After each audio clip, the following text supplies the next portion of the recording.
For you new people, I only have one rule. Everyone fights, no one quits. If you don't do your job, I'll shoot you. You get me? We get you, sir! Welcome to the Roughnecks. Rat Cats Roughnecks!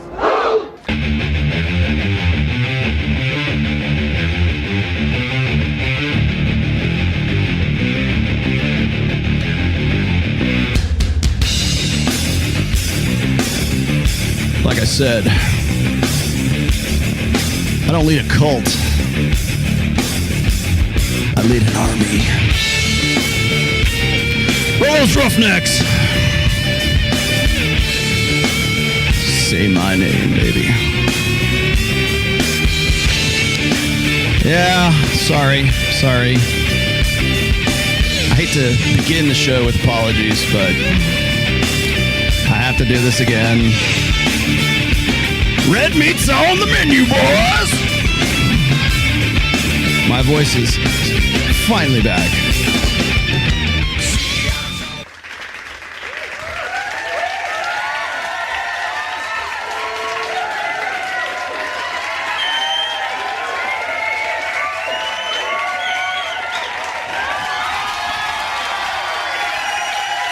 Yes, thank you very much.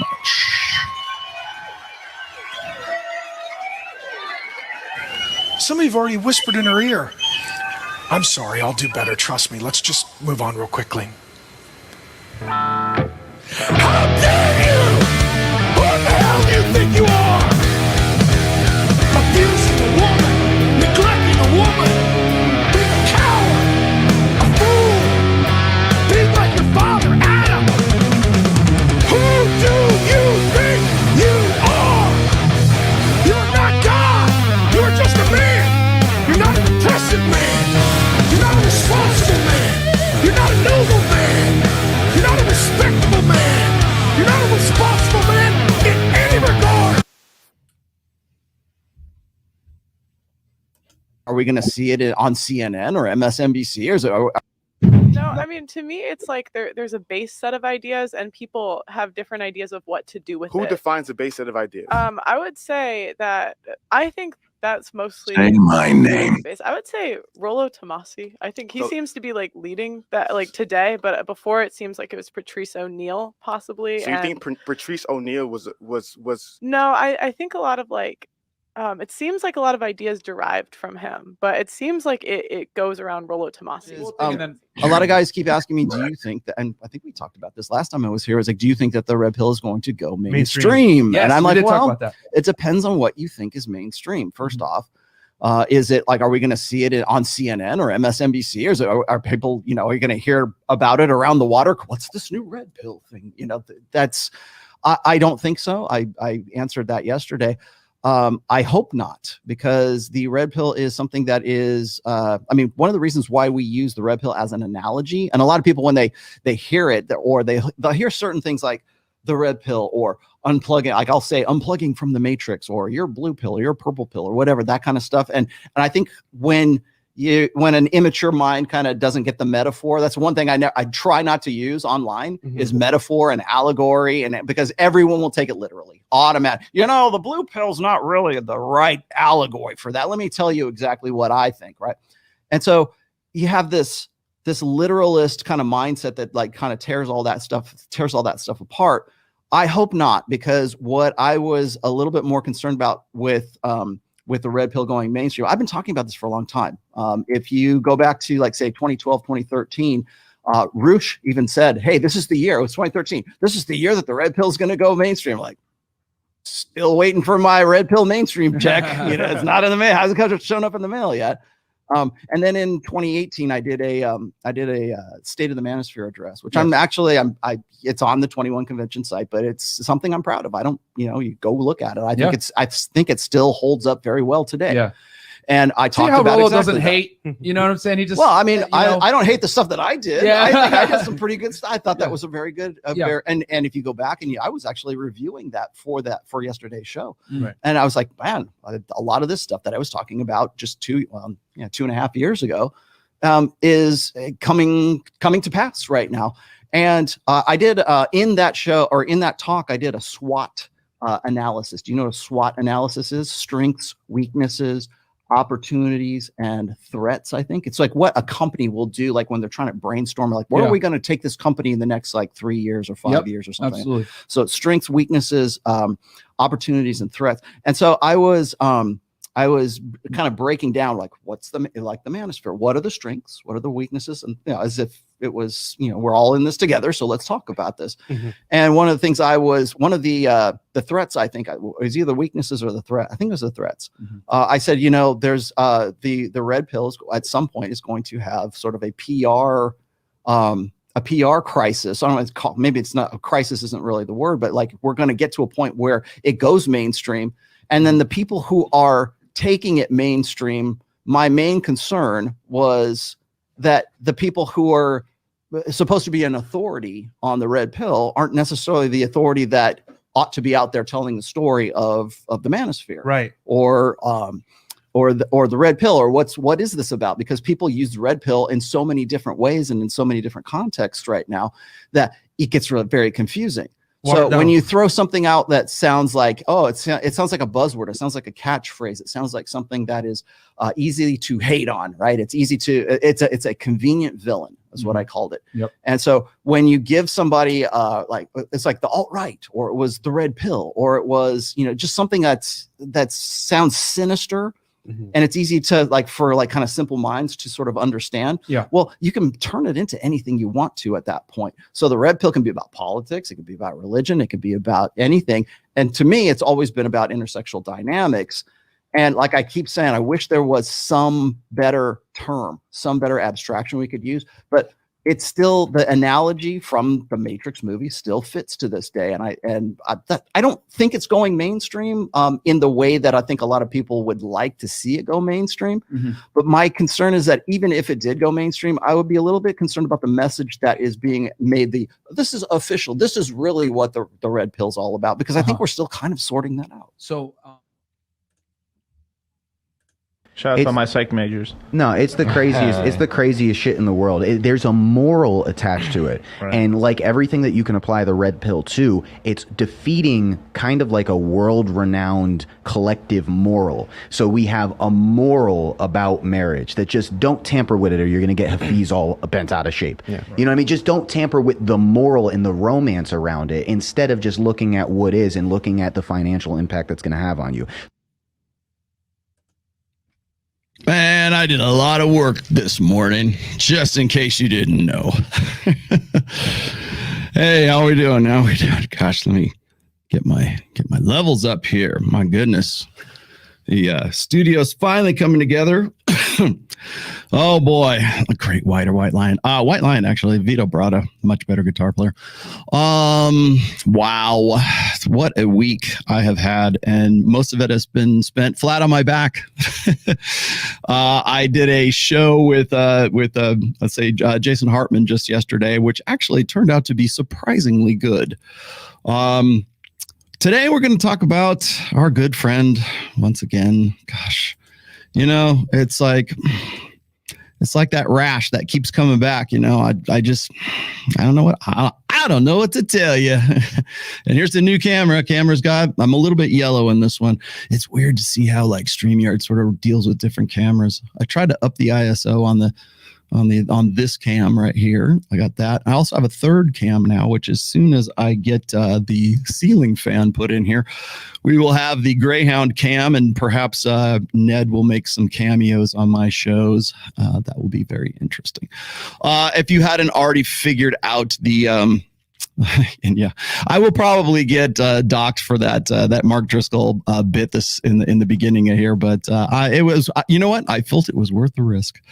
I did my damnedest to turn it black and white and like make it my own, I guess. And I only did a little quick clip. So with apologies to, I want to say his name is Andre, the guy who does the metal clips. By the way, go check out his YouTube site. It's absolutely brilliant. That was one of many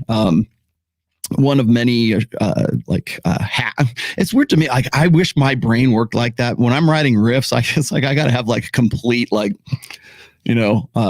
isolation or silence. It's like he writes riffs to like popular memes, I guess. Hafeez is hung like a TikTok. Very funny. Okay, there you go. There you go. Okay, get him in. Come on. Give me the ad homs first. We got to get the ad homs out of the way early in today's show.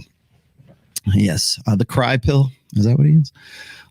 So anyways, before I move on to our good friend Hafeez, I also want to sort of give big ups, give him his flowers, and forgive me, dude, I don't know your name, but the guy from Mediocre Tutorials and Reviews. I was so on the fence of I might still do it actually. I'm on the fence as to whether I should just react to this entire video just from what Pearly Things was doing, or if I should actually sort of sing along and riff along with what MTR was doing. I put his link, by the way, in the description because it's that good. It's 3 hours, so, amateur.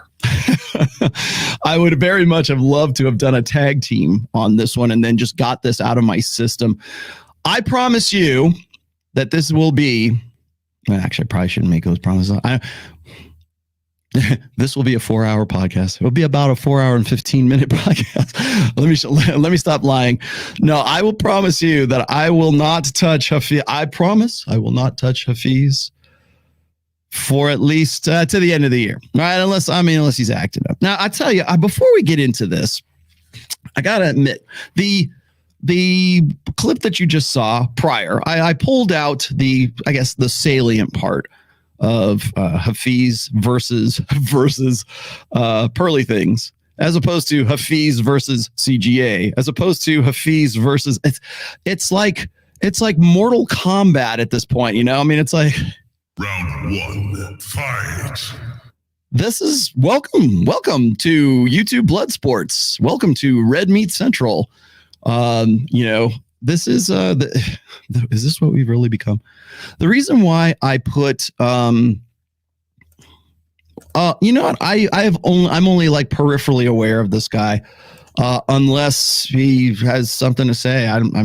I've seen just a couple of clips. Like, here's the things, like, I don't really bother with what was it? Who was it? You can't. If you stop along the way and you throw rocks at every dog that barks at you, you'll never get to where you're going. Right? Wasn't that Winston Churchill?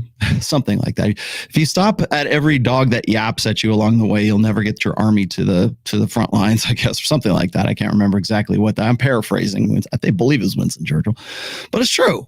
Like, there's a lot of yapping dogs right now. There's lots and lots of yapping dogs. Hafeez is one of those dogs. I think Pearl's probably one of those dogs too. Let's also throw in Ruslan. Let's also throw throw some names out at me. What's the guy? Jason Black, is it Jason Bourne, Jason Black? Okay. All right. What are we going to talk about? Because I'll tell you what's interesting is, like, if people want to say, Rollo, you need to debate this guy, don't call it a debate. If you want me to talk to another guy, if you want to say, here's what I disagree with you about, that's a different conversation than debate. Okay. As I've said before, and you already know that. How do you define a barking dog? Let's see, under a certain amount of subs.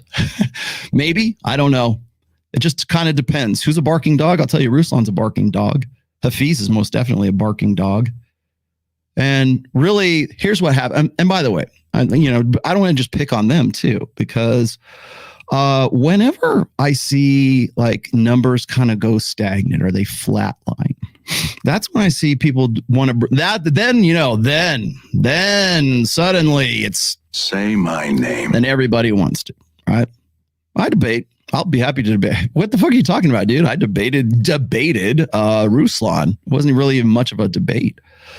Hafeez is too strongly at Pearl, gave the excuse opportunity for male content creators to come at him. Yeah, true. I am going to do my damnedest to get into if I don't read your super like right away, it means it wasn't spicy enough. No, I am going to star them and I will come back to them because I think one of the things that really slows the show down is I help. Speaking of barking dogs, right there in the chat, right here, woof woof. It's hard for me to not seem like I have ADHD because I'm a one-man show and I'm trying to pay attention to the to the chat at the same time because I care. I really care I care a lot about you guys. Yes. So anyways, the idea is this, or this is what I'm seeing happen. Well, this is what I see happen is I see guys like even Adam Sosnick or Jedediah Bila, both of which I happen to like. I certainly like Jedediah quite a bit. I think we've had some really good shows together. It's a possibility I might even be going back on her show at some point, maybe in November. We'll see. I've got some plans for this week. I will be driving down to Las Vegas tomorrow, oddly enough. I have not made that trip in quite some time. So I will be driving to, thank you very much for that. Thanks for the reminder. That I did see. Hang on. You got me. Thank you. So I'll be driving down to Vegas, and I will probably be listening to some books and some podcasts. And one thing that's great about like 7-hour drives is it kind of gives you time to sort of like, you can only focus on one thing, the road. Well, two things, the road and like what you're listening to, I guess. So I am going to be driving down to Vegas. I will be doing a series of shows while I am down there with Mike Sartain. Access Vegas. The return of Access Vegas will be on the 28th, which is Friday the 28th. And that's going to be the Halloween show. And if you know anything about Halloween in Las Vegas, you're in for a rare treat, my friends. So I will be headed down there. That's going to sort of be my focus, at least for the next week. I will do the midweek show probably from Sticky Paws. So just to give you a heads up here in the beginning, because everybody only listens to the first 30 minutes of those. And I'm going to see my new friends at Devil Mountain. Wait, here. Devil Mountain Coffee. There's a thumbnail. Thank you. Oh, Sorrelita, thank you very much, my fine sister wife. Sorrelita, you are officially a sister wife. So, I will be headed down there. I'm going to be doing, I got some treats in mind. I'll probably end up doing Dollar Cost Crypto. I'll probably do something with Miguel as well. I got some guests coming up, so stand by. You might really like this. Thank you very much. All right. So, I've been sort of cobbling some videos together here. I was going to use my first video of, do you guys remember Dr. Rebecca from Adam Sosnick's show? When I was on, I think it might have been February or March, I believe. I was on with Adam, and they had Dr. Rebecca, and there's some other chick that was on there too. I can't remember her name. But she says, "Oh, this is just so vile."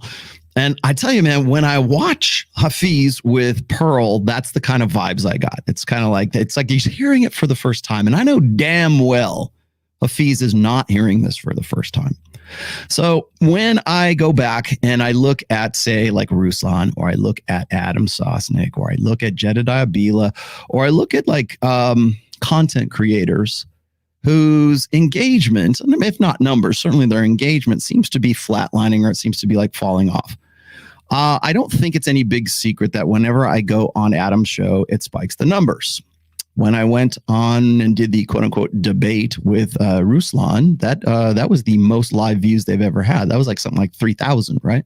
Which is a pretty good show. That's, even for me, it's a pretty good show. I have done up to 5,600, but that was when I was doing the show about Will Smith and smacking Chris Rock. So okay, that's kind of an outlier. Tommy Lahren, yeah, that was a good show. Anytime I do a celebrity that's the cucked celebrity, yeah. That's always a really good show too. But whenever I go on Adam's show, I end up spiking the numbers. When I go on Jedediah's show, I end up spiking the numbers. Whenever anybody decides to talk about me or use me in a title, or use Rollo Tomassi or the Rational Male or whatever, you want to start a brand? You want to start a YouTube channel? Say either Rollo Tomassi is a brilliant genius, or Rollo Tomassi, here's what you say. Like, man, Rollo Tomassi don't get no hoes, man. Who like start your show like that? And you get it, right? So any chance of us ever seeing a conversation with Chris Williams? You know what? If you want to see that happen, go petition Chris Williams. I have already thank you. Actually, What is your name? Go to the head of the class. Hello there, children. How's it going? Thank you, Chalk T. Yes, he is engaging a lot in the red pill conversations with the wrong people. Yeah, I know. I've been saying this for forever. He gets Destiny on there to have a discussion about what's wrong with the manosphere. Really? Destiny, you're going to have him on there to tell you what's wrong with the man. He's the qualified expert for all this. That's the dude? Really? Because when I see Hafeez doing this show with Pearl, or by the way, and this was just icing on the cake. This was like a bonus round because I thought I was done after last week, after CGA, man. I thought, how does he come back from this, right? Well, clearly he's still stinging from the CGA interview, the debate that he did on Adam. Was that a debate? Somebody tell me if they think that was a debate, because structurally that was not a debate. That was just like two people who had a disagreement and they're like, throwing stuff back and forth. And yes, you are absolutely correct. He was still stinging, and he lost his shit. And he lost his shit with Pearl. Honestly, I think he saw Pearl's show as sort of like the make good episode. And by the way, Pearl's got probably a bigger show than Adam Sosnick does. I mean, if you are going by subs anyways. And of course, we've got good old Pearl is in the thing. Yes. What did you do? What'd you say? The interview I did was the very next morning. Yeah, that's why. Still stinging. Oh, and here's my girl. Hey, y'all. There you go. Yeah. So I am, against my better judgment, I'm going to do a breakdown of this because everyone else is doing it. And because of exactly what you just brought up a minute ago there, Chalk T, everyone who is like, yeah, when are we going to see you talking to Chris Williamson? Probably never, because he's afraid of me, or he's like, he's afraid of me. He's afraid of losing like viewership. He's said it as much. I remember when he hit, I think it was 300,000 subs or something like that. And he did a very special episode, thanking all of his fans and everything. And of course, I think it was Pat Stedman's Polish passport. Thank you very much for this. I remember the name.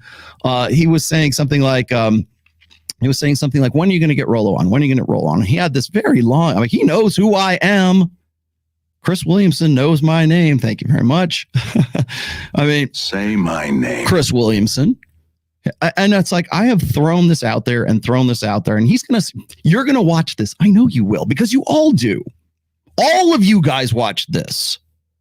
Pearl's not wrong. I'm the source right now. Seriously. Who else? Tell me who else. Please. I want to know who else. Who else is? I've been the research and development department for the Manosphere for like something like 20 years now, or very close to it. So, she's not wrong. I'm not saying people like hack my stuff. Like I said, the red pill, as far as I'm concerned, is open source. Okay, please take it, go do with it what you want, but at least be accurate. That's what I was saying. You guys, that's why I put that Fresh and Fit interview. By the way, that was my second time being on Fresh and Fit. That was from March 1st, 2021. And then they asked me that, do you think that the red pill is going to go mainstream? That's why I rewound the tape, so you guys could see what I said over a year ago, almost coming up on, certainly a year and a half ago right now. That's exactly what I said. And here we are.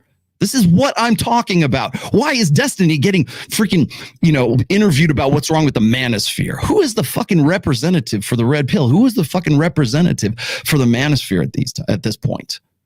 That's certainly not Hafeez. Certainly not Pearl. Certainly not, I think Myron is a very good ambassador or representative for the red pill. But, say my name. He does. He gives me my flowers all the time. And I love Myron like a brother. Same with Fresh. Yeah. Well, exactly. Well, and that's the thing is like, here's what kind of breaks my bones here is I am trying to do like other work right now. Like it's like, again, yapping dogs. I have to go and throw rocks at the yapping dogs here because that's really what this is. I've got 3 really kind of deep dives into statistics about divorce, which we're going to talk about a little bit today, because Pearl and Hafeez got into this too. You always do. CGA got into it with you. You always, if my voice is thrashed, it's because I'm still kind of coming back. I feel fine, by the way. So, yeah, I mean, when I see stuff like this, it's like it's like you can't even say the word. You can't even say my name. This is Say my name. It's a joke, right? It's like it's a sound drop. But and by the way, I got this from by the way, this is my I got my Eisenberg shirt on, courtesy of Allie, Real Femme Sapien, who, by the way, has now thrown the red pill under the bus. So who's a good representative for the red pill? 6 months later, right? So when I see this stuff, again, it's not about like, I know what's going to happen. People are like, oh, Rollo's, he's unhinged. He thinks everybody ought to just suck his dick and give him his flowers. And no. I just want some fucking accuracy. That's all I'm looking for. If you're going to go out there and you're going to do shows about this, if your numbers are flatlining, at very least, get the shit right. Get it right. So all I'm asking for is not that I don't want, oh, hey, Rollo, yeah, good job. No. I know that's not coming. In fact, if anything, it's going to be, oh, you're professionally jealous. Again, I've been dealing with that for forever, right? Just be accurate. At least represent it in a positive, like strong way. Like, do your homework, children, please. Hello there, children. Do your homework. How's it going? Class is in session. Yeah, I know the grifters are very easy to point out. Thank you. Yeah. But again, it's like everyone's a grifter. I'm a grifter. You're a grifter. Everyone's a grifter. That's not, you can make a case for everybody selling something. Everybody's their brand of meat. Everybody's their own persona that they create online. I'm Rollo Tomassi. Hello. Welcome to the Rational Male, right? Like, we're all grifters. Everyone, we're all hustlers. We're all grifters. It's what you give back. And I'm going to quote Hotep Jesus here. I'm probably going to butcher this too, but Hotep Jesus was once asked, he says, what happens when, what do you do? What do you say when people say you're a grifter, Hotep? And Hotep says exactly what I just said. Everyone's a grifter. It's like, but the difference is what are you giving back? What do you give back? A grifter is somebody who takes and takes and takes, right? Usually it's just they're pandering, or they hit on something new. They got into the niche. They figured it out. They learned how to make some bucks. They got, a dozen different, YouTube channels just in case, and they're trying to hit on every cylinder, and then they add more cylinders to the engine, right? And to me, that's a grifter. I don't even think grifter is such a bad word anymore, honestly, because everybody is. It's what you give back. It's different if you just take, but what are you giving back? And I think that's probably the most important part of all this. No head for red pill. It's not an ideology, but you are the RDK. Yeah, research and development. Thank you very much. Keeping it empirical. I try to. So I expect, if I'm doing my damnedest, if I'm doing the hard work here behind the scene, if I'm doing the back end to all this, I expect the front end to at least have a frame of reference with what I'm talking about. Rollo, the reasons why guys have a brand are you are the reason why some of them have not self-deleted. Thank you very much for that. You know what? Somebody said that about me not too long ago. Oh, I think it was actually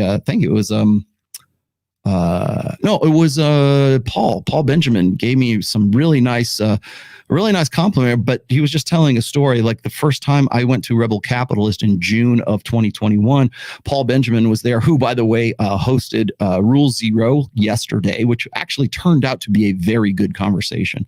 But one of the stories he told was when we were both together at Rebel Capitalist. It's the first time I met Paul. And I'm just sitting there having nachos. We're just sitting there in the lounge and just kind of hanging out. And it was just person after person after person coming up to me and wanted to shake my hand, or wanted an autograph, or wanted a picture, or wanted to, ladies kissing me on the cheeks for saying, thank you for saving my son's lives. And it's still, by the way, that experience is still kind of weird for me. I mean, thank you for doing it. I appreciate it very much, but it's kind of hard because then I listen to hate of Rollo Tomassi all day long right here on the internets. I hear that all day long. And then I go and I end up live at Rebel Capitalist, a place that's really not a red pill event to begin with. And people are saying, you know, thank you for saving my children. So imagine how that like makes a guy like me feel, right? I'm sitting here writing all day long. In reference to the red pill and your work compared to the other pretenders, you are what to do and it counts. Thank you. And then lastly, thank you. Hey, yes. Dr. Red Pill. Oh man, thank you for reminding me. We need to get into that. Thank you very much for Ned's College Fund. Keeping your Greyhound off the stripper pole. Keeping your Greyhound off of OnlyFans, one super chat at a time, Tori. Yeah. So I want to dig into this today. Again, I see what happens though when I just to sort of finish let me put a period on the end of my preface here, my prologue to this whole thing. Boy, that's a tongue twister. So when I see Adam Sosnick throw on somebody like CGA, or I see him throw on Alex from Playing with Fire, or I see him throw on, probably God knows who else. And by the way, please stop going after Brian Atalis, guys from Valuetainment. Brian Atalis is the host from whatever podcast, who I have just been sort of, kind of curiously lurking on occasion on his shows, because I think it's kind of funny. But whatever podcast is kind of like, I think Brian, sorry, Brian, I don't mean to throw you into the bus here, but it's kind of like the white boy version of Fresh and Fit. But it's only him as the host, more or less. And he brings in co-eds from UCSB, at least as far as I can tell. Brings them on for like 3-hour podcasts, and he pretty much runs down the list of questions that maybe Fresh would ask, like the girls. It's kind of entertaining to see it sort of unfolding and developing. And so I subbed to Brian's channel, which is whatever podcast. It's actually kind of fun and entertaining. It has potential, put it that way. I would very much like to see maybe like Torsha go on there before I go on. But he's got something like 3.5 million subs, and I think he got those prior to this format, said changing over to what he's doing right now. Because if you look at his live streams, he's lucky if he gets over 300. Yeah, I saw that too. By the way, I did see the Katie Hopkins and Adams. I love you like a brother, Adam, but you got wrecked. Sorry. So Brian Atlas gets these calls from Valuetainment saying, hey, would you like to come out to Fort Lauderdale and do a show out here or something? I'm like, Jesus Christ, man, these guys don't miss a beat, man. I just subbed to this guy not even 2 months ago. So I know you guys are following along. If you are the Red Pill's head, okay. Thank you very much. Let's keep the insults to the minimum today. If you have something like constructive to say, I'll be happy to entertain you. Rollo, do you still maintain that Will Smith is a simp slap was still a setup? I actually already did this show, by the way.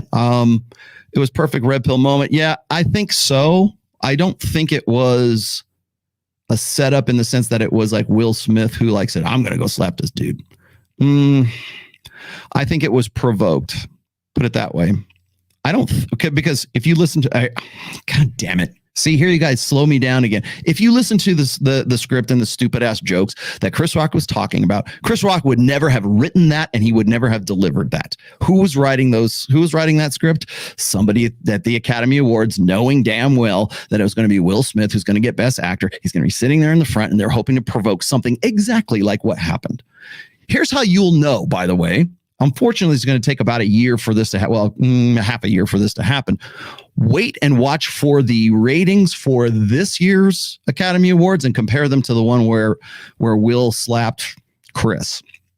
Then we can have that conversation. Tell you what, we'll have that conversation after the next Academy Awards. Not that I really like it, but it is what it is. Okay, so getting back to good old Hafeez. When I see Jedediah Bila like start throwing stuff out about feminists and feminism and motherhood and everything else, she mentioned this on her last show, and I definitely want to get into this conversation with her. I wasn't trying to be disingenuous when I said this, but she was talking about like how feminists hate motherhood. Yeah, we've been talking about that in the sphere for 10, 12 years now, probably more than that even. I can remember conversations we had back on the So Suave days in the mid 2000s. So yeah, But then I thought about it and I go, you know what? She's saying, motherhood shouldn't be demonized and it shouldn't be. And I agree. But here's the thing: is here you're talking about this is coming out of a woman's mouth who pretty much graduated with master's degree, a master's degree from Columbia University, an Ivy League school. She's basically the product of exactly everything that the feminists have been pushing out. Militant feminists have been pushing out since the sexual revolution. So, and you got married at 39, you had a baby at 40. Sorry, I make these observations. I have these red pill lenses on and I don't freaking come off. So I have to go, okay, why now? So I chimed in. I said that probably against my better judgment as well. I think it was an Instagram post. And so, there me open my big mouth. But I think it could probably lead to a really good conversation with Jedediah. But again, it's like whenever the numbers are failing, let's go to the manosphere. Whenever engagement drops, let's talk shit about Rollo. Say my name.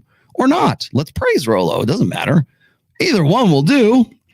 And so whenever I see, Ruslan's numbers drop, I see Hafeez numbers drop. Whenever I see, there's notable exceptions to this. Don't get me wrong, but I'm just saying when numbers drop, let's go to the research and development. Let's see what the research and development department has next, guys. Can I at least throw me a bone at least? So this right here with Hafeez and CGA and everything, I see that as sort of this come up. Yes, Ruslan, I see all your bullshit, 12-minute clips with, again, hey, let's say my name. Let's drop Rollo's name in there. All right, cool.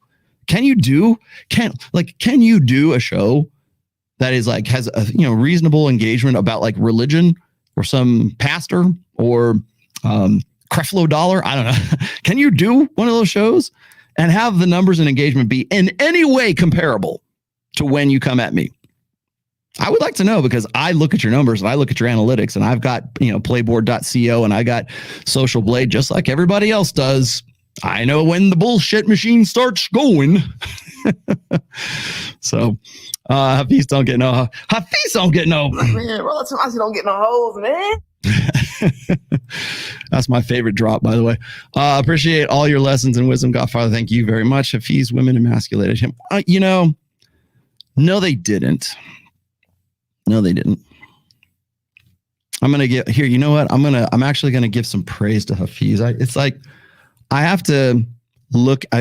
Before I did my homework for this show, by the way, because I know he did some other video about how when he was in 2020, he was trying to make these ominous predictions about the agents of destruction.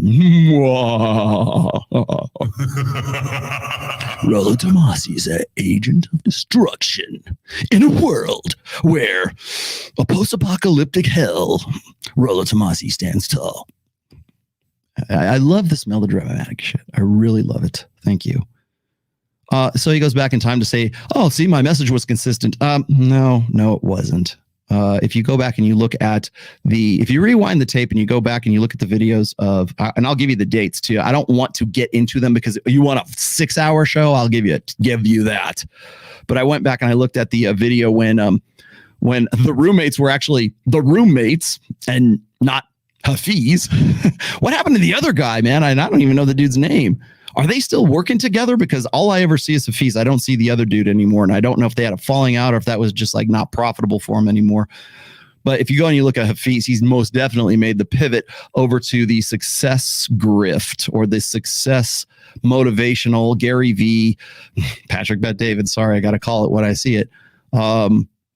Tony Robbins kind of stuff. And I think he would very much like to be involved in that. And I know that there's a lot of guys who are also associated with PBD. And I forget the dude's name. It's faith-based millionaire. What's his name? Somebody knows it, not me. I was looking at some of his videos. Again, let's go dip into the well of the manosphere. That'll kick the numbers up. Jesus Christ, guys. Can you come up with a fucking original thought, please? Because I'm getting a little tired of these reaction videos, and that's why I'm saying I'm promising I won't do another one on Hafeez for a while, just simply because it's I got too much else to do. And you know what? I'll tell you the other thing that kind of pisses me off as well is like, I've got 3 irons in the fire, right? I've got my divorce show, which I'm going to be probably doing with Myron, but I have to do homework for it. And I will most likely have an essay on therationalmale.com, my blog that nobody ever even knows I even have a fucking blog anymore. So I'll be writing about that there. I got another iron in the fire. This is the crisis of replicability in academia and how it relates to the enrollment and graduation rates of women being in academia from as far back as like 2009 up to where we're at right now. And I'm working on that with Ryan Stone right now. Great stuff. To me, to Ryan, it's like, it's amazingly good shit, right? It's numbers. It's nuts and bolts. But nobody, but you know what? Ain't nobody got time for that. Nobody cares. Nobody's going to give a rat's ass about it.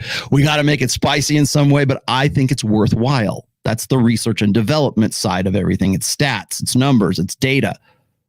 And you're going to see here, this is why makes Rollo crazy, is when I listen to shit like this and it's a misrepresentation of, well, now 20 plus years of work. It's like, I want accuracy. For Christ's sake, if nothing else, keep this in the back of your heads. If you want to make the manosphere your grift, just get the fucking numbers right. Just get the articles right. Get the quotes right. Understand the difference between know what the 80-20 rule is. Wheat waffles. Understand that shit before you start mouthing off about it. Like, at least educate yourself. You owe it to yourself to educate yourself. Because I will come at you. The teacher will come and drag your ass to the woodshed and spank you. That's what I got to do with that. Apparently last week's spanking wasn't enough. Got to do enough. Got to take Hafeez to the woodshed again. But I'm dead ass serious here.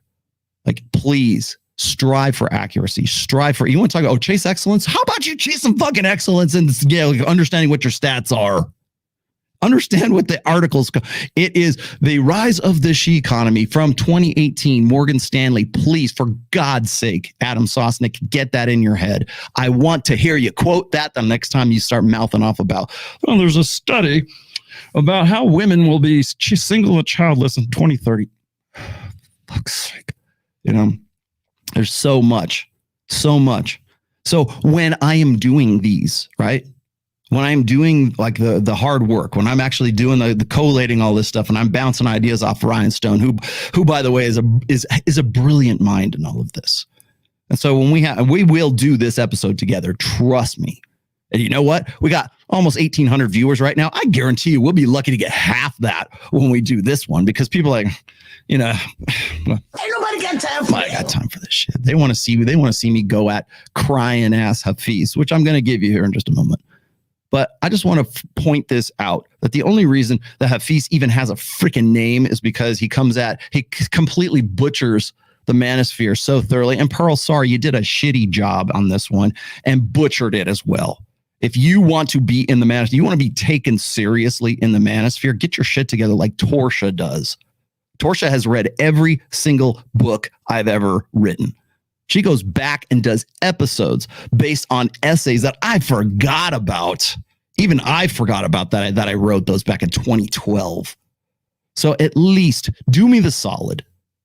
Be a graduate of Rational Male Academy before you start mouthing off stuff about shit that you don't know. I will. I'm glad people. Thank you, Thomas. I'm glad people appreciate that. The problem is, it's not like me spewing diarrhea like Sneeko does, right? And that gets eyes on the screen, numbers and stats and data, and oh man, well, he's on top of his. Ain't nobody got time for that. Nobody cares. He gives two shits about that. They care about who's drunk on Fresh and Fit. That's who they care about. They don't care about, like you want. People always say this, Rollo, what am I at right now? 191,000 subs. How come you're not at 500,000? People would love you. If you were that much more popular than you. Is that all you want? Would you like nothing but red meat? I'll be happy to give that to you so that I can go get 1 million subs. God, that would be awesome. I was happy to have where's my thing? I was happy to have my $100,000 person subscribership. I love my little it's not platinum, is it? Is it platinum? No, it's silver. I got the silver medal from from YouTube. I'm just happy as a pig and shit to have that. That's awesome. But I've been doing this since the Pat Campbell days, right? Since 2018. People go, how come you don't have 1 million subs? How come you're not like Abba and Preach? Because I don't talk shit. I talk numbers. I talk freaking data. I'm the R&D department. I'm the person everybody talks shit about so that they can get 1 million subs. Good evening. 19 years old. I've read The Rational Male, Preventive Medicine, and got the rest of the series lined up to be read. Good for you. Thank you very much. What's the best advice you can give a person my age? Keep reading. That's your best right. That's the best advice I can give you. Read the rest of them. That's the best advice. Yes. Money, muscles, game. Focus on those 3. Make yourself your own mental point of origin, which if you read the books, you will get all of those messages into great detail, but thank you very much for that. I want the stats roll. Keep them coming, and then, okay, great. I did an Instagram live stream, Live from my studio. Hey, Miguel. Yes, I don't talk shit. Yes, thank you. Spitting bars, man. Straight bars, man. Oh, by the way, I will be with, assuming that's the real dollar cost crypto, which I believe it is. Because who would impersonate Miguel? He's the nicest guy on the internet. He's the coolest dude. Who would want to mess with Miguel outside the hexagon, outside of the crypto space, really? All right, we're going to get into this. I'm very, should I use, I don't want to step on MTR's feet because he did a really good job in sort of breaking this stuff down. And I love to see how other people sort of interpret what like if I see Pearl go at Hafeez, or if I see Hafeez and CGA go together, like there's certain, like if you're in the manosphere already and you've been doing this for a long time, I kind of come to expect like what you're going to say. What I liked is like to see when people they're riffing on like those kinds of exchanges and see what they're coming at. Now there's always going to be asshats like the fat kid in Brazil, who by the way is married, and there's always going to be haters who are going to throw rocks at me. I don't really care about them, but I'm more kind of interested in when people like MTR come at what's their take? How is he interpreting this? And I really like, by the way, MTR, if you ever want to do a show, if you want to do a tag team show, I am always up for that. I thought your stuff was really good on this one. So rather than do that, I think what I'm going to do is I will dig out, which one should I give you? It is in this folder, I believe. There we go. All right, I'm going to scrub through this because this is actually like a 2-hour video. I'm going to give you some. I'm just going to riff on this for a little bit because I think it's pretty self-explanatory. But we'll get started with this right here. Guys, welcome to the Just Pearly Things YouTube channel. Today, I have a special guest on the channel. Welcome, Hafeez. What up? I'm going to scrub through the pleasantries here and just sort of get to the meat of the matter here. I think we're even like 5 minutes in. Very, very arrogant as a human being to say, I myself am the orator of the truth. Mm-hmm. I know the truth. My studies are the accurate studies. Mm-hmm. My ideas are the accurate ideas. I am the only individual who knows these things. And so to me, that ideology seems very cult-like, in my opinion.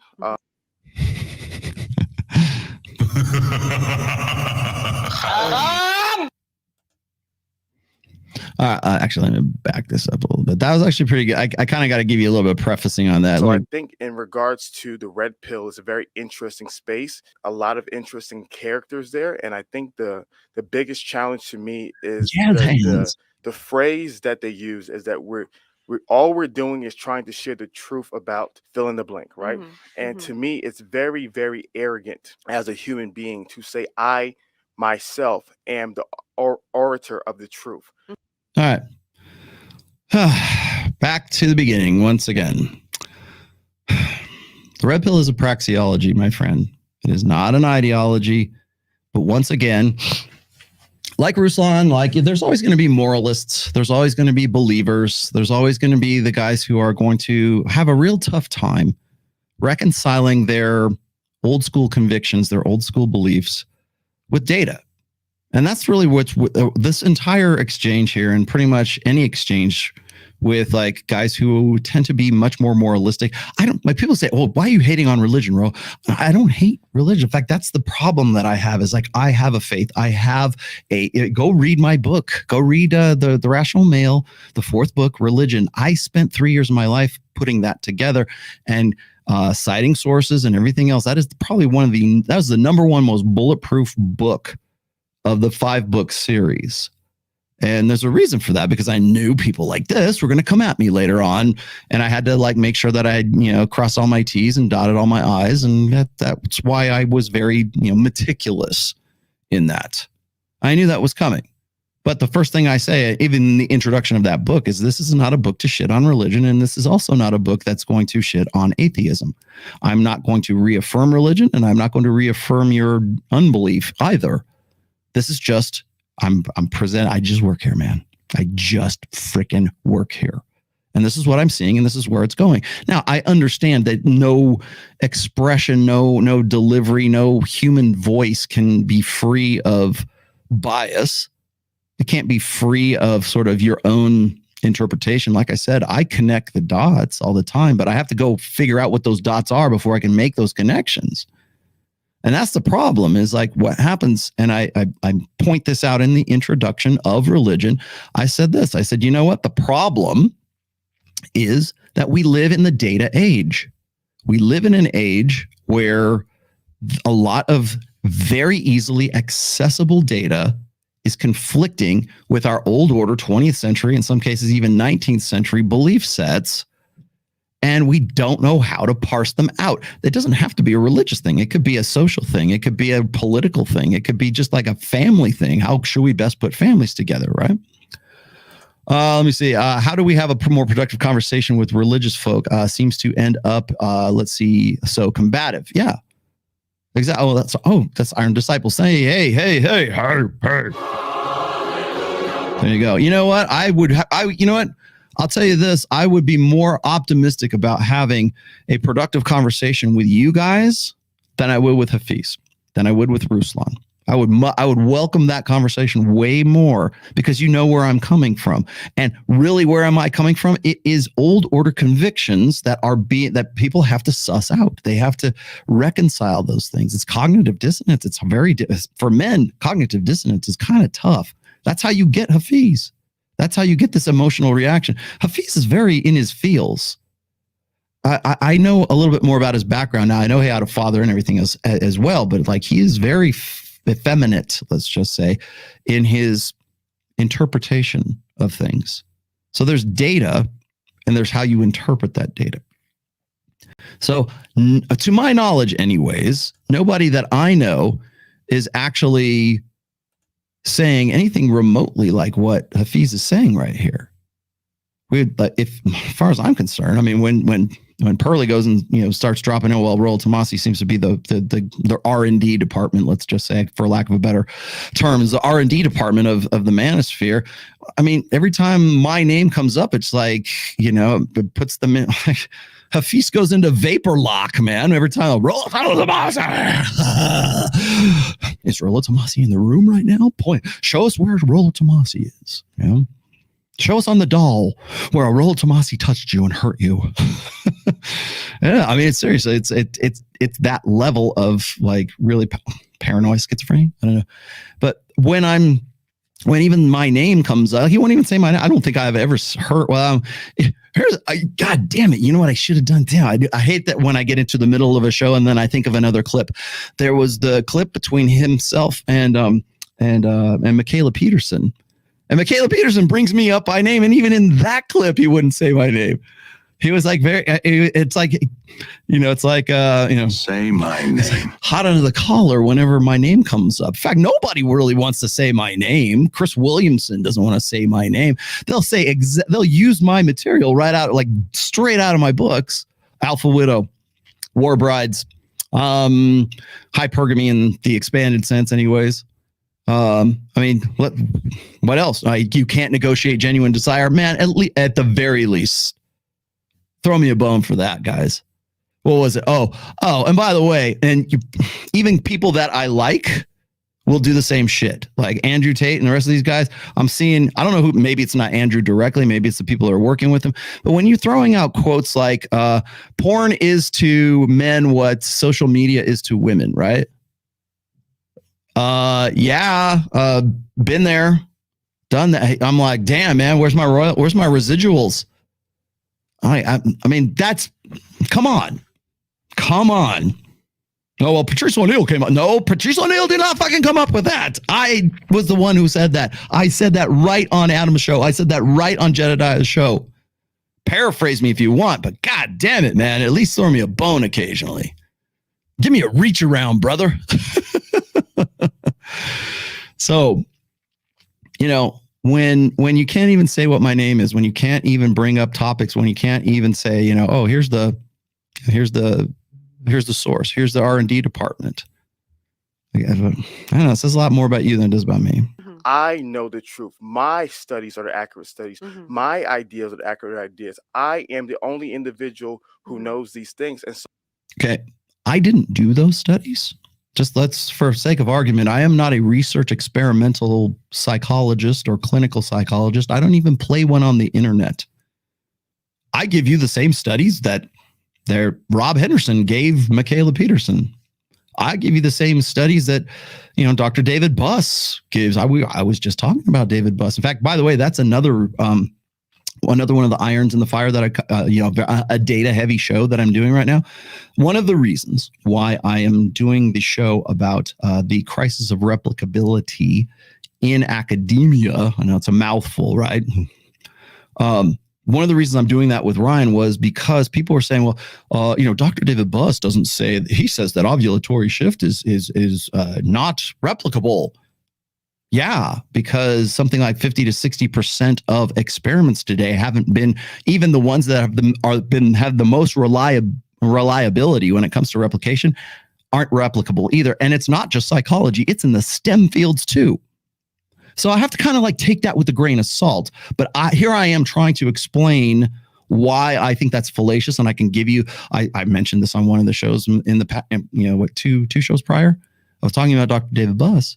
And that's what sort of was the germ of the idea for me to want to go and sort of explore replicability versus like how, first of all, 85, almost close to 90% of psychology graduates are female and have been that way for the last 15 years. I just discovered that fun fact.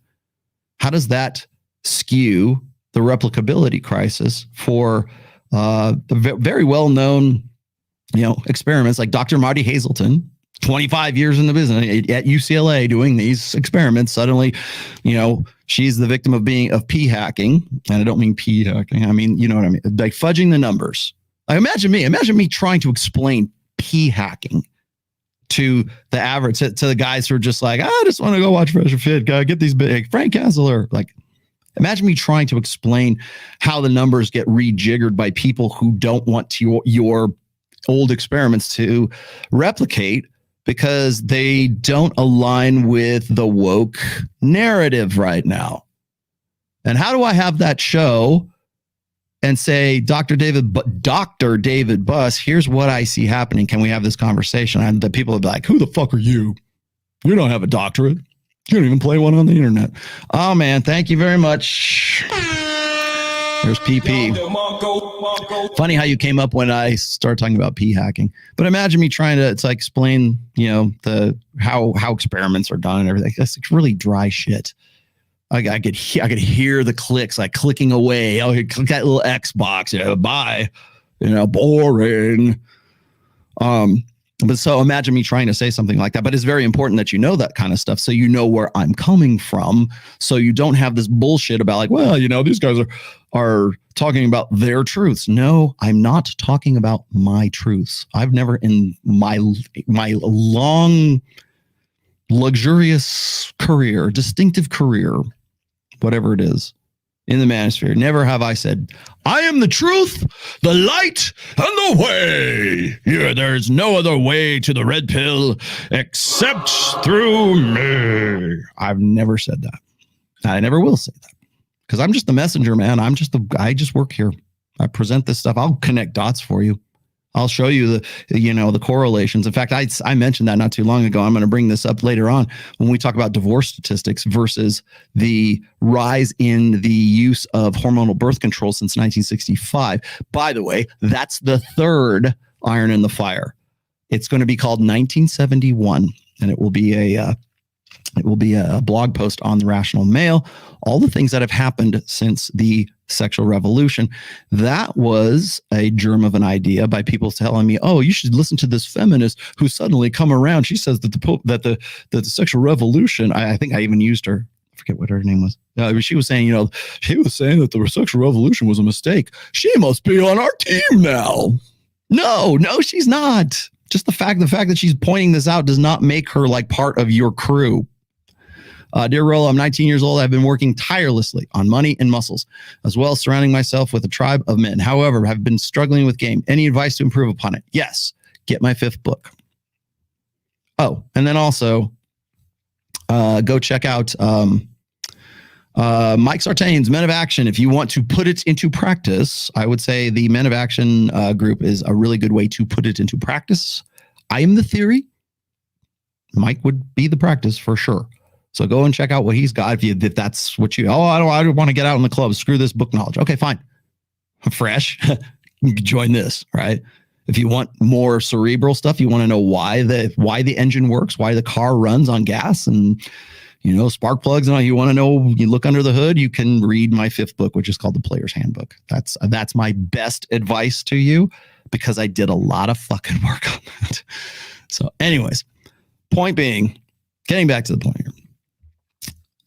This is inaccurate.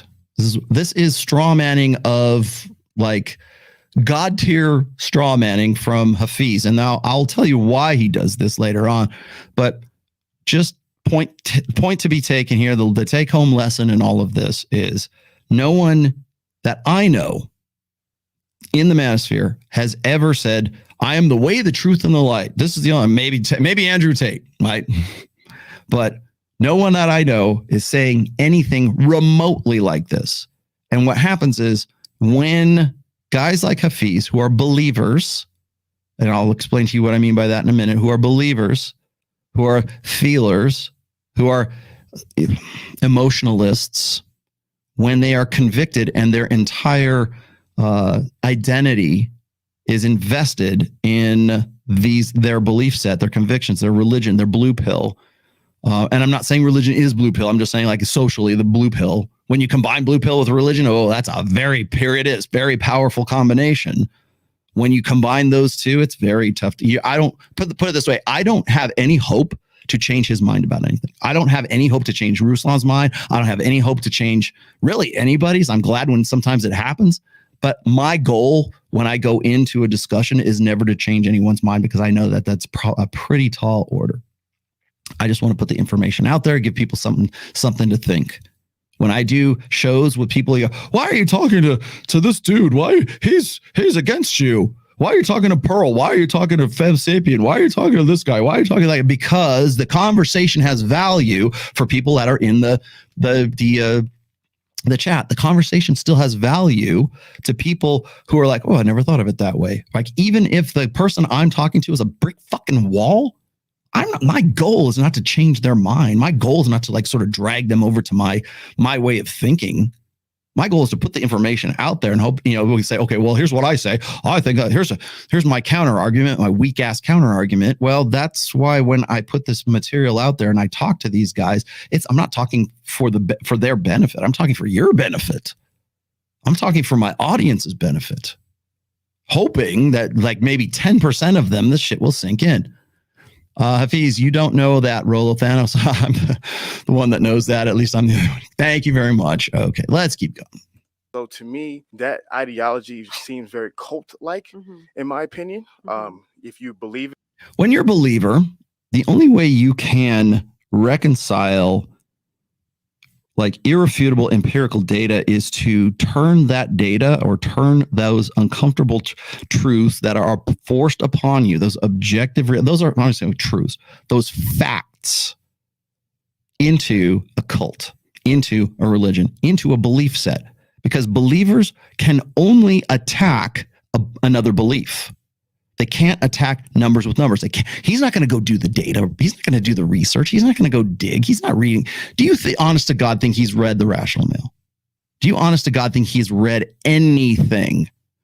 He doesn't strike me as this, raging intellectual. They give you praise words like, "Oh, yo, you're red-pilled. You're an alpha male," right? And if you disagree with them, they give you the curse words, right? You are blue-pilled. You are a beta male, right? Are you talking? Okay, no one is doing that. But I've heard that a lot. Oh, alpha is praise and beta is an invective. Beta is an insult. Oh, you're a beta man. Maybe the black pill doomers do that. Maybe the Spurgtau do that. Maybe the lower, the dregs of the manosphere are happy to throw that. You're a height mog. You're a chin mog. You're a this whatever, right? You're a dating roach. You're a blue pill, right? I have literally written essays where I've said, don't hate the beta. In fact, it's a title of one of my essays, Don't Hate the Beta. I've written about incels before. I haven't, in not a derogatory way, and in an explanatory way.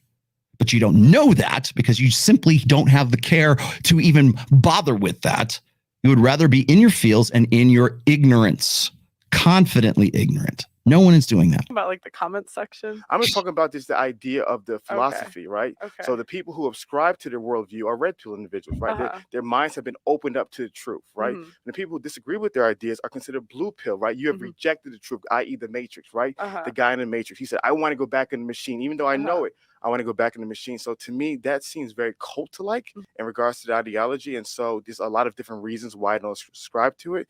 But those are the few things. I just cannot hold myself to an ideology that a certain individual or individuals are communicating without understanding the fullness of those ideas. Yeah, because they would say it's a praxeology, not an ideology. Yeah, it's very easy to use words like that, but then you break down, what does that mean? Yeah. So my question to you is like, what specifically do you disagree with? Great question. Okay, so did you catch that? He doesn't know what a praxeology is. He doesn't know what praxeology means. Neither, by the way, does Pearl. What's a praxeology? Would you like me to go give you the textbook definition of a praxeology? Let's go and get that real quick here.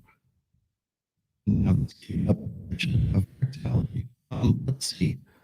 Praxeology. Okay. And by the way, yes, I'm well aware of the economic definition of this as well, because it's also here. But if you go and you strictly go by the old school definition of praxeology in philosophy, praxeology or praxology from the ancient Greek, deed, action, and is the theory, by the way, of human action based on the notion that humans engage in purposeful behavior contrary to the reflexive behavior and the other unintentional behavior. Yes, I'm aware of Ludwig von Mises. I get that. I understand there's also an economics thing. But I put that praxeology in the front of religion, put that praxeology in front of the Player's Handbook. So is that a philosophy? If it's a philosophy that's based on what Gadzad, the Godfather, the real Godfather. It's based on what he would say. I have an obligation to objective truth.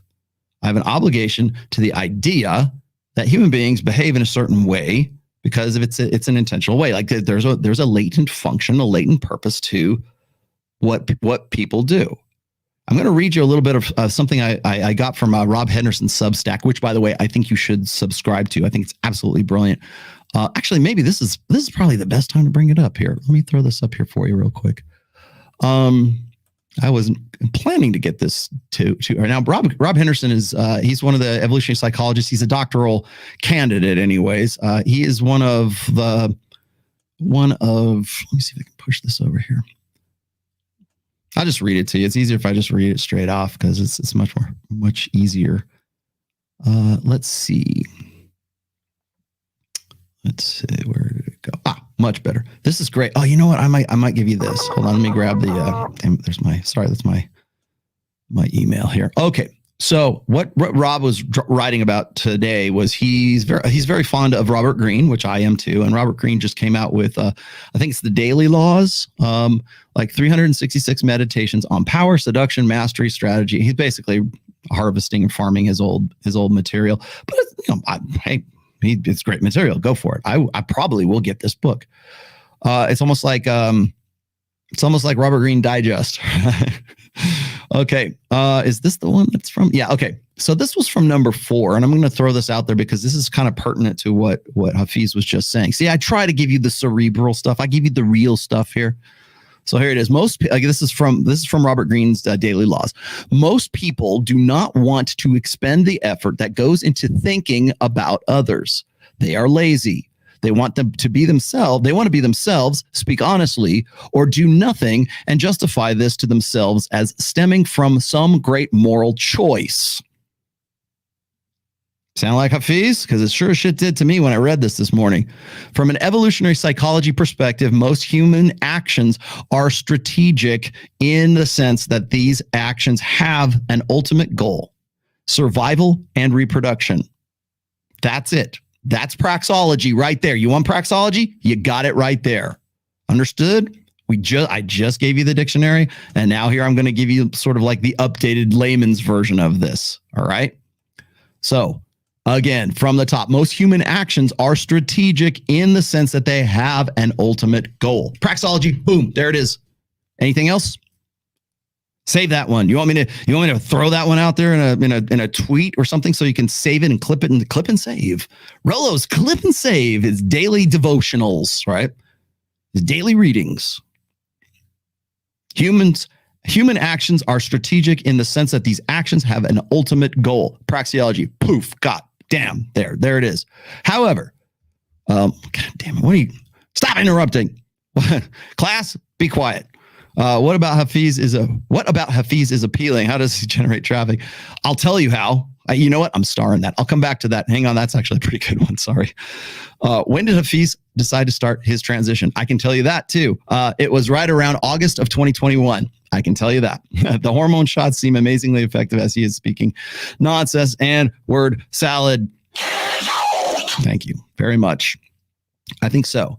But you'll understand. I will get to that question a little bit more. Now, here we go. However, this doesn't mean that all human behavior is necessarily conscious and calculated or deliberate.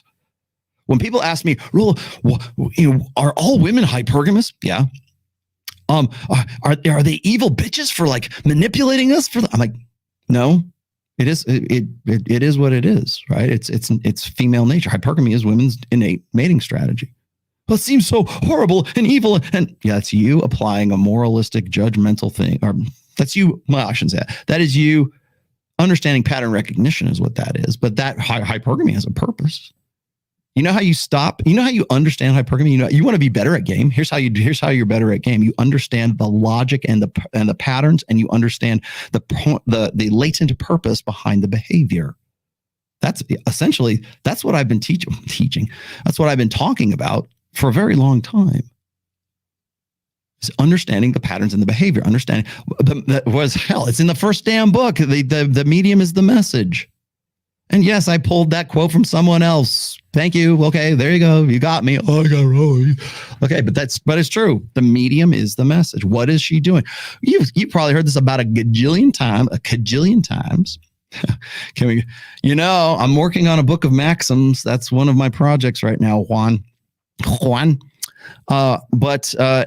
Anyways, like as far as being aware of that, is it with malice and forethought? I would say no. Largely no. I'm not saying they're gold diggers are gold diggers because it's malice and forethought. But are all women interested? Are all women's concept of love opportunistic? Yeah, it's the ones who are like overt about it and over the top about it that we call gold diggers.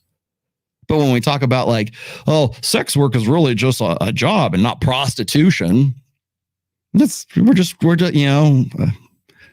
I mean, that's all we're doing is trying to square the circle or circle the square or whatever the hell it is, right? Here, let's keep going. A single-celled organism is behaving. Most animals act without awareness, but their behaviors are still strategic. A single-celled organism is behaving strategically in the evolutionary sense when it swims towards nutrients, despite having no internal understanding of the reason for its behavior. Okay? So women are going to be hypergamous without knowing that they're hypergamous. That's just how, I keep telling you, it's the evolutionary firmware. Oh, and that's not an excuse. That's not a license to sin. That's not a license for promiscuity. That's not a license to cheat on your husband. That's not it. I'm just outlining the dynamics of a fucking system. That's all it is. That's a praxeology. No one's saying it's right or it's wrong. You get to do that. I report, you decide. That's how it works. That's a praxeology. A single-celled organism. Okay, I got that. When it's some sort of nutrients, let's see here. Let me continue. Green's point in this lesson is that what we do has a purpose, whether we're conscious of it or not. And people, either consciously or implicitly, attempt to decode our motives for our actions. So Green tells you to be aware of how you come across and how others perceive you in order to better serve your own goals. Sound like enlightened self-interest? Because it sure as shit does to me. Knowledge of your intentions might be debilitating, though. Okay, so being what did we say? Paralysis through analysis. Okay, here we go. The evolutionary biologist Robert Trivers, also someone I've quoted in the past, developed the idea of self-deception when we're in denial, right? The idea is that the best way to deceive others about our intentions is to believe that what we are doing is sincere. I 100% bet you I would put $1,000 on a polygraph test for Hafeez. Does he believe this stuff? Is it just a grift? Is this just him doing what it's no. Hafeez believes this stuff. He wouldn't be on there putting his ass on the line if he didn't believe in this stuff. But we do that because we want to think that our actions are going to be congruent with what we think, right? So let me keep going here. And maybe so this is actually the most brilliant part of this. Similarly, the evolutionary biologist Robert Trivers developed the idea of self-deception. Okay, it's to believe, damn it, get away. Stop bugging me. If you come to the understanding that the reasons why you do something is not for moral or uplifting reasons, but for selfish ones, such knowledge may undermine your goals because you become less persuasive. So if you think that is your Christian duty to make the red pill your ministry, keep that in mind. Remember when we say, and this is absolutely beautiful analogy here. Remember when we say, we criticize women for doing it for themselves. It's what I've called the crisis of motive. Again, you'll find that in book 2. Crisis of motive. Do I do it for me, or do I do it because people expect this of me? Or do I do it because I'll be affirmed for this? Do I believe in what I believe because people will pat me on the back for it? And the people who give me shit, well, yeah, the reward of being patted on the back for it is greater than having to go through the sacrifice of people giving me shit for it. Has nothing to do with the praxeology, has nothing to do with the mathematics. It's just about how do I self-perceive as a result of that? So it's self-deception. The idea is that the best way to deceive others about our intentions is to believe that what we are doing is sincere. Maybe it is, maybe it's not. That's the whole thing. Remember when guys say, well, you know what? You shouldn't learn game because that's fake. You're being inauthentic and any girl will figure you out. Okay, well, the idea is that the best way to deceive others about our intentions is to believe that what we're doing is sincere. So who is sincere? The guy who did all the work and everything, or the guy who's like, you know what? I'm going to find an end run around how to get laid. This is the shit that keeps me up at night. If you come to the understanding of the reasons why you do something is not for moral or uplifting reasons, but for selfish ones, such knowledge may undermine your goals because you become less persuasive. So if you doubt yourself, you're not going to be able to persuade others about that. And by the way, you'll see that in action right here.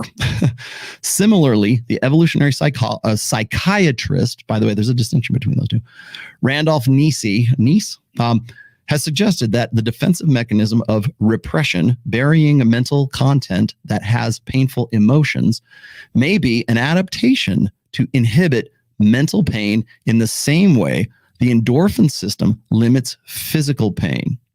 I thought that was absolutely fascinating. Like it's a buffer against feeling pain. It's like an insulation, right? So if you feel guilty for performing certain actions for selfish reasons, like mocking someone to reduce their status or relative to yours, repression kicks in, and instead you believe you are doing them more honorable. You're doing them for more honorable reasons, like you're mocking someone to teach them a valuable lesson about humility. Like that's the latent purpose. Everything that I've just described here between those last Robert Trivers and then Randolph Neesier. Praxeology, that's praxeology right there. Pearl, that's praxeology. Hafeez, that's a praxeology. It's the study that people do shit for because they have there's a latent purpose behind it. That's what it's about. It's not an ideology. It's not a cult. It's not a belief set. I am not the high poobah of the internets of the red pill. As much as I'm happy to have give me the flowers, great, that's great. But I'm the messenger. I'm not the cult. I lead an army. I don't lead a cult. So this is self-knowledge. Oh, so is this self-knowledge and conscious as opposed to unconscious awareness of our strategic motives? Are they beneficial? Okay. Now think of this as a J curve, and I'm about to show you what I'm talking about here. This is a J curve. Actually, I'll throw this on the screen. It's easier to put it up there. If you guys know what a J curve is, you're probably familiar with what a bell curve is. So let's share the screen here. And where is it? There it is. Okay. This is a J curve, and this is the one that came with it. Okay. So you see right there, you've got ability to achieve goals versus self-awareness. Okay. Keep this in mind for the next part here. Being oblivious makes you relatively capable of attaining your desires. Most humans and all other organisms exist at this part of the J curve. Not a bad place to be. Okay. Then once you start to gain awareness of your inner drives and ambitions and how others perceive you, you become more self-conscious and less effective. See what you understand? Are you tracking with me here? But as you continue, you learn and grow and reach the point of internalizing your newfound knowledge. You level up and reach your highest point of effectiveness.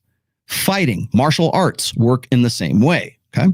When you act on instinct, you will be a fairly capable, if sloppy, combatant. When you have trained for a few weeks and try to implement your new skills, you second guess yourself. Am I throwing this punch properly? Right. And then you get wrecked. Yeah, that's when you get killed in the ring, right? Okay. And MMA fighter guys, John Fitch's, O'Day, back me up on this, right? But when you attain some level of mastery, you revert back to instinct, executing your abilities that have sharpened and refined through the thousands of hours of training. Now, if I were to I occasionally go out and I fence. I have been a competitive Olympic fencer when I was in my 20s. I have not fenced in quite some time. I mean, at least in a competitive sense, I haven't fenced in quite some time, but I still have my gear. I still have my stuff, epee and saber. Thank you very much for all you nerds out there.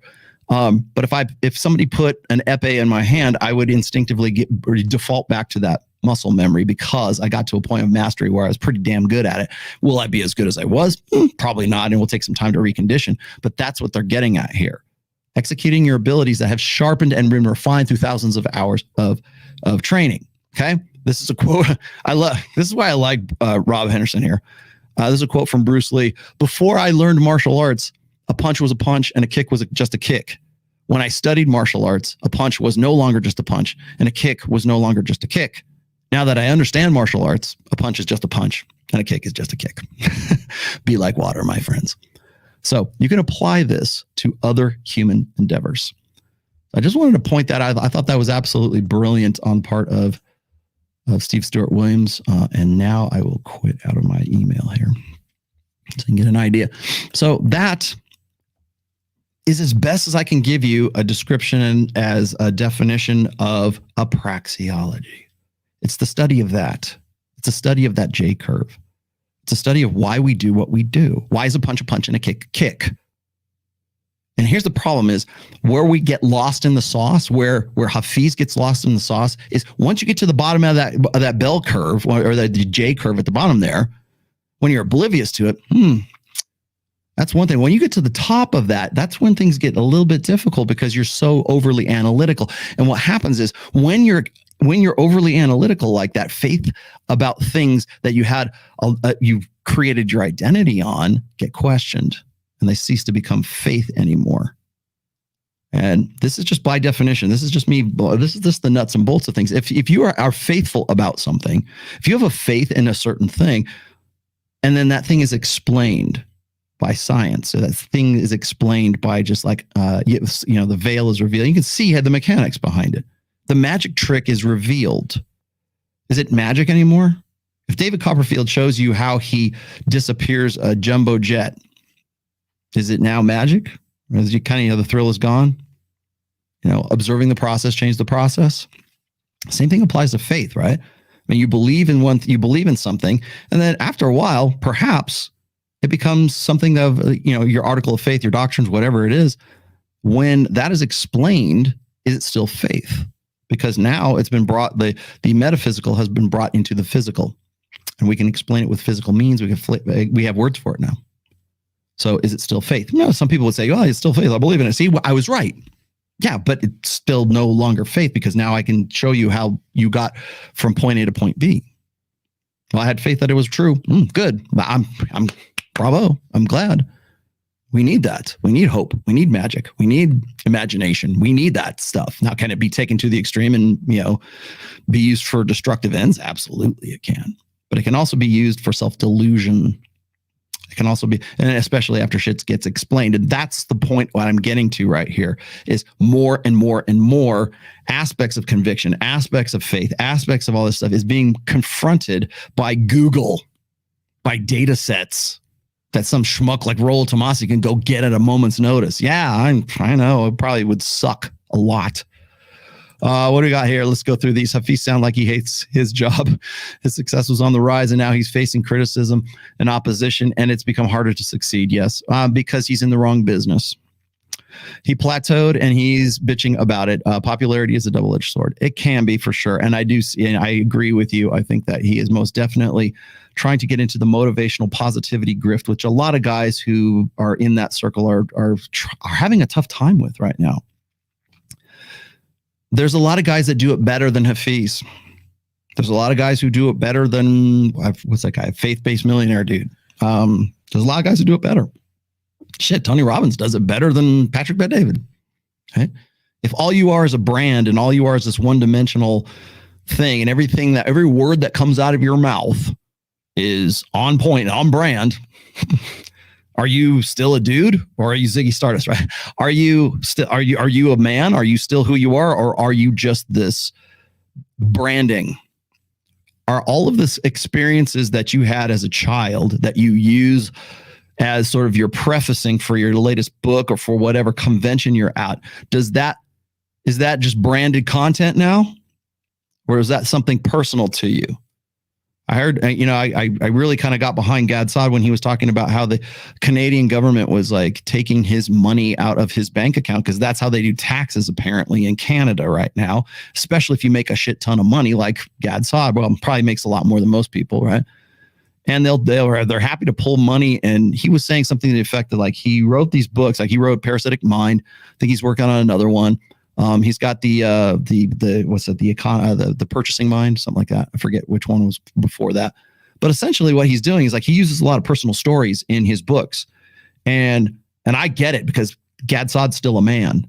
He's still somebody who's relatable. He still has his soul, right? And the reason why he was kind of upset at the Canadian government for taking those taxes out is because the profit that he made off of putting those experiences into that book are being ripped away from him, courtesy of the tax system in Canada. courtesy. So all the success and that he's, I mean, as God saw, how could he not be, right? He's a brilliant mind, right? But I understand what he's saying. So all the shit that he had to put up with when he was going through, was it the war in Lebanon when he's growing up and he had to expatriate over here? He talks a lot about that in his books. That experience, that horrible experience. Now the Canadian government steals the profit, steals away the equity he has in having had that experience as a 10-year-old child, right? And that's pretty, honestly, you want to talk about morals and ethics, that's pretty fucked up, right? But I understand. And I understand why he feels that way, because he's not a brand. He's a brilliant dude. He's an ideas guy. But if you're going to make your background or your come up story part of your being on point or being on brand, I gotta put you on blast. Sorry, that's just how it's going to work. Let's see. I got to catch up because I got this. Thank you very much for that. That's good enough for a Don DeMarco, right? Get those likes up, Rollo. You are correct. Academia will do whatever serves their purpose. The best exposure of information and data by academia I've ever heard was explained by Peter Boghossian and James Lindsay, whatever, on Rogan's podcast. I have not seen that, but I'm familiar with James Lindsay. I think it has a D in his name. Thank you for that, Drape Toman. Very generous of you. Steve Robinson, have you read The Revolutionary Phenotype by J.F.? No, I haven't, but I will put that in the Sam Bottom. Sam, mark that for me, please. I'll come back to you. Let's see. I think I'm trying to stay on top of my. Aren't you proud of me? I've been staying on top of my game today. Rollo, could you list the reference books outside the Rational Male series for the voracious reader and interested in the hows and whys? I will get to you at the end of the show, my friend. The hows and the whys. The house of the whys.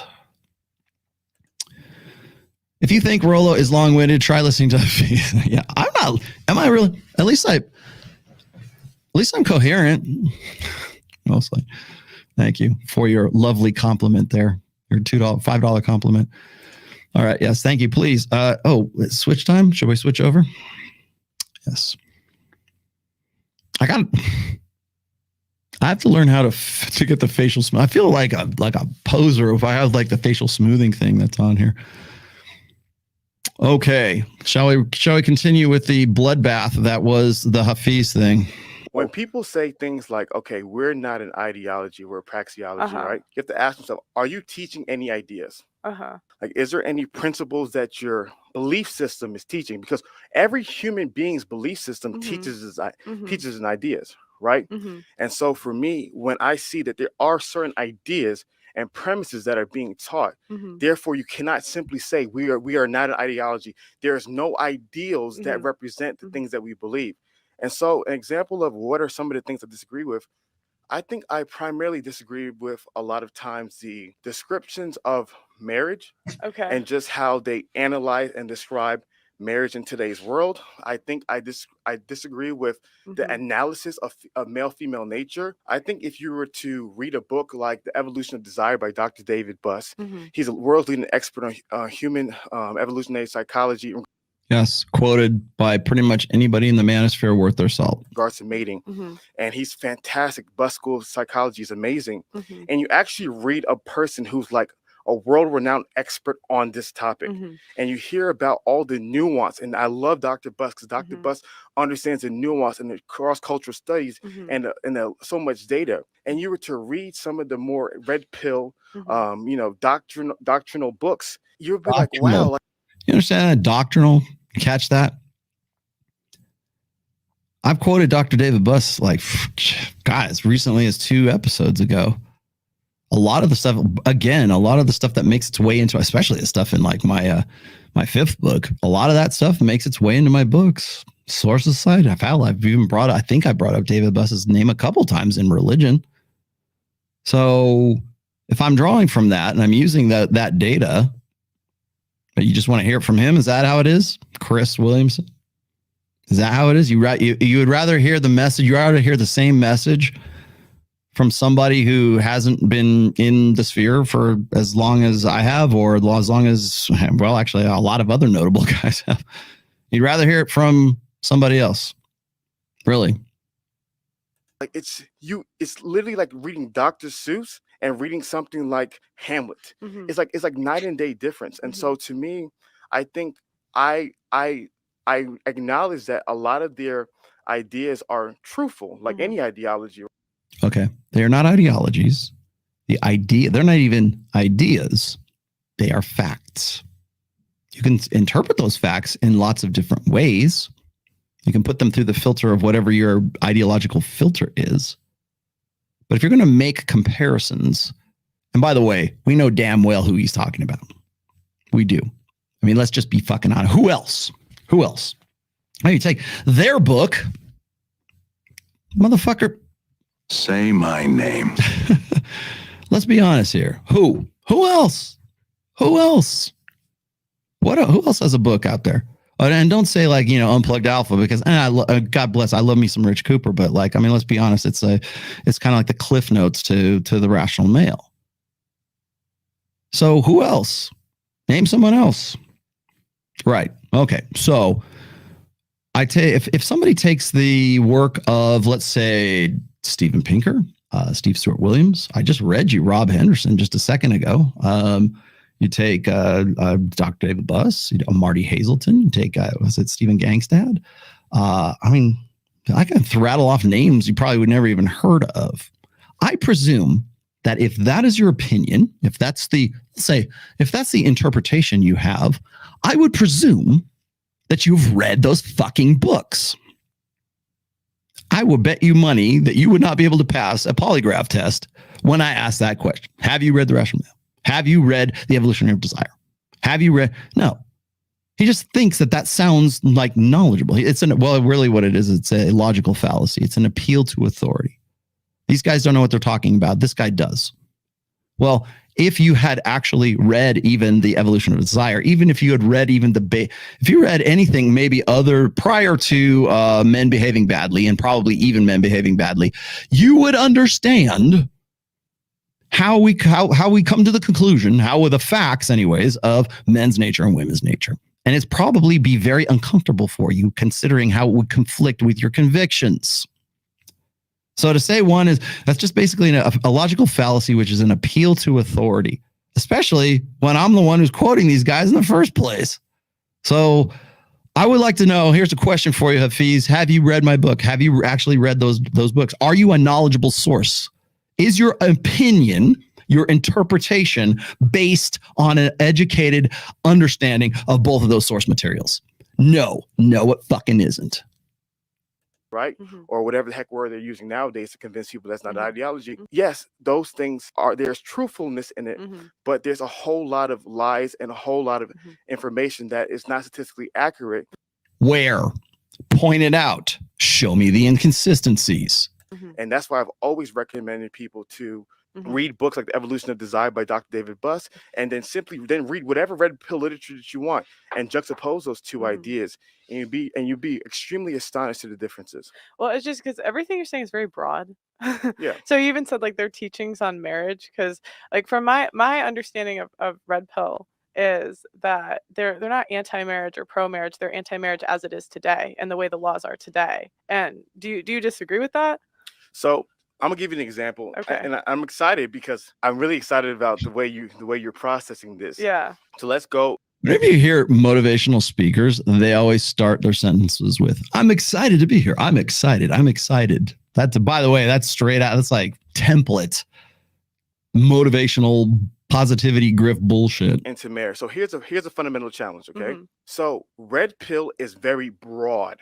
Okay. Very broad, right? Really? I don't think so, actually. You don't think so? No. So do you think a person like Alpha Male Strategies teaches the same exact ideas as Coach Greg Adams? I know more about Alpha Male Strategies than Coach Greg Adams. I haven't watched a lot of Coach Greg.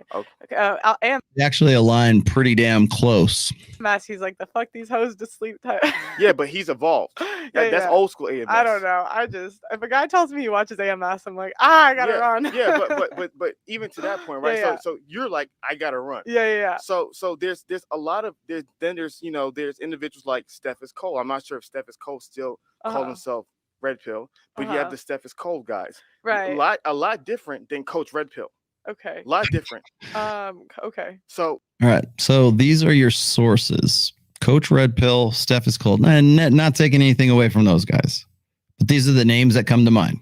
So what I'm articulating is that within the Red Pill umbrella, there's a diversity of individuals. Yeah. There's far right, there's guys who are a little bit more balanced. So what usually happens when we're having this No, dude, there's just the Red Pill. There is no far right. It is not a political movement. There's no alt-right. There are no, it's about intersexual dynamics. Say it with me. Conversation, which will require so much nuance, and I'm glad we're able to dive into it, is that when you're describing the Red Pill, what people want to do is one of two things. You either want to steel man them or you want to straw man them. The argument that you're probably feeling like, and some people may feel like, is I straw man them, right? You pick the worst ideas of the Red Pill, the worst content creators, and then you define the Red Pill as that. But then on the flip side is a steel man, where you find some of their best, brightest ideas, ignore all the negativity, nonsense ideas, and define that as a Red Pill. No, I mean, to me, it's like there's a base set of ideas, and people. So let's point out an inaccuracy here. Of all the guys that he's like, whose name he's willing to say, of all those dudes, how many of them have been in the manosphere for 20 years? How many of them have been in the sphere for 10 years? How many of them have been in the sphere for 5 years? I mean, do we know? I mean, you can actually go get the stats for that kind of stuff. So and I'm not, again, I love Steffes Cole, especially love his Dodge Hellcat, by the way. I love Steffes Cole. I don't have a problem with Coach Red Pill. I just think he kind of got in as on the hustler grift at the same time, but whatever. I know some people dig on him. I don't happen to be one of them, but Corey Wayne, right? Coach Corey Wayne, who can't keep my name out of his fucking mouth. He used to love me. Now he hates me. You know why? Because he is tight with Anthony Johnson. But again, you got to change. If you want to get your flagging numbers to get back up, just talk shit or praise Rollo Tomassi. But of all those dudes, how many of them have been writing and doing this shit for even 15? How many have been doing it for 15 years? How many of them have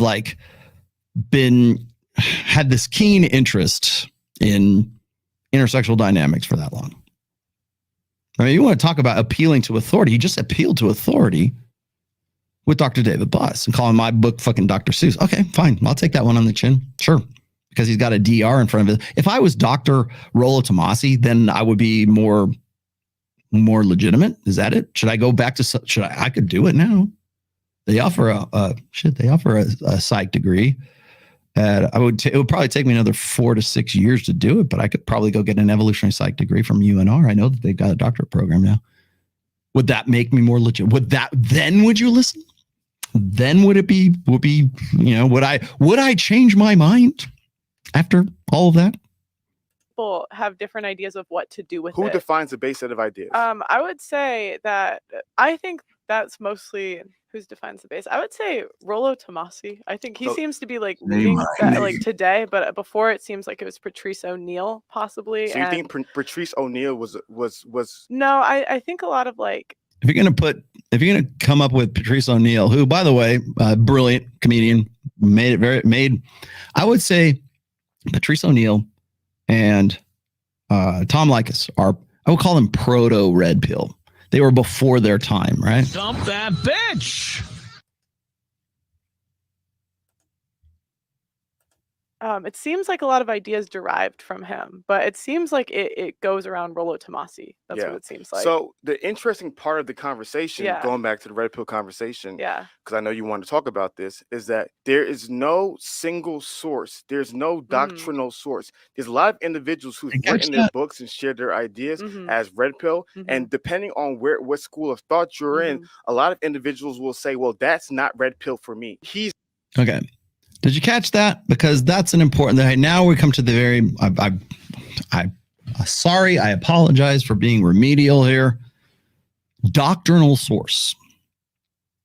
Oh, the rational male is the Bible of the red pill. I kind of have a love-hate relationship with that idea, because I see the rational male as the Chilton Manual, not a Bible, here's. And by the way, we joke about this quite a bit. Yes, I know Icy's going to come at me, and I know that Big Mo, because they've got home fellowship, like we all get together on the Discord and they read my book. Thank you, God, for reading that. I'm very impressed with that. But again, think of it more as the Chilton Manual. Think of it more as a guide to the layman's guide to intersexual dynamics and understanding the nature of men and women.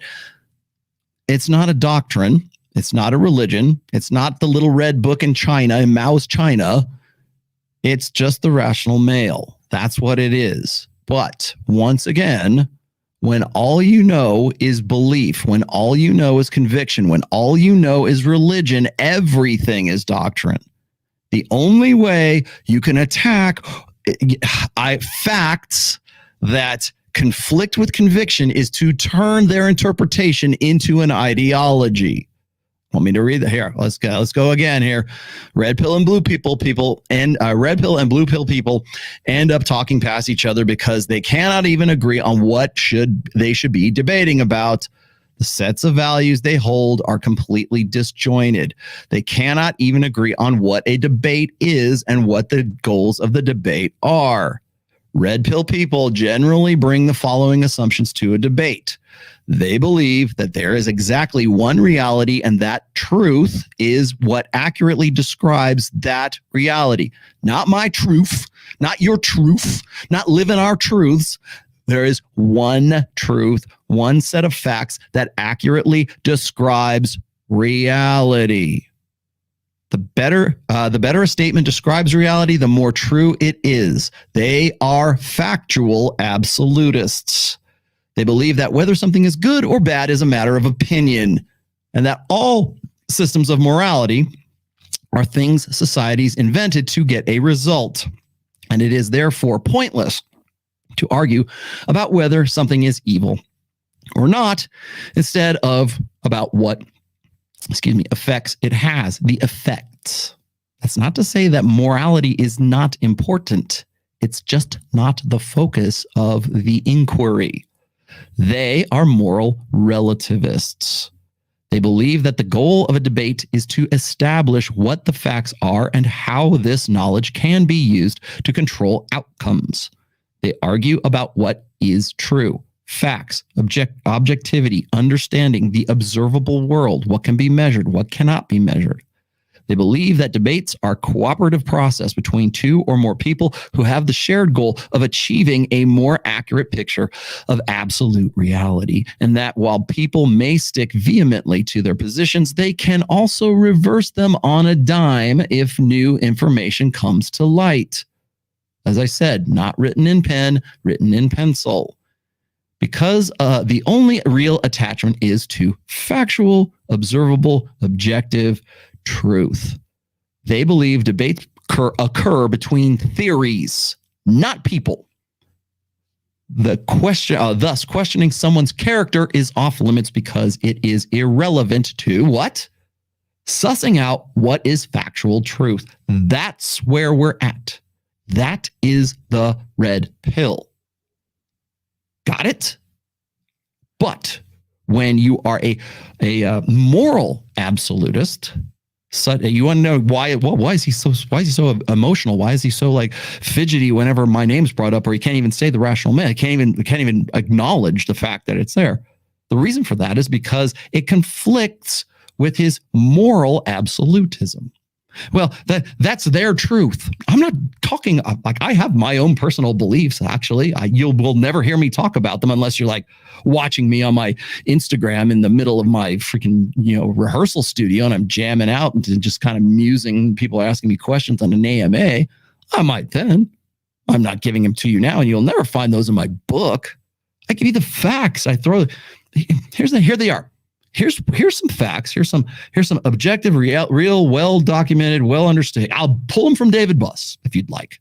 Here are some facts that conflict with your convictions, that conflict with your ideas of what men and women are. that conflict with your ideas of what a good marriage and a bad marriage is, that conflict with your ideas of men and women. What do you have to say about that, Hafeez? That's where it comes. That's where that emotionality comes from. That's why it has to be cast and has to be defined in terms of a doctrine, in terms of a belief set, in terms of a cult. Can't be a religion, right? No, but man, it's the red pill religion and your philosophy. That's not fucking philosophy. Stop it. It is a fucking praxeology. It is data. It is, here it is. It's factual absolutism. What do you have to say about these facts? How do you interpret these facts? I'm interested. Please let me know. A debate? You know what a debate? Here's the definition of debate. Rollo doesn't debate things. I don't debate people. I debate issues. I debate facts. I debate things. That is exactly what I'm talking about. I'm not going to debate destiny. If destiny says, I don't think your interpretation of hypergamy is correct. There's a fact. Let's go. Let's go. Let's go. Let's go. Let's go. Come on. Let's go. No. You're a bad person. Now, fuck you. I'm out. That's just blood sports at that point. That's what I'm talking about.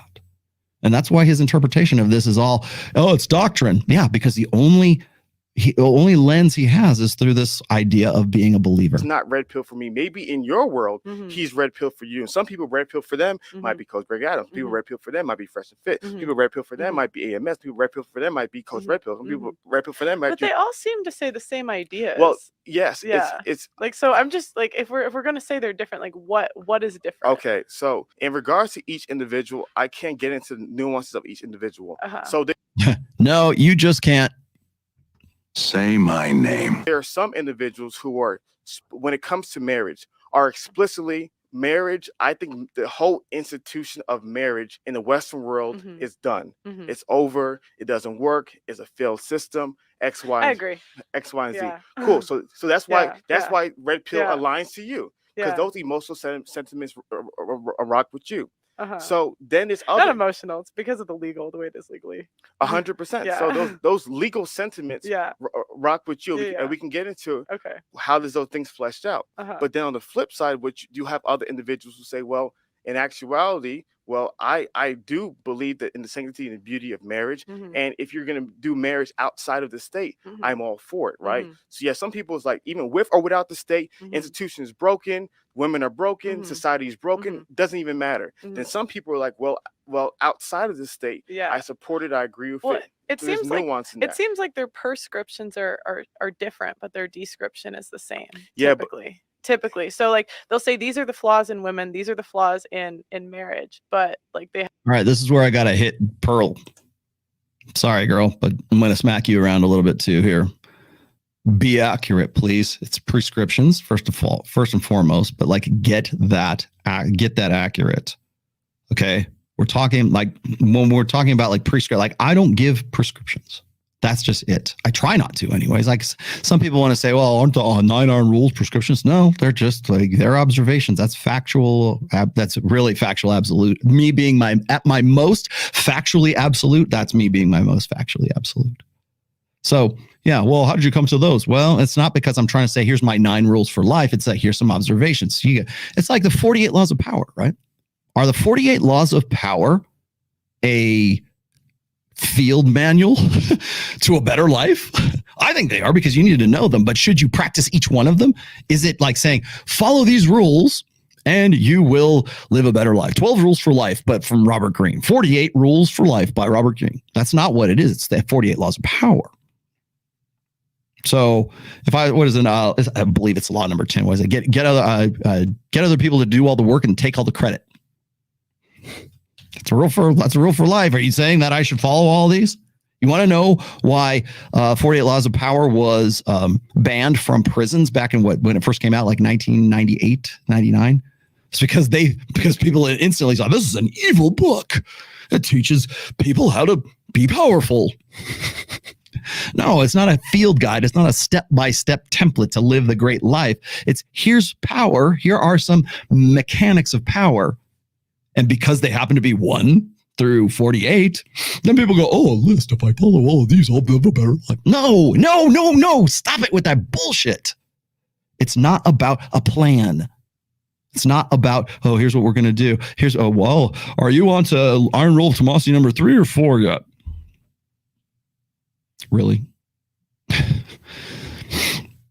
have different prescriptions. So some people will still go through with it with a prenup, and other people will say screw it all together. And so prescribing a behavior is telling people what to do. And telling people what to do also creates a form of an ideology. So if I say I have 10 rules that I believe men should follow, and then say I have no ideology, that doesn't make any sense. So to me, an ideology isn't a bad thing. I have an ideology. You have an ideology. Every human has an ideology. So my biggest argument is not that the ideology is bad, but don't lie and say that you don't have an ideology when we all have an ideology. So in regards to the original question about the red pill, I believe a lot of what. Okay, hold up, right quick. Yeah, that is technically a prescription. What you just said, was it don't get engaged, don't do it. Like if I say don't get married, that sounds like a prescription. Yeah. Don't get married, dude. Because the best practices, at least as far as I can tell, is until marriage in an official capacity there's some kind of reformation, until there's some upside or downside. Now, really, am I saying, hey, are guys going to still go get married? Yeah, of course they are.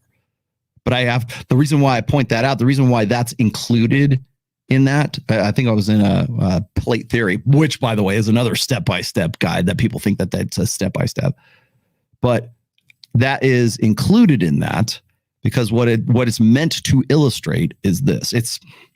I see how it looks like a prescription, and maybe you're right. Maybe I am giving you, so young man, don't get married until you're 30, 35. No, what that is that's included in the idea that men do not reach their sexual market potential or their sexual market value peak until about 36 years old. That's why I'm saying that, because the shit and the decisions that you make at 25, or like the life changing direction those decisions that you made when you were 19 and you married that girl from church camp, is going to be something you're going to come back to when you're 36 and going, damn, I am way more powerful. I have way more sexual selectivity. I'm a better judge of character. It took me longer to mature into this, my full peak potential. And I probably would have done better had I held out till at least 30, or held out if people ask me that, I say, Rollo, what would you do differently with your marriages? I'm probably I got married at 28. I might have delayed, if I had it all to do again, I might have delayed it like 2 years, 3 years. I don't know, just something. So I'm a little bit more wise, right? A little bit more better judge of character, maybe a little bit better established. I mean, I love my wife. I'm glad I got married. I'm glad I got into what I did when I did. Different times, different people, different environment, understood, got it, blah, blah, blah. She's not a unicorn. We made a marriage. We didn't find a marriage. Got it? Good. However, I will say this is once you get to, I fully understand why, and popular culture loves to run men up the flagpole for this. You're having a midlife crisis. It's not a midlife crisis. It's men who got married when they were 28, 27, 29, I don't know, maybe because we get married later. I think midlife crises come later for men these days. But in a classic sense, hell, there's freaking movies about it. In a classic sense, the midlife crisis where the guy goes and buys a sports car because now he's in a position where he wants to recapture his youth. No, he doesn't want to recapture his youth. He's finally in a position where he can enjoy things that he couldn't enjoy before. And you're going to give him shit for it because now that threatens that woman's long-term security. That's why every woman that ever gave Allie grief for, saying that she was a devoted wife who defers to her husband's authority, the number one thing that came out of their mouths was, "Oh, girl, you got to have a safety valve. You got to have a fail safe. You got to have a side hustle because you never know if that gut son of a bitch is gonna fuck his trophy wife or he's gonna screw his secretary or something like that." That was the fear. I mean, and it is a visceral fear, and you know where that comes from? Because it comes from a long-term understanding that when men get to be about 36 to 37 years old, maybe even or sometimes earlier, sometimes later, but when they hit that area, that window of opportunity, that window of peak potential, that's when women who are on their decline of their sexual market value get real fidgety, man. And that's when we got to rein that son of a bitch in. right? Oh, you bought a sports car? What are you 14 again? What are you doing? Oh, you finally got that guitar you wanted. You finally got that thing you wanted. You finally got this that you wanted. What are you going through a midlife crisis? What are you insecure in your masculinity? That shame comes from a position of fear from women who are invested in have invested their long-term security in that guy staying who the fuck he is. Stay in your lane. Don't buy that car. We need a minivan. We got bills to pay. You have responsibilities, mister, and I'm one of them. God forbid you go try to recapture your youth. It's not recapturing your youth. It's a sudden realization that now the guy has hit his peak potential, and he looks and he goes, damn, if I hadn't done this, and this. You want to know why preventive medicine is such a sleeper hit of the 5 books I've written? That's why, because it teaches exactly that. So that's the long-winded explanation as to why that's in there. They say is half truths. And like I said, for example, if you really analyze human and male nature and female nature, there's a lot of really dark and disturbing things about female nature when you can get to the rawness of it, right? Yeah. And if you were an individual and you were simply I'm not on TRT. communicating those raw, dark truths about what was true, it could be very simple to realize that, wow, man, these are really, really bad things. I'll give you an example. Felons have 30% more children than non-felons. I love it. Yeah. So I don't. So you just threw out a number. Yeah. I've never heard that. You have nothing to back it up. So another example is. Yeah, but I do. Would you like me to go dig those stats for you? I'll go dig those stats. Give me 1 second. Sorry, we got to stop there. What happens in this community? What happens with the people who have this school of thought? They'll throw out numbers. Where did that stat come from? Where did it come Rob from? Henderson, dipshit. Would you like me to pull that here? Let me go you know what? Let's go pull that right now. Where did that come from? That could just be pulled out of your ass. Who came up with that? Let's see. The studies of David. By the way, I think Rob Henderson is actually quoting David Buss in this. Let me go see if I can find this for you guys. Let's see. Oh la la la la. I might actually have the. Do I have the poll? Maybe I do have the poll. Hang on. In my data sets here. Let's see. Oh, I mean, what would you like? Studies of online dating find that men find most women attractive, at least somewhat attractive. Well, you want to do the 80-20 rule? Sexual inactivity. Let's see. Research has shown that most men find most women at least somewhat attractive. Let's see. I think I have it here.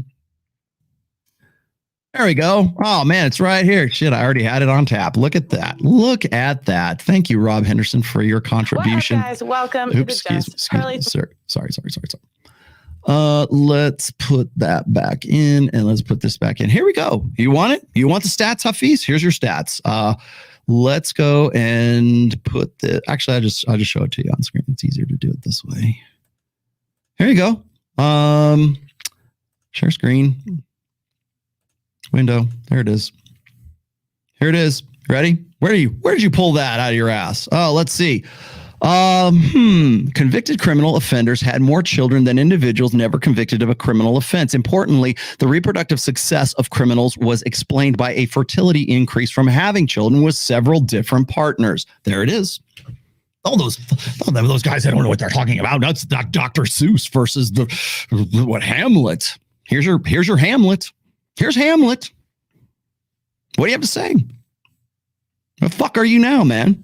By the way, this is one of probably like 3 or 4 that I have. Criminal offending as a part of an alternative reproductive strategy, investigating evolutionary hypothesis using Swedish total population data. Got it? That's where the number 1 is. And by the way, that's Sweden. And why do they go to Sweden? Because it's the most gender egalitarian country in the universe. That's why. Next stupid question. Yes. Oh, that could just be from anywhere. Yeah, it could, but it's not. Off the top of my head, I don't know, but it's easy to Google. I know. Okay, Pearl, you better goddamn know where that comes from. I'll tell you another thing is that those stats are also in Men Behaving Badly by Dr. David Buss. Just throwing that one out there. It's like if you Google it, it's like at the top of Google. It's easy to Google, right? Yeah. But the reality of the matter is, when people are sharing their statistics and numbers, a lot of times they don't know. They can't even tell you the primary source. So, because it's like off the top of your head, you're not going to know like 100%. Right but why? I can. Rob Henderson quoting a study by, let's see, who did this? Shang Yao, Nicholas Langstrom, Hans Terman, and Hasse Valum, something like that. I'll put it this way. It was important enough that Rob Henderson, a doctoral candidate for a doctorate degree in evolutionary psychology, thought enough to actually put it in a tweet and quote it. Should I believe you? Why should I believe you? Yeah, okay, but if I'm saying if I got you the stat, I could look it up now. I know you could look. Yeah. You can take your time. You can pause the episode. You can look it up. But my point is that a lot of times in this community, they'll throw statistics and data at you. You're not privy to statistics and data. Yeah. Some of it is true. Some of it is false, right? And I can go into some of the truths and false as well. And so because you're not able to simply look things up, you're in a conversation where you're like, okay, I'm gonna give this person the benefit of the doubt. But if the data is simply skewed by sheer numbers, it can totally dispel whether this person's communicating the truth or not. Yeah, but what happens when that data comes from the source that you think, from the exact authority that you think is legitimate? Then what? What if I quote? I got other ones. You want me to grab? That's only one study of probably like 3 or 4 that I've got loaded. It's easy to just like Google it. I know, but what I'm saying is, listen carefully. If you and I are having a podcast conversation and you have 15 data points that justify your worldview, but you don't know the source, you know the primary, secondary source. We could stop this episode, and every time you pull up numbers, we could look at it. You can look them up. You can pull them up. You can show it to me. But that's going to take too long. So usually in conversations like this, you're not able to do so. So they're not true because it took too long to reference them. Therefore, what you're forced to do in these conversations is whenever someone gives you a statistic, the individual's called to believe it. And I've seen that happen myself because I'm a data person as well. You've consumed my content. So no, you're not. Some of it. I'm a data person myself. So when I share data, there's times where I was like, oh, well, that number was wrong. But because we're in the middle of a conversation, people simply believe me. Yeah. And so to me, which is fine, then you just update it. I know, but in the midst of the conversation, when we're having these conversations and when we're sharing all these data, a lot of people will spew data and numbers that they don't it can be truly false. I understand sometimes misinformation happens. 100%. And it's not perfect. I'm not all right, here you go. Sorry to do this to you one more time, but just to sort of back that up again, here we go. And you know what? I'll just throw this on the screen too. Hang on one second. Guess what, children? You get to see my my Twitter feed here, which is pretty amazing. Where is it? My bookmarks. It's in my bookmarks. As a matter, actually, you don't get to see my Twitter feed. Here you go. Well, looky here. Rob Henderson, once again. In modern society, the most violent gang members often have the highest status compared to their non-involved peers. Young male gang members between 14 and 18 years old were 5 to 7 times more likely to have had sex and 3.2 times more likely to have gotten a girl pregnant. This, again, also is drawn from another official psychological study, right? I forget where he's pulling this from, but I do recognize some of these names. There it is. What else? Do you want me to go grab more? Because I can grab more. You see, the thing is, here's the thing is there's this presumption. That just because, and I understand why. By the way, I'm gonna give Hafeez half a point for this because I just talked about this a little while ago. Things that make me crazy, right? Be accurate. Like Pearl, sorry, this is exactly what I'm saying. Come correct or don't come at all. Well, I've heard that violent gang members are blah, blah. No. You better know goddamn well that where that is. I said the same thing about Adam Sosnick when he started, and he's done this several times, starts talking about the Morgan Stanley study from 2018, Rise of the She Economy, and he starts rattling off those stats about women being single and childless by 2030. He doesn't remember the name of it. He doesn't care to. Have that on tap. It's not hard. I have them like logged in my freaking desktop here. I gotta go fish them out because I didn't remember we were going to do this part, but I can, within a reasonable amount of time, I can figure them out. What do you have to say? Here it is, black and white. Here's the fact. How do you interpret the fact? Well, let's debate the facts. No? Okay, fuck you. You said it and on the unconscionable contract show that you'd want everyone to have what you have. You maintain that you don't agree with marriage as it stands today. What's the issue? Okay. Would you like me to have that conversation one more? Actually, you know what? Hold on. I'm going to star that. I'll come back to that. I can't go. That's too involved to get into right now. I have done full fucking episodes on that. That's why. Anybody else? Oh, what is this? Rollo, I found you and other RP or Red Pill content creators years ago through CCW. Okay. Why do you think he's pivoted lately on his opinions? Oh, Coach Corey Wayne, because the old grift ain't working. I don't know enough about Corey Wayne. I don't care enough about Corey Wayne to understand what his personal situation is, but I would speculate that there's probably some new chick in his life that he can't reconcile with. You know what? I'll tell you exactly. He's turning into Tucker Max. Tucker Max was the incorrigible bad boy who wrote, I hope they serve beer in hell, had a baby out of wedlock, and then got married. And then suddenly now he wants to write Mate with Dr. Jeffrey Miller. And where is he now? Nowhere. That there has to be a level of accountability when we're saying this is the truth. So for one of the things that I've been improving on in regards to my speech is that if I share a number, if I really don't know the primary source or I'm not willing to pull it up immediately, right, I'll say, well, you know what, I think this is the number, or I'm not sure this is the number. But what happens is when you say 110%, this is true. The divorce rate in America is 50%. It's true. And then you share these explicit narratives. And then when you simply analyze them and break them. That was a bad jump cut, Pearly. I don't know what happened in between. I would love to see the raw footage of this, but that was whoever's doing your editing, F+. Now you realize that's not the case. Yeah, but then you switch it. But I don't think it's wrong to just say a number. It's nothing wrong. And then I look it up and it's right. Like I've looked that up. Yeah, that's the whole thing, Pearl. That's the whole thing. Yeah, that's what they're hoping for. Well, I don't know where that came from. Well, neither do I. So we got to throw it out. It's bullshit. Sounds like bullshit to me. You? Everybody in the audience, the studio audience? Okay, fuck you. Though we can move on to the next topic. Oh, guess what? It's actually true.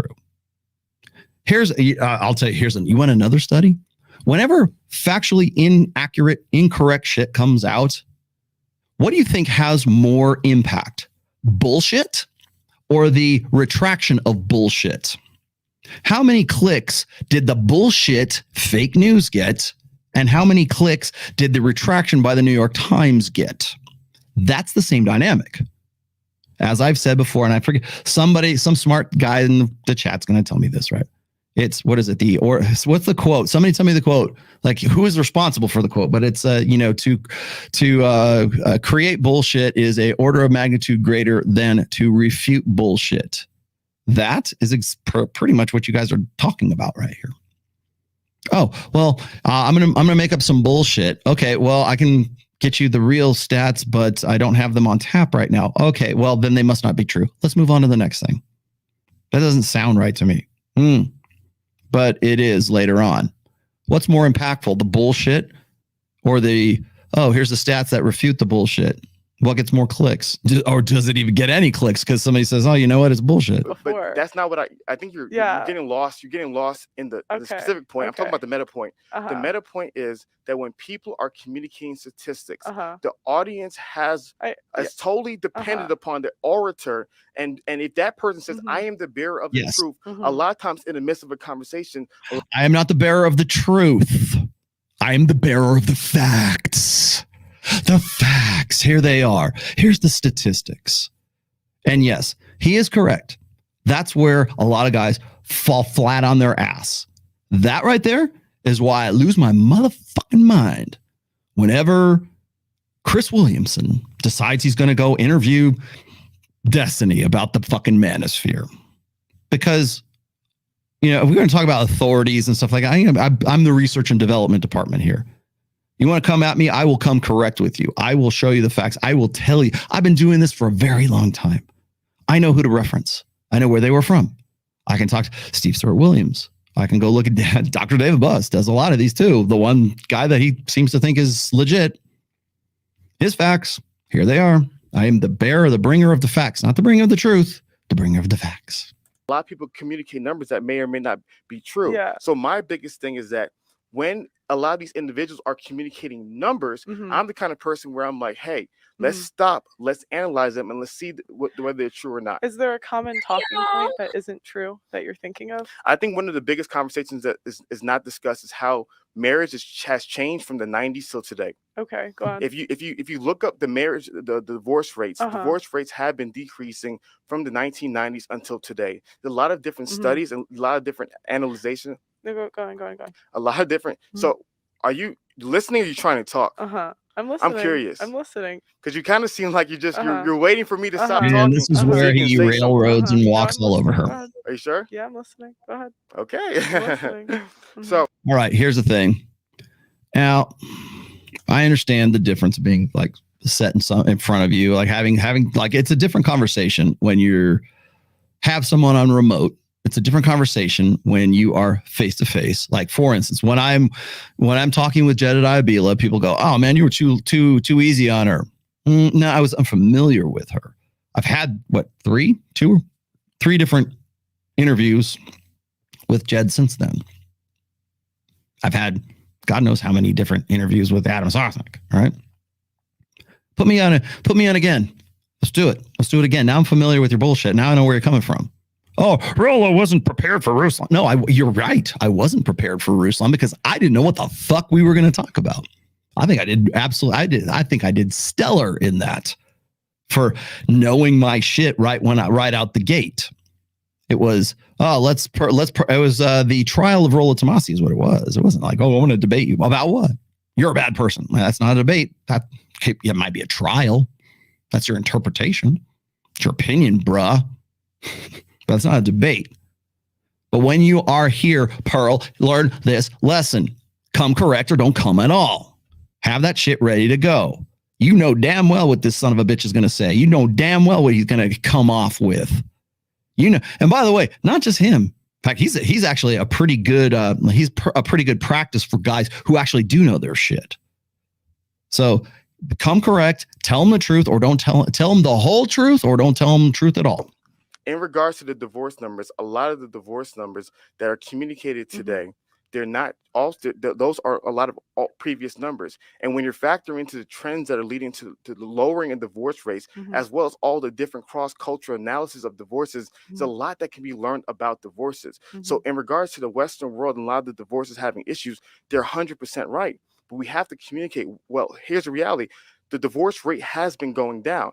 And why has the divorce rate been going down? And the reason why the divorce rate is going down is because we've learned a lot of different things about marriage, about divorce, about why did the divorce rate skyrocket initially in 1970s to begin with. I can tell you exactly why it skyrocketed. I've done that show. I did the full divorce show. Oh, why did it? Well, because we had moral degeneracy. No, it tracks almost entirely with the advent of hormonal birth control. No fault divorce. He's about to talk about no fault divorce. Yeah, did that already. Got the stats for you. It's already in another episode. They're there, black and white. What are you going to do about it? Show me your stats. Show me why I should interpret this differently. Let's have that debate about the facts. Factual absolutism. And so there's a lot of, when you hear a number, statistics are great under the broad scope of a conversation. But when you're really trying to dive deeper into what's going on in today's society, statistics tell you a story. Right. So once you understand the story behind the number, then you can understand why the number is practical. So in my question is, one of the biggest things that we've worked on is that if we're going to give a number, we want to also tell the story behind the number and how is that beneficial to improving the lives of people today. And so to me, that's one of my different points of view is that if you're simply holding on to any worldview and the worldview is communicating certain things that may or not be true or may not be painting the whole picture, is this for the purpose of benefiting society or is it for the purpose of perpetuating a narrative? How about this? It's for the benefit of educating people, of bringing these to light. And sometimes Having the truth forced upon you is an uncomfortable experience. Those facts. Oh, well, why is there a rise in divorce in the 70s? I'll tell you why. Hormonal birth control. Why was there a no-fault divorce that became widespread from 1968, 69, 68 to where we're at now? Hormonal birth control. Why do we have a Roe v. Wade? Hormonal birth control. Why do we have why do women get the right to have a credit card in 1974? Because the insurance companies were just like, oh, we really better get on team woman. No, it's because we went off the gold standard in 1971. And we need those little ladies who are now getting divorced to be able to have fiat currency, fiat credit. There it is, black and white. What do you got to say about that? Here's the facts. Here's how I interpret those facts. How do you interpret those facts? That's not me forcing my ideology on you. It's me forcing the truth upon you. These are the facts. This actually did fucking happen. What do you have to say? That's what you have to say. Nothing. Wouldn't you say that the divorce rate's going down because people aren't getting married as much? So think about it right this. Let's talk about hello, Pearl. If you're gonna make that point, like emphasize that point. Say, yeah, the divorce rate is going down because the marriage rate has gone down. End of story. Stop. Full stop. Divorce rate is by percentage. So let's do some numbers because you seem like a very analytical girl, logical girl. Let's talk about some numbers. Thank you. So Thank if the system of marriage is broken, right, and 1,000 people get married. Oh, I see. The rate would still be. I see. Okay. I see. So let's do it for the people, right? Remember, the red pill argument is the system is broken. So that means anyone who engages in this institution, whether or not you do it, it's broken. It's not going to work. It's going to lead to a 50% divorce rate. So if 1,000 people get married, therefore it should be 50% divorce rate. But then wrong. I really need the sound drop for Donald Trump. Wrong. I need that one. Somebody give me that one. Wrong. Have you ever taken fucking statistics, man? No. Let's. You want me here? Let's go find this out. I can absolutely go find this shit. There's dozens of articles about this right now.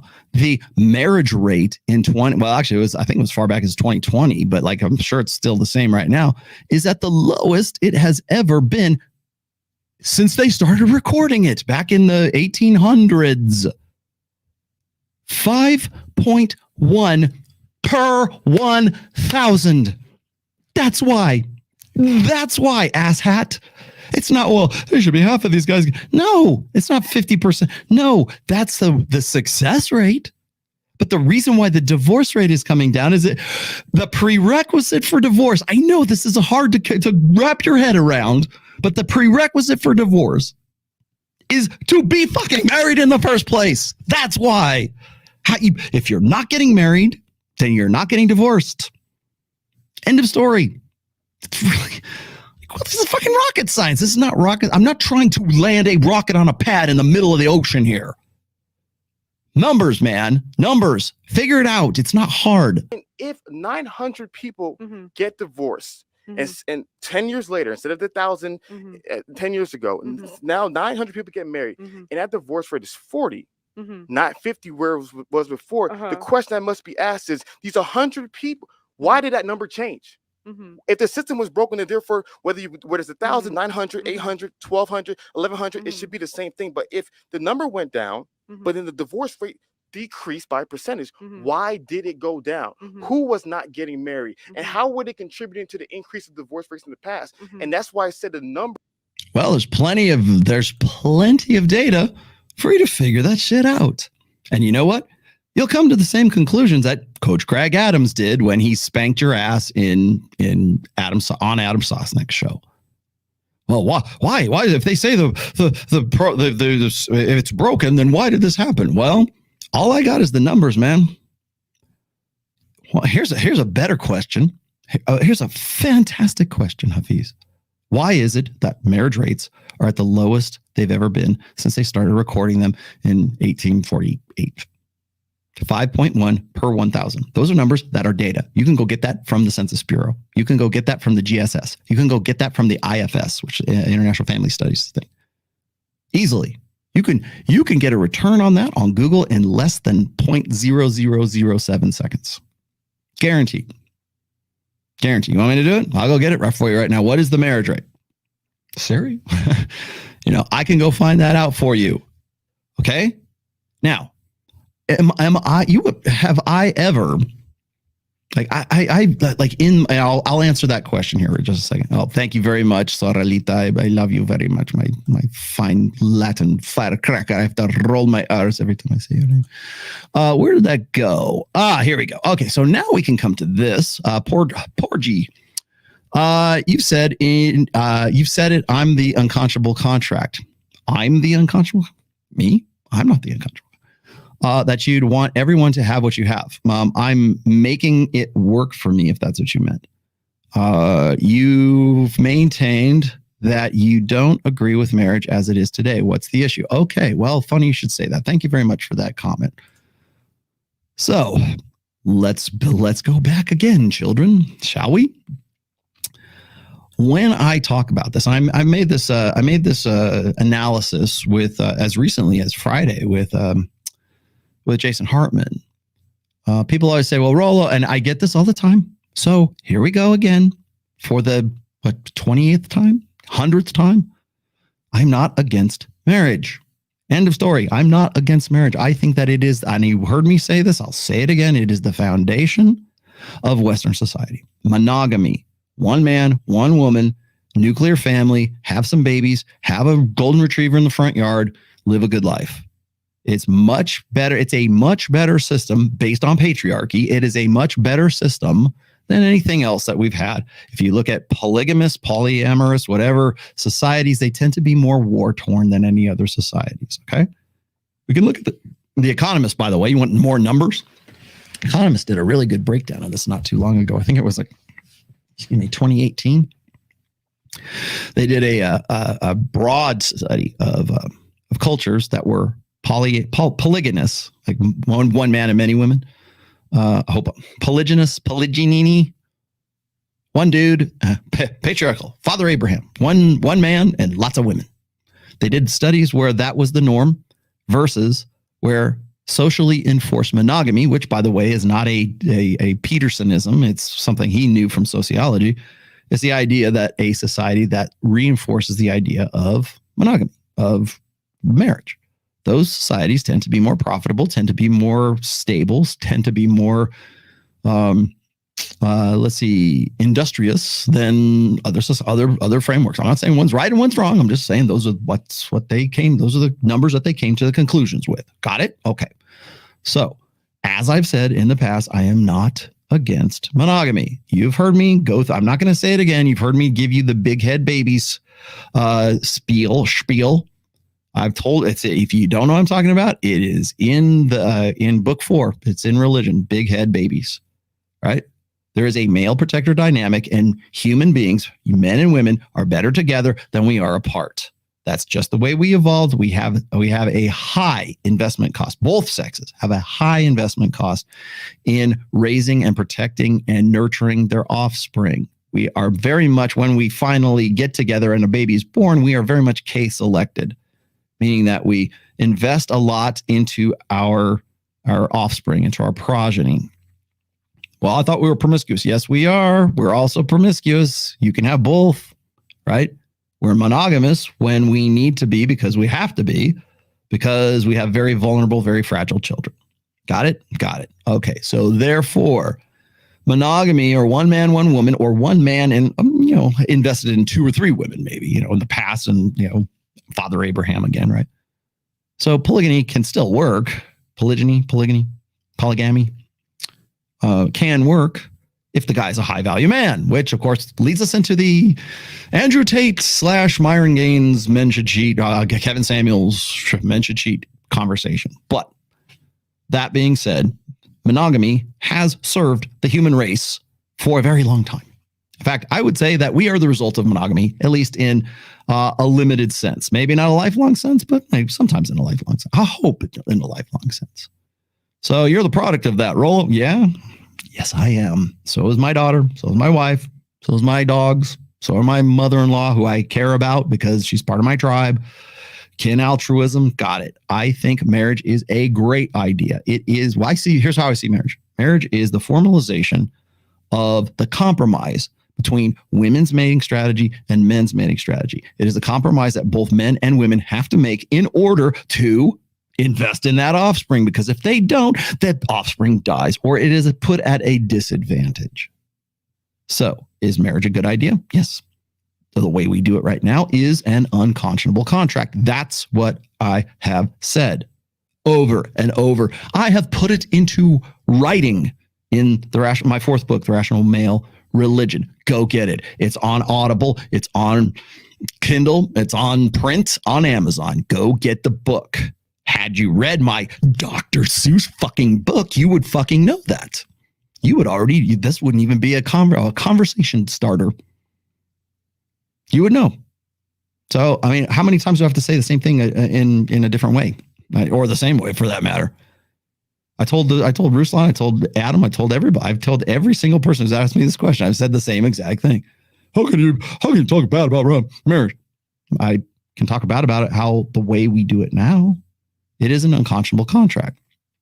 Would you like me to tell you about coverture laws and how men are new? This is the new coverture law for men. Men have more rights, privileges, maneuverability, power, power over the course of their lives, a direction over their lives outside of marriage than they do inside of marriage. And that is unfortunate. There is no incentivization for that. And by the way, that's part of what I'm working on when I'm getting into the divorce lecture, I guess, class lecture that I'm going to do probably with Myron next month. So that is why. So when Hafeez erroneously says, oh, these guys are all like this, they're all the same. Fuck you. You don't take the time to do the work. Please do me the solid and go do that. Will tell you a story. And if you don't know the full story, you don't know how the number is relevant to the lives of everyday people. And that's what I'm passionate about. I want to keep on saying it. A lot of the red pill arguments are true. A lot of them are true, mixed with a whole lot of lies. No, not the arguments, the facts. And we have to be honest, there is an ideological bent and there is a for-profit bent for the ideologies. But if we're simply going to stop there and not do a deep dive in analyzing the study, if we don't sit down and analyze every single statistic number and juxtapose it with the leading experts in the world who are also studying these things, we don't have a full... I just gave you stats from two of the leading experts in the world backing up exactly what Pearl just said.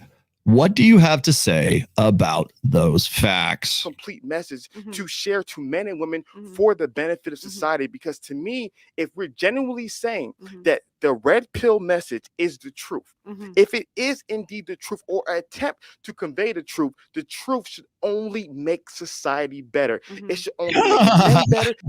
No. Sometimes the truth is really fucked up for society, my friend.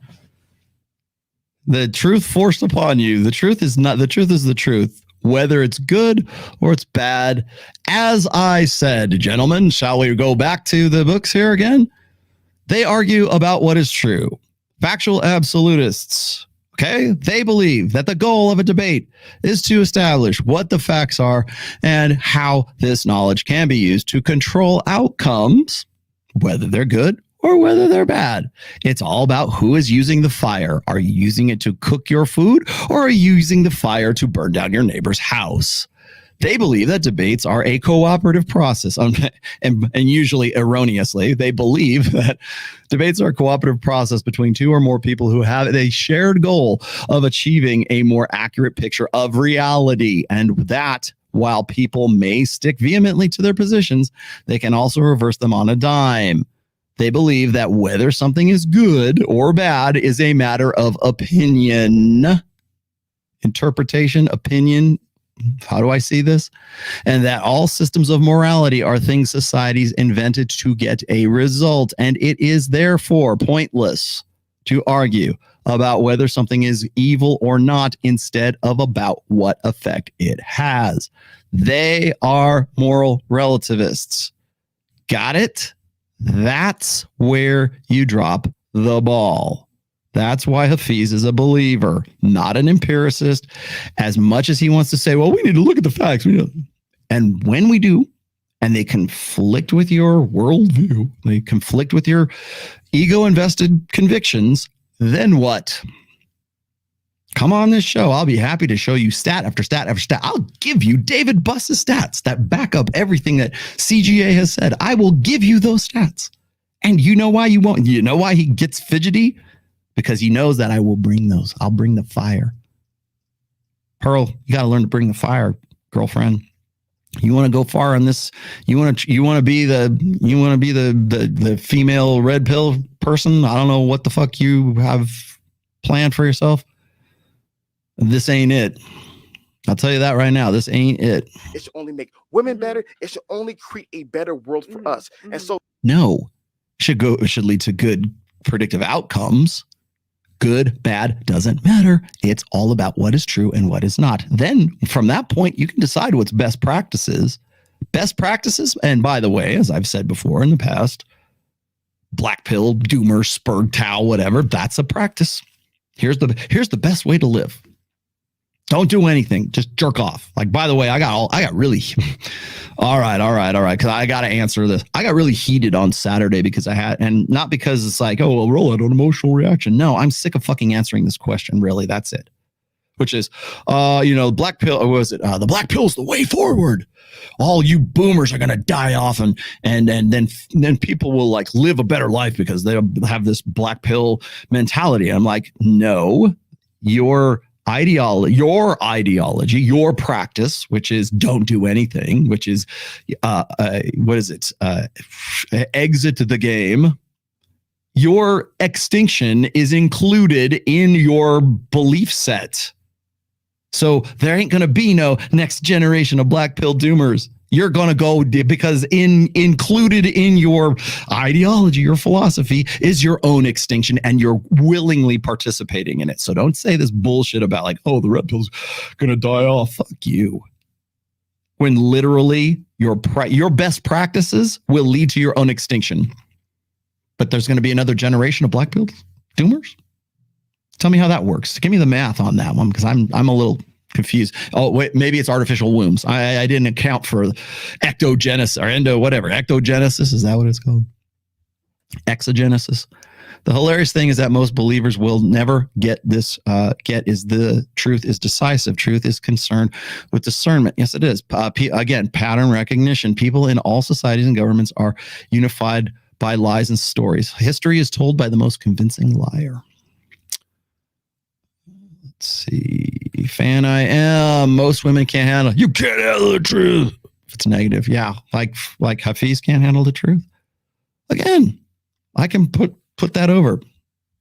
Well, honestly, I prefer Torsha over Pearl, but that's maybe that's my personal bias. I think. Let me tell you this right now. I think Torsha's way more prepared. Torsha knows her numbers. Torsha knows where to source them from. You want to know why she did so well on Access Vegas? Because she already knows. That's why I put her in that position, in the producer's position, because she already knows her shit. She's not caught flat-footed, and this is definitely being caught flat-footed right here. And to me, when honestly, I see an ideology, honestly, it's kind of embarrassing. When I see a praxeology, whatever the heck they're calling it nowadays, when I see a worldview and I'm looking at it, I'm analyzing it, and I'm understanding it, and I'm seeing all people who are leaders in it, and I'm seeing the inconsistencies in what they say and what they do. I'm saying that there's a deeper conversation with the numbers, and there's a deeper conversation with this type of information that is not being discussed. And I'm glad we're doing it right now. No, you're not doing it right now.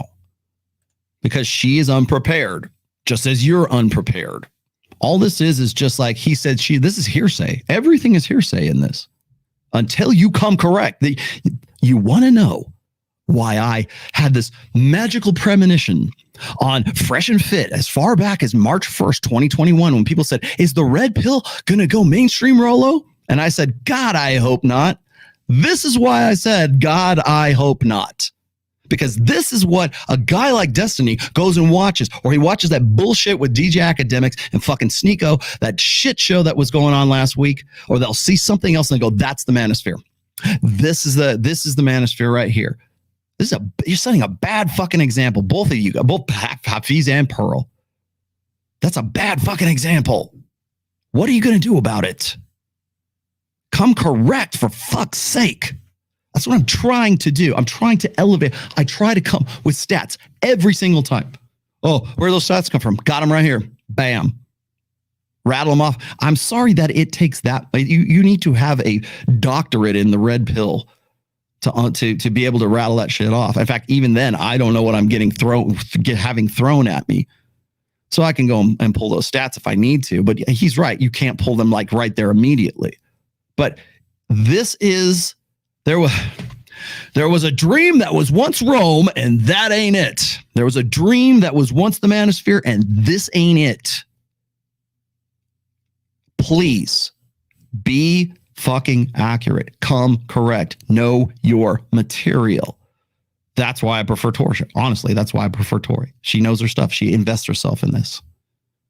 I don't think that women are good representatives of the red pill, but if you're going to go out there and you're going to try to build a brand off of this, this is not exemplary of what that ought to be. To me, it's like if it goes from 50% to 40%, who cares? Mm-mm. That's right. Don't do that. Don't do that, though. Let me. Go ahead. Because to me, people aren't getting together. They looked at the getting married rate is lower than it's ever been. So it's like to me, it's just like men are getting a bad deal today, and they're signing a contract where women are paid to leave and take the kids. And to me, that's just, and especially in the UK. Like I live in London. Like girls, like your child support's literally dependent on how much you have the kids. So you're literally paid to take the kids away. Okay. So like to me, all right, let me address this one because the trolls want some love. So here we go. Rollo, CGA said you're the biggest drama queen behind the scenes in the manosphere because you told Donovan that you wouldn't do the CME if he came. Yeah, I did. That's exactly what I said. And I won't do shows with Coach Greg Adams until he in some way divests himself from Anthony Johnson, like everyone else who has worked with Anthony Johnson. You want to do a show with me? I'll be happy to do it with you as soon as I see your name is not on the list for the speakers list for the 21 convention. Then we can talk. Until then, you don't know enough to know that this guy is a pathological liar. Just like Ivan Throne just found out. Just like John Sonmez found out. Just like George Bruno found out. What was the other girl? There's some other girl on my Instagram who showed me some screen caps between herself and Anthony, who was trying to get her to talk on the 22 convention. I can't remember her name. Just like those guys. Where are all the rest of them? Hunter Drew. Just like Hunter Drew found out, who now is Zach Small, apparently. Let's throw some other names out there. Who else? Just like Richard Cooper found out, just like Ryan Stone found out, just like everyone else. I won't work with CGA for the same reason I will not even give him the time of day to Alex from Playing with Fire or John Anthony Lifestyle, the fat kid in freaking Brazil who now we suddenly find out is married. That's why. Until you can acknowledge that, I'll be then. Well, hey, I think he's got great shit. Awesome. But just because I won't be on the same show with CGA, I'll do that the moment that I think he's not working. He's like 100% determined that he's not working with Anthony Johnson, who has been obsessive compulsive for almost 4 years now, stalking my daughter online. I've got the screen caps. If you'd like to see that, I can use the nuclear option anytime I fucking want. I wonder if maybe I ought to do that. Maybe I ought to send those screen caps to CGA, and maybe that would convince him that the 21 convention, they're bad actors, right? How about Roman McClay? I did a full freaking show on that. Is that where you want me to go? I'll be happy to go. I will go anywhere. I got no reason not to. You want to go visit Jesus? Let's go visit him together. Come on. Until that time, just like a bad deal. And even if you sign a contract and it's a 40% versus 50%, that's still not great. You first and foremost, let's not be deceptive, right? Okay. You cannot. I'm not being deceptive. If you understand statistics, you cannot say a 10% decrease in the likelihood of something happening isn't a big deal. If there was a drug. All right. God damn it, man. Basic statistics. Actually, let me put it. I'll try to be as succinct as I can here, because Mike Sartain said something like this. If I say, or Mike Sartain tells you that there's an 80% chance that it's going to rain tomorrow, Is he wrong if it doesn't rain? No, there was an 80% chance that it was going to rain. It just because of the 20% that it didn't doesn't mean that he was wrong. There was still an 80% chance that it might. But if you say that it didn't, if the rain doesn't fall, he's not incorrect. There was an 80% chance. That's the difference here. Let's keep going. Or if there was a disease and we say, the disease has a 50%. Let me finish. You told me not to cut you off. I'm not going to cut you off. Okay. Because I understand what you're trying to do right now. I was under the impression of this was to be a certain kind of conversation, but I'm getting what you're doing right now. So if you want to make the conversation the way you want to make this conversation, it's no problem. No, the way this conversation is going right now is he's like stepping all over her right now. I'll tell you what's funny is when people sent me this link, I thought this was the roommates show at first. So like I was saying, the way I want to make the conversation. Like I was saying, if there was a disease and the disease had a 50% fatality rate, and all of a sudden, 10 years later, even if the amount of people with the disease went down by 2%, 3%, 4%, whatever numbers you want to give, but then all of a sudden that disease has a 40% fatality rate. The fatality rate went down 10%. Well, we ask ourselves, how did that happen? No one says, 50%, 40%, no big deal. So everything is. No, we are asking how that happened, asshat. I just explained that to you. Rollo is for marriage. Yes, I am, very much so. I wish you could have the great marriage that I have with my wife. However, 80% chance of rain, I'm not going to endorse the idea that you go out there and put your name on the dotted line because it is an unconscionable contract. Would you like me to show you all the facts as to how I come to that conclusion? Because I can do that too. It's not about not knowing what led to that. See, here's the thing is he gets caught in the weeds there. Oh, numbers this, number that. No, those numbers exist for some reason. And you know what? Here's the thing is people interpret those numbers and they go and they say, why is this happening? Yes, we do. No, nobody's just like throwing out numbers just willy-nilly and saying, oh, well, I guess we're fucked. Same thing. No, you're going to be like, wow, it's still high than we would like it to be, but it's a lot better than the way it was before. So what can we learn from that? What can we improve on that? How can we make that better? And so to me, going back to the ideology, my biggest thing is I'm all about how can we make the world a better place? And simply that's the distraction. That's the deflection right there. He knows he's caught. He just tries to, again, turns it into, well, the world should be a better place. Again, that's how believers do that. They'll take your stats and they go, yes, that's right. But why is it happening like that? It's because of this ideology. It's because of moral decay. It's because we're going to have to save the West somehow. And this is how we're going to do it. No, what do you have to say about the stats? What do you think is contributing to those stats? Not like, how can we make that better? How about this? Maybe the make it better is let's just abandon it altogether. Right? Maybe that's the solution. How about this? What if we had just like, instead of contractual marriage, we had covenant marriage, like I tried to make a case for way back with Dr. Everett Piper in the Pat Campbell days. Well, I at least threw something out there. I did my damn best to throw him a bone, but even that, women need fail safes. We're horrible men. How about God, right? Like I thought this was supposed to be a covenant. Like, won't God check both of them? Apparently not. We need the state in there because she's got to be able to drop the hammer whenever she wants to. Now, again, that's not, I know that's, that sounds like Rollo is very anti-marriage. No, I'm not. I still think you ought to get married. I wish you could. But again, as a happily married guy, that's what makes it that much more poignant, right? Impactful, salient, whatever, there's your vocabulary word. It makes it tough for people to listen to Rollo Tomassi, who's been married for 26 years. I love my wife. I have great sex with my wife. I love my daughter. I take care of my people. I take care of my tribe. I do everything this motherfucker says. Everything. I'm living the best freaking life, man. I'm not a millionaire. I'm not draped over freaking, I might hang out with jet screaming hootie queens in Vegas occasionally with Mike Sartain. But other than that, you don't see me doing that. You don't see me I love Tori. I'd love to we got to get another picture together, Tori. But Like, look at my Instagram feed. It's me, maybe a guitar, Ned. You know, I'm the last of the clean livers, Hafeez. What does that have to tell you?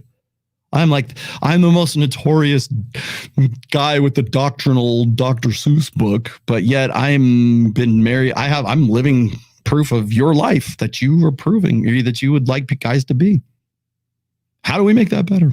I wish I knew. I wish I could give you some answers to that, because right now there's no incentive for men to get married, at least in the contractual sense.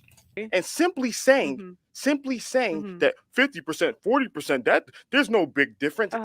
It's deceitful. I mean, deceitful.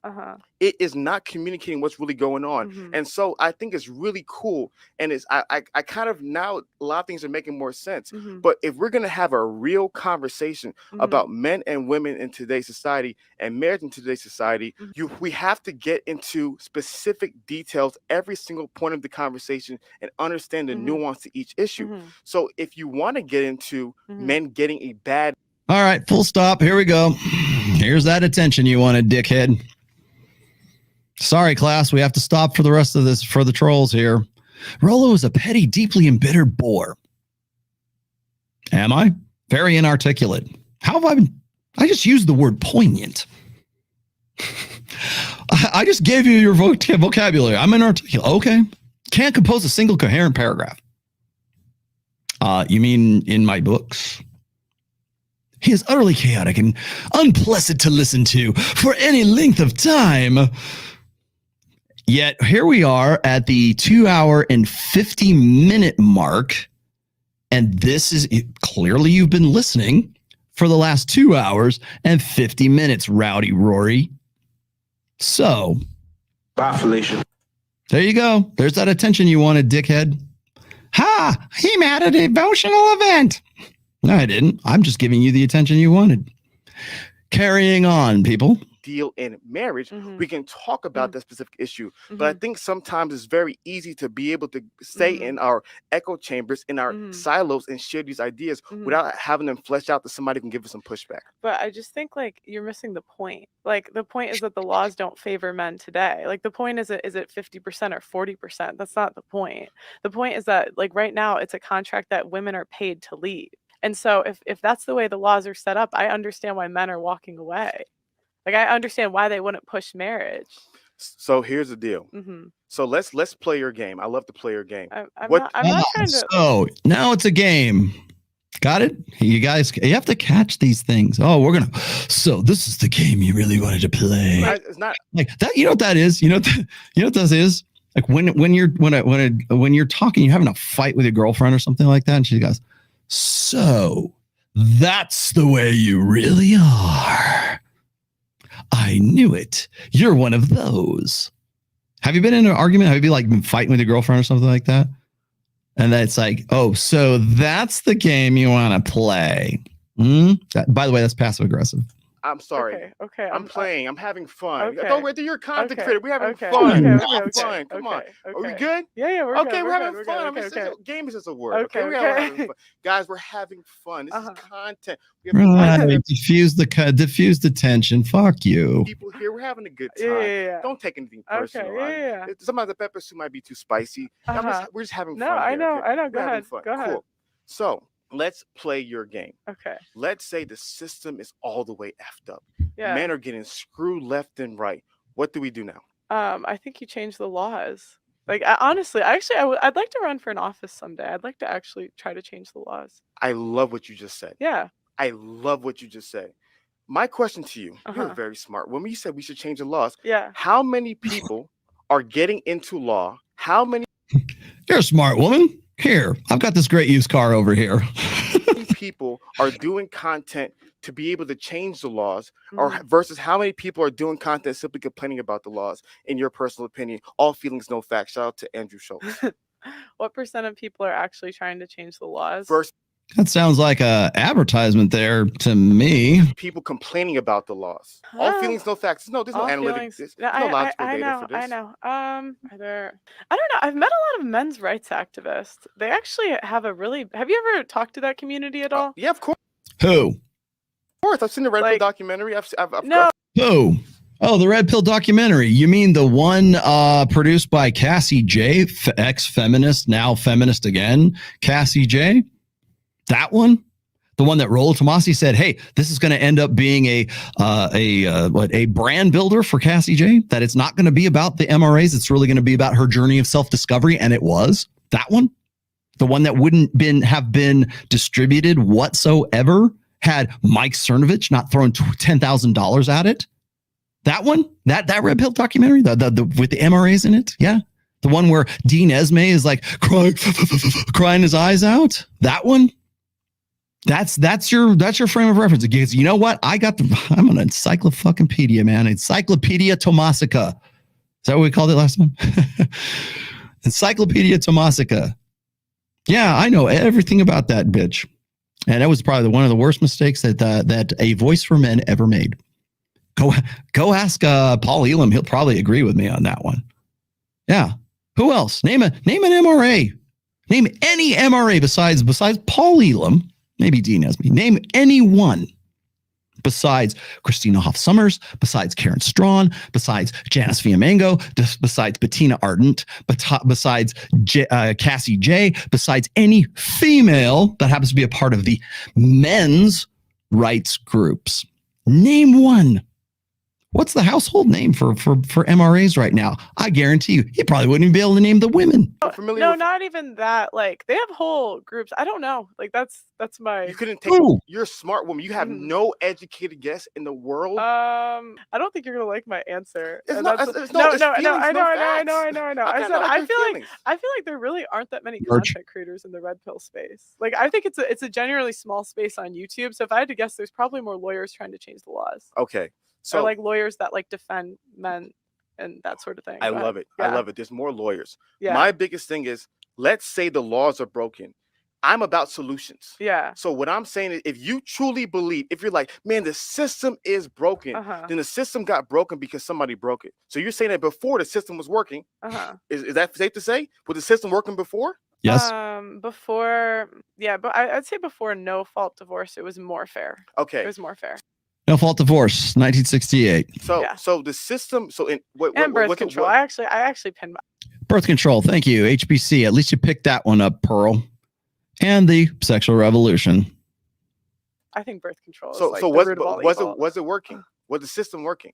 Yes, more. It was more fair before, I would say. Okay, so was the system patriarchal? Yes, it was. Was it a more balanced system? Was it a more innate natural system in an idealistic sense? Yes. Was it more so than gynocentrism? Yes. Would you like to have that conversation? No, because it doesn't fit your narrative. He said it was working before. He said it was more fair. Was it working? If it's broken now, it must have been working before. Yeah, it would. Or was it always broken? It would seem like that. Yes. I'm asking you the direct question. Was it broken? If you're telling me right now it's broken, those are your words. You said the system is broken right now. So therefore, if the toy was broken today, does that mean the toy was not broken yesterday? Yes. Continue.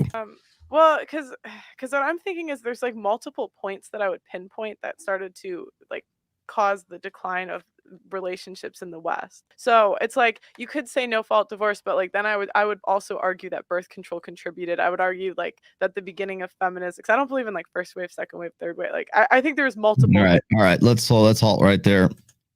This is Pearl trying to paraphrase me. So let me clarify. Let me give you here's your lesson, class. Hello there, children. How's it going? Here's your lesson. Okay.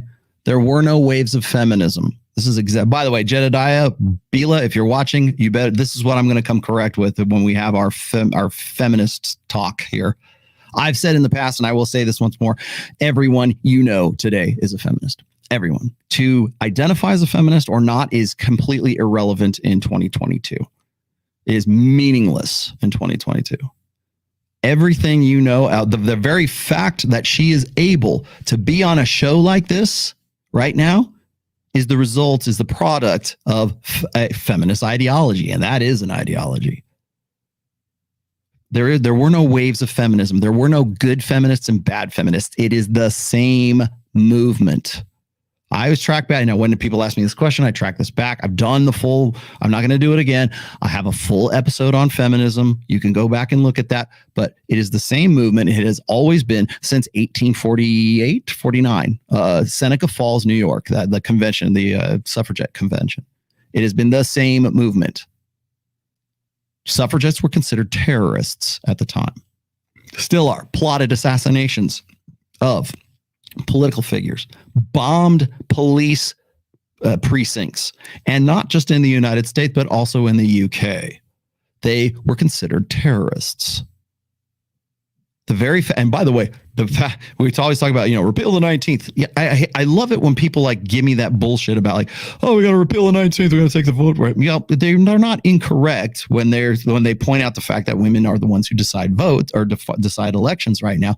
I think it's ludicrous to try to take that right away from women right now. But one of the things that these guys never really think about, and by the way, young women don't think about the same thing. They don't even know how they got to that point. They couldn't even tell you what year the 19th Amendment was ratified. 1920, August 18th.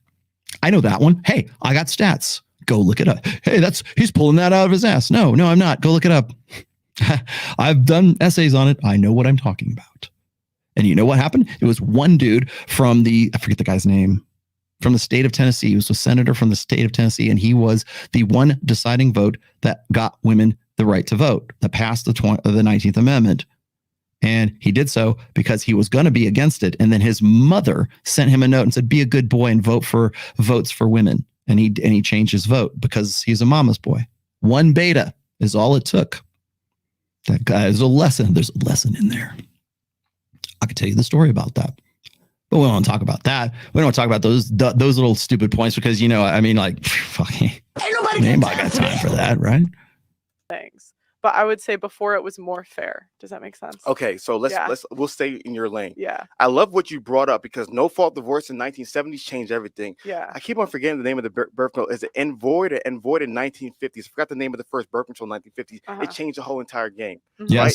But you primarily said the system today is broken to not benefit men. Yeah. Right? Yes. And so my argument is that if you had a community of guys who are investing bad jump cut, Pearl, keep going, all their money, all their energy, we're getting into law. We're supporting these people. We're putting these people on our platform. If we're putting these champions who are going to go into Congress and going to go into the local places. That's a good idea. You should do that. No, let's stop. Let's stop right here. Yeah. You said it was a good idea, right? Yeah. Why aren't those people doing it?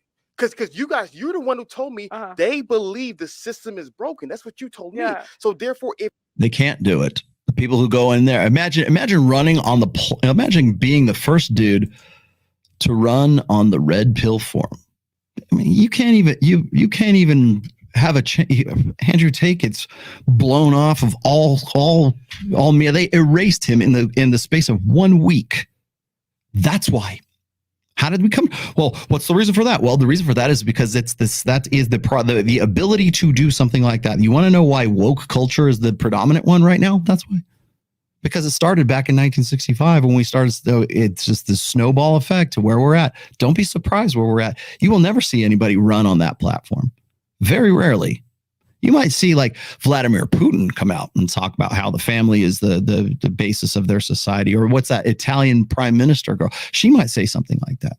Maybe we'll get to that point. I don't know. But I'll tell you right now, as far as the powers that be, the gynocentric powers that be, you're not going to get to that point. That's why.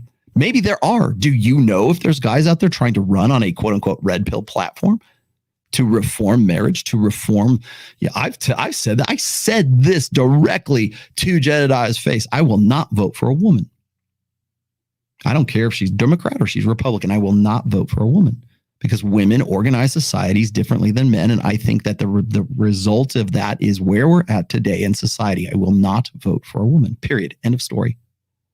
Because they rule and organize society in a much different way than men do. Just the same way, and by the way, the same way I think that there needs to be more men in teaching jobs right now, because men teach differently than women. I will say that as well. You want to start, here's the thing, it's not politics. And politics is, that's like, I've criticized, by the way, I've criticized the MRAs for exactly this point. Okay. And what I've said is that the MRAs tend to be like top down guys, right? Oh, we're going to go and we're going to petition. We're going to get men's battery shelters. We need something for battered men shelters instead of battered women. And there's like, for every 1,000 women's battered shelters, there's one for a guy. And it's like, oh yeah, the champions of the MRA. Do you know how long the MRA has been in existence? It's prior to the internet, by the way. What have they achieved in that time? Do you know that, Hafeez? No, you don't. I do. I follow it along. It's one of my primary criticisms of the men's right. Of course, then it became the men's human rights, because we couldn't just have it men. It's the men's human rights thing. Men's rights, the MRAs really want to be more perfected feminists. The reason why MRAs fail is because they believe in the lie of egalitarian equalism. That's why. Until they accept the fact that men and women are different, and the fact that patriarchy is a much more balanced system, idealistically is a much more balanced system than gynocentrism ever will be, and is a much more balanced system than egalitarian equalism ever will be, they will always fail. That's why you want to know why the most vocal advocates for the MRAs are females? That's why, because we only take women seriously. That you want to know why Pearl is going on Vice? Because we only take women seriously. They won't have Rollo Tomassi on there. They won't go to the fucking source. Oh, we got a chick on here. You know what? I'll tell you, I'll give you another example. Oh, thank you, Dr. Thunder, very much for that. You know what? You get one of those. What is this? Industrial Revolution took fathers out of the home to work in factories in the 1800s. Yes. Without dad at home, feminism started during this time and everything else was downhill. Yeah. By the way, when I have done my homework on feminism, there's no coincidence that feminism started at about the time of the Industrial Revolution and also coincided with the rise of Marxism. That's a topic for another show, but don't get too lost in the sauce there. Anyways, getting back to my point here is the reason why you don't see male MRAs, or the best known MRAs are Cassie J. He couldn't even name anybody. I don't think does he even know who Dean Esme or Paul Elam are? He just even ever read any articles off of A Voice for Men? I doubt it. He's too busy trying to come up with the next, Confucius say fortune cookie tea leaf bullshit to put on his Twitter feed. Some motivational, inspirational bullshit, rather than like sticking to the freaking facts and doing something like significant. That's why it's all people. Hey, you're going to talk about Hafeez? Do I need to? Because this is the example that I'm talking about here. Now, getting back to Pearl here. Okay. Once again, I was watching. Here's the story. I was watching the Piers Anthony debate, the Piers Anthony interview of Andrew Tate. And right after that, they had a panel show to say, well, what did you think of this? Right. They had Leah Heilpern on there, whose show I have been on. They had, what's her name? Is her name Elizabeth, or I forget the girl's name, the black girl who's also British. I follow her on Instagram, on Twitter, and I can't remember her last name, but I know her from Twitter. She's a Twitter friend. They had one other chick, and they had some other kind of dickless guy that was on there just to sort of like be the token male on the panel. And I'm looking at this, and I'm like, how are these people, these 3/4 of which were women? How is it that they're experts on this? Why is it that they were chosen to give their professional analysis, their educated expert witnesses about Andrew Tate? And of course, Leah Heilpern, by the way, Leah, sorry, not sorry, but she has most definitely been alpha widowed by Tate. It took one episode. It took one interview over a year ago. And remember, Leah Heilpern's the queen of crypto, the queen of Bitcoin. She's a crypto girl. Now suddenly she's pivoting to, I don't know. How about the manosphere shit? I love Bitcoin. Yeah, sure. Let's talk about politics. Let's talk about Andrew Tate. I talked to him once a long time ago, and it was a great interview. Let me tell you more. I know everything about him. So that's your expert witness, right? Or I forget. I want to say her name is Elizabeth, the girl who's the black girl. Like, I like her a lot. I follow her. We kind of, throw things back and forth on Twitter for a long time now. But I'm like, how are these the people that get the call? I can come on the remote with you. I've known Andrew since like 2017 or 2016, actually. I knew him before the 21 convention, actually.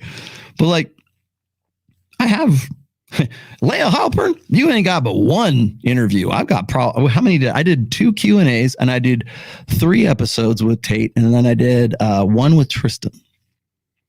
How come I don't get to go? Oh, he just wants his flowers. No, I don't care one way or the other. I want to know why you're choosing them. Because when a woman says the same thing, it seems like it's a better feel, right? Oh, Cassie J made the case for MRAs. Why are they why are women the spokespersons for men's rights activism? No, they have sons. Yeah, okay, but Christina Hoff Sommers just built a brand off of that shit. So did Cassie J. That's my problem. And you want to know why I have a problem with like women entering this space? And yes, Tori, I am still I love Tori. I think Tori's probably the top of the heap right there. But if I go and I look at like Allie or I look at Pearl, I have to be very, hesitant. I got to be very particular. I'm going to be more particular of you than I would of guys even. And I got a problem with a lot of the guys. But if you're the one that's getting the call from Joe Rogan, if you're the one getting the call from Tim Pool, if you're the one that's getting the call from Tucker Carlson to tell him about Andrew Tate, there's a reason why they're calling you. And it's not because you got big tits and a vagina. It's because it sounds better coming from a woman than it does from a knowledgeable guy who's been doing this for a very long time. They don't want the fire. Neither does Hafeez for that matter. So that is, and I already did the show. That's why I have a big problem with women in the space right now. I'm not saying that they can't be in the space. Just come correct. What did you say? I only told my editor to cut the dead air. I sent you the screenshot. Yeah, okay. Thank you. Thank you, Pearly. Let's see. Grab some of these. Would most female content creators within the Red Pill space close all channels, social media, etc., if their man asked them to? No. Just like they wouldn't go off of Instagram. You got to remember, I've called this the hustle economy, but for women, it's kind of like the attention economy. So why? You have to ask yourself, why is it that Pearl gets the call from Vice? Why is it that Leah Heilpern gets the call from the BBC or whoever, like Piers Morgan? Why? Well, because they're comfortable. It sounds better. You know what it is? I'll tell you why. Here's the effect. Iron Disciples, I hope you're listening. Religious guys, I hope you're listening. You know why? Here's the effect. Have you ever been at church and it's Valentine's Day or it's close to Valentine's Day? We're going to talk about, the sermon's always about love, right? And the righteous way to have sex and marriage and everything else. And I guess in most evangelical churches, okay? So track with me here. Like the pastor goes, hopefully not Pastor Driscoll, but he goes up to the top, he goes to the sermon, he starts delivering it, and he brings his wife on the stage with him, which of course is, I don't know, it's a little sketchy considering that the Bible says that women shall not teach, but brings him up, brings a girl on, brings his wife on. Here's my bride, brings his bride, still refers to her as bride, on stage so that he has an expert witness. Oh, well, he's saying, girls, he's saying the right thing. It's okay. He gets the female stamp of approval for this sermon on Valentine's Day. Have you ever had that? You ever had that happen? Not in my church. Whatever. I've seen this happen. In fact, when I was doing for 3 years, I saw this happen. When I was doing the buildup for my book, Religion, that was one of the things that struck me. I was always focused on like, Mother's Day sermons and Father's Day sermons. But then I have to say, I did notice a marked difference in the Valentine's Day, the February 14th-ish sermons were much different. I'm going to bring my wife up here so she can give a little bit of a message too for the ladies, because the ladies don't want to take my word as authority. They'll only listen to a chick. Let's get Dr. Joyce Myers up here. Let's get Beth Moore up here. Let's let the women lead the Valentine's Day, because if we don't, this guy might get charged with sexual harassment, or he might say something, and we wouldn't want to alienate 50% of our audience, right, Chris? That's why. That's the effect that I'm talking about. Doesn't have to be at church. It can be on Pierce Morgan's show as well. So they believe is broken. Why are they not doing everything in their power to fix the system? I think from their point of view, it's like it's more powerful for men to walk away because like women need an incentive for the laws to change. Okay, so if men walk away from relationships, I mean, I could think of like 10 girls off the top of my head that are mad because they won't get a ring. Okay, so here is the reality. Yeah. Do you really believe? Do you like? I'm talking about solutions here. Yeah. Here's the reality. Who's giving the reality now? So you're saying the better solution is for men to walk away from relationships. That's a better solution for society. No. You know who is saying that? MGTOW and Doom Pill, Spurg Tau, whatever. That's who's saying it, not the red pill. Because the black pill is a prescription. MGTOW is a prescription. Tradcons himself, that he's giving you a prescription as well. That's the difference. Pearl, next time you do this, remember, that's not the prescription. Make that distinction for these motherfuckers. No, that's not my point of view. I said I think that's a lot of their point of view. But you know red pill more than I do. You're the one that's teaching me. Not red pill, dumbass. I'm saying that's their point of view. Who's there? I would say that's like the MGTOW group. Yeah, the MGTOW. So group. do you believe that's a good solution? No. Do I believe that's a good solution? It could be. I don't know. I'm not claiming I have all the answers. Of course you don't have all the answers. We're just talking. We're having a conversation. So I have a couple solutions. So I have a couple ideas. I'll tell you. I want to hear the ideas. I'll tell you. The first idea I have, I'm going to start a wife school. I love it. Yeah. So we're going to turn 304s into wives. Here's where you lose it, Pearl. You're too goofy. You don't try to diffuse this shit. Push it back in his face. Don't get smiley. Don't get jokey. So that's my first idea. Can we stop right there? Or do you want to go through all the ideas? No. You asked me. I'll tell you. I want to talk about that one. Don't forget that one. I want to talk to you about that. Yeah, I got you. Keep on going. I got you. We're having fun, guys. My second idea is I'd like to run. All I could think about is when she said this, it was, you ever see Spinal Tap? You ever see that movie? Or they had a song called Bitch School. Gonna send you back to bitch school. An office someday. Because I feel like in order the laws to change for men, women have to do it. So, I love it. And if this was Pearl's world. Yeah. Oh, yes. In order for the laws to change, women are going to be the ones that do it. Well, whatever happened. And then, of course, I'll I'd get rid of birth control. I'd ban it, but that'll never happen. A lot of men won't like that. A lot of the men, that's my guy right here. He said, "Hell no!" He said, "I'm gonna get rid of that, baby." Yeah, if this is Pearl's world, I'd ban birth control. I think that's the root of all evil. And I'd actually go further. Go ahead. But I'm kind of extreme. Say it. I don't think women should vote. Huh? I don't think women should vote. Lord Jesus, keep on going. Yeah. No women, you can't vote. No. Do you think Hafeez's wife is on board with women not voting? Hell, do you think Hafeez's wife is on board with banning birth control? Birth control, keep it going. Yeah, no, because it's always freedom without responsibility. And I so, love like, it. the Women reason should not vote. Pearly said it herself. I'll tell you why, though. I'll tell you why. Because it's freedom without responsibility. And before women, like I believe in consequences for your decision. So the men know if they vote someone batshit crazy into power, you guys get drafted. We don't. Women decide elections. We're 55% of the population. I think if we want to vote, equally draft us. Y'all want equality. And personally, I don't want to get drafted, so I'll be in the kitchen. She said, women, no voting. Let's go. I want more solutions. Keep it going. Yeah. This is my world. That'll never happen, though. Keep it going. I love this. This is like preschool shit, man. First off, it's quoting. It's, again, can we please have some fucking accuracy here? Well, I don't think women should vote. No, but you know what? We have to point out the fact. I'm glad. Hey, here's your props here. I'm glad you pointed out the fact that women represent 55% of. Actually, women vote more than men in the United States. Assuming you still believe that voting actually makes any fucking difference whatsoever in the United States. However, let's presume it does. Women are the ones who decide the vote. How do we know? Well, that's exactly what they've been focusing on really since the beginning of this year, going into the midterms. And by the way, expect them to hammer that one out for a while. I just saw Matt Walsh was doing a breakdown. I think there was a political commercial, and I'm not going to show it because I know I'll get dinged for it.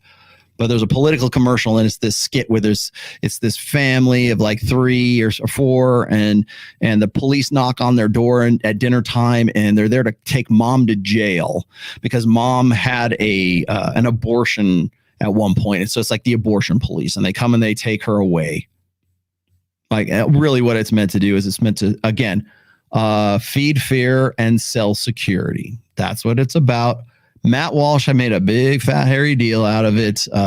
And the reason he did is, of course, his comeback was, well, it's actually the cops that are coming and arresting pro-life guys, which is true because we were referencing another incident that happened. But again, like I'm me being the son of a bitch that I am.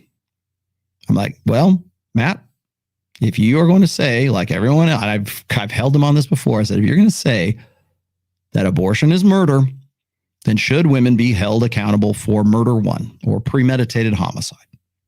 And if that's the case, how are you for or against imprisoning women, giving them the death sentence, and or imprisoning them for life for premeditated murder, which is, I believe, standard sentencing for murder 1? Are you in favor of that, or are you not? Hey, Rollo's thinking he's telling us we should do. I'm not telling you what you should do. I asked a question. And every goddamn son of a bitch that comes out at me in that whole thread is like, well, Rollo, why are you promoting this? Or Rollo's against that. Or like, no, I asked a very uncomfortable question that illustrates a very uncomfortable truth. Is abortion murder? Yes. Then should women be charged with murder 1? Because it is their decision to have the baby aborted. Now, of course, what everybody does is they go, what about the man? He should wear a condom. I'm not talking about I'm not talking about before the fact. I'm talking about after the fact. The only person who can decide whether that child lives or dies is that woman. Well, what about the abortion doctor? Well, you can make a case. Okay, well, you can make a case that he's the hitman, but she's the one who ultimately pays the hitman. She's the one who put out the hit on the baby. Well, okay, maybe he should definitely be an accomplice, or, maybe he gets murder 1 too, but she should, I believe, correct me if I'm wrong, maybe it's a state by state thing, but I think that if you put out a hit on somebody and the hitman kills them, they arrest the hitman, and you're the one that put out the hit, are you not in that? I mean, maybe you didn't pull the trigger, but you're the one who paid for it and hired the mercenary to go kill that guy. Does that not necessarily make you like guilty also? Certainly by association. Accomplice. Does that make you also guilty of murder 1? I don't know. Okay, even if that's the case, should women be guilty of whatever that is? Like, those are very simple questions. Like, people just don't want to answer because it makes them all itchy and fidgety. That's why. Yeah, that's it. That's all I got. Okay, yeah. So you wanted to start with wife school. Let's start with wife school. Man, we've gotten so deep in the conversation. I'm really excited. I hope you have a lot of time today because I really want to dive into everything that you want to go to. Yeah. But I don't want to. We're gonna move up to the 40 mark here because that's where some things really get interesting. There we go. Oops, wait, no, it's 39. There we go. Here we go. Information was, like you said, very biographical. As Gary Vee says, document, don't create. I'm not there yet. I'm documenting the journey. And then eventually she gets married, gives all types of credibility. So you're 100% right. If you're going to go that route, where it's like, hey, guys, I'm not there yet. I need to learn. I need to grow. I need to improve. Here are these expert women. But the point that I was bringing up was that the true power in it, when you go bananas, is when you're like, yo, I went through wife school and I got married. Yeah. Because you're the face of it. You're the one bringing everybody together. You are the face. No matter what, you can bring some amazing women on to wife school, wife academy, whatever you call it. But you're going to be the face. Jesus Christ, dude. It was a metaphor, dumbass. But when you're able to come in that room and be like, yo, ladies, welcome to Wife School episode 1. I'm your host, Just Pearly. And ladies. Pearl, do you think that if you change your format, do you think that if you say, you know what, I'm going to start a new video channel, I'm going to start a new YouTube channel, to the point where I'm so invested in it, I'm going to abandon my current template, my current format, and I'm going to do nothing but wife school. Isn't that what Allie's trying to do right now anyways? Like, do you think that format is more successful and is more useful and reaches more people and explains more facts and educates more people than what you're doing right now? Then why not do it? No, I said I'm going through it. No, I'm talking about in the future. Yeah. You can't. How many times you going through wife school? If you, no. What season one? I'm talking season one. I'm talking season 7 right now. I didn't know you're talking about season 7. I was talking about we got to do 1 before 7. Okay, I'm giving season 7 right now. Okay, I'm you in season 7. This is how season 7 is going to begin. Hey, how you doing today, ladies? It's just Pearly Things, and this is season 7 of Wife School. As you guys know, it worked for me. You know, and then you know what I mean. You start flexing, and I'm telling you, women like women who are where they want to be. And so to me, one of my did your wife tell you that? biggest things, and like I said, it was just I love what you said. I want to see. No, Hafeez. Actually, women love The Bachelor. Women love indignation. Women love Bachelorette too, by the way. There's a reason.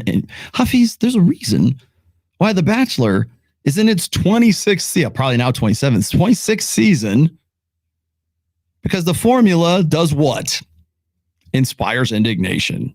Why is it that women just they just completely abandon Instagram? I had some people, I mentioned this when did I mention this? Oh, it was on Jason Hartman's show. Jason Hartman has said this. He said that Instagram is a marketing funnel, sales funnel, marketing funnel for women. That's all Instagram is. It's a marketing funnel for women. And I had to stop in my tracks. I'm like, I had to stop in my tracks. I was like, you're goddamn right. I was like, holy shit, you are correct, my friend. Instagram is a marketing. Now, why is it? Now, here's why I stopped in my tracks, because, and I don't have them queued up. I'm sorry.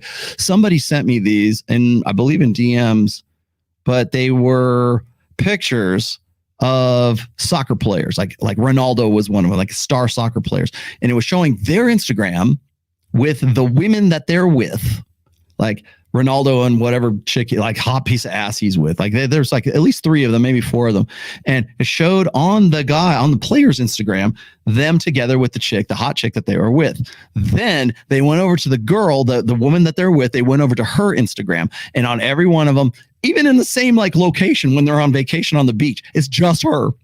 They're with the top most like apex alpha athletes.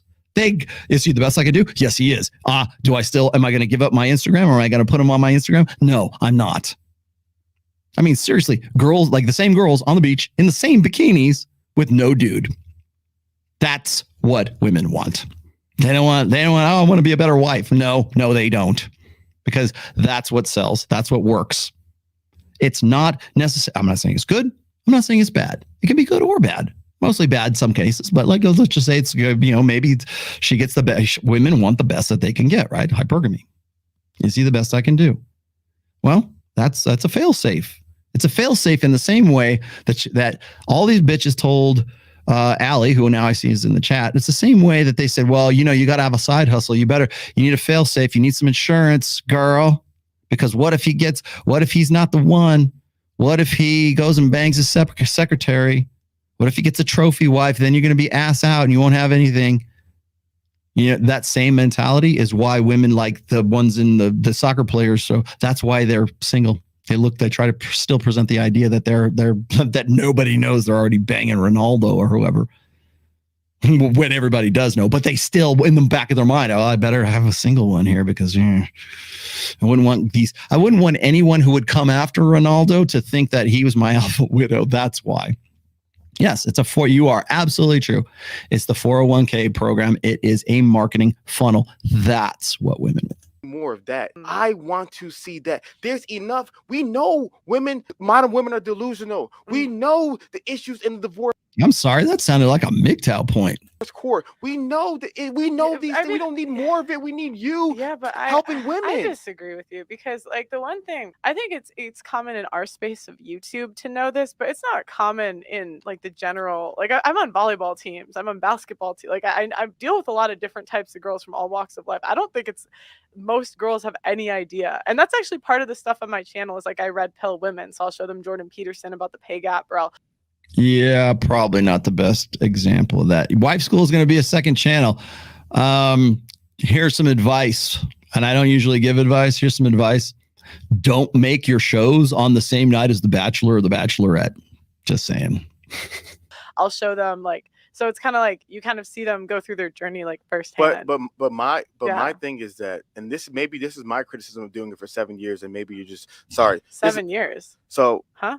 This is my criticism of me doing this for 7 years, and also me in helping men since 2012 when I dropped my first YouTube video. I'm obsessed with solutions and the best solutions. Right. If we truly believe doing YouTube. Hey, oh, wait a minute. Okay, this is no mere chance. How do I send you Hafeez's wife's IG? You can put it in the chat. You could also you could email it to me right now. Yeah, you could if you want. Put it in the chat or email it to me at rtrationalmale, MALE @gmail.com.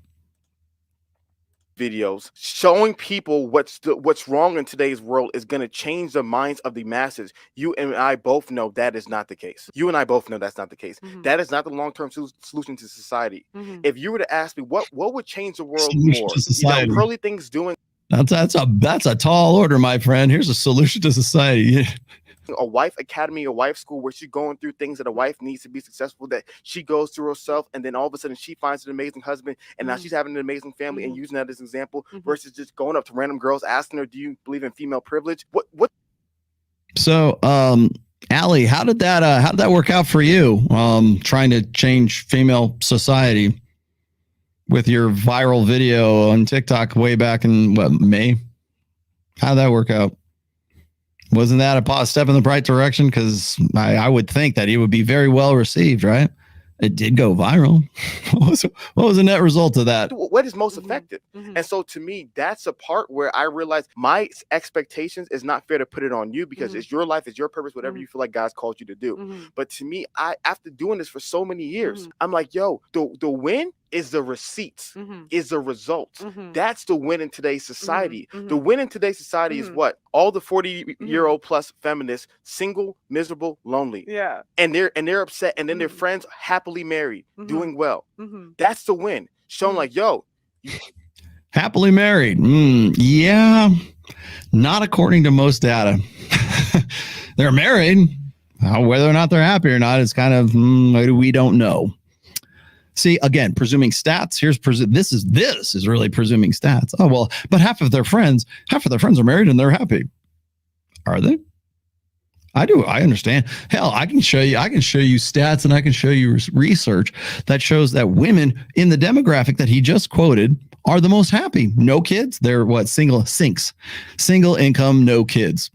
I can show you the data for that too. Does that mean that that's reliable or not?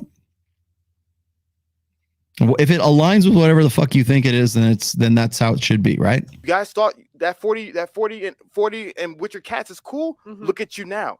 That's the win, is the receipt. So to me, I just don't think we need more women just simply doing what the guys are doing. We already have the guys doing that. Why don't the women, such as yourself, who have the intelligence, who have the ability to encourage, equip, build up other women, why don't you guys do more of that? And I guarantee you, that's what I'm trying to do. Where's the Wife Academy at? It's we want to launch it in like February, March. Listen. If you are for real, yeah, I'm like dead serious. No, I'm serious. Yeah. If you are for real and you are truly doing this, I want to see it in February. I'm gonna. Oh, Jesus Christ. Okay, can we move on a little bit more here? Let's get to the hour mark, because that's where things get a little bit more interesting. Pearl, I really wish you had timestamps on this so I could get through this a little more efficiently. I think that might be it. Why do you keep like accusing me of things? And it's just like, yeah, okay.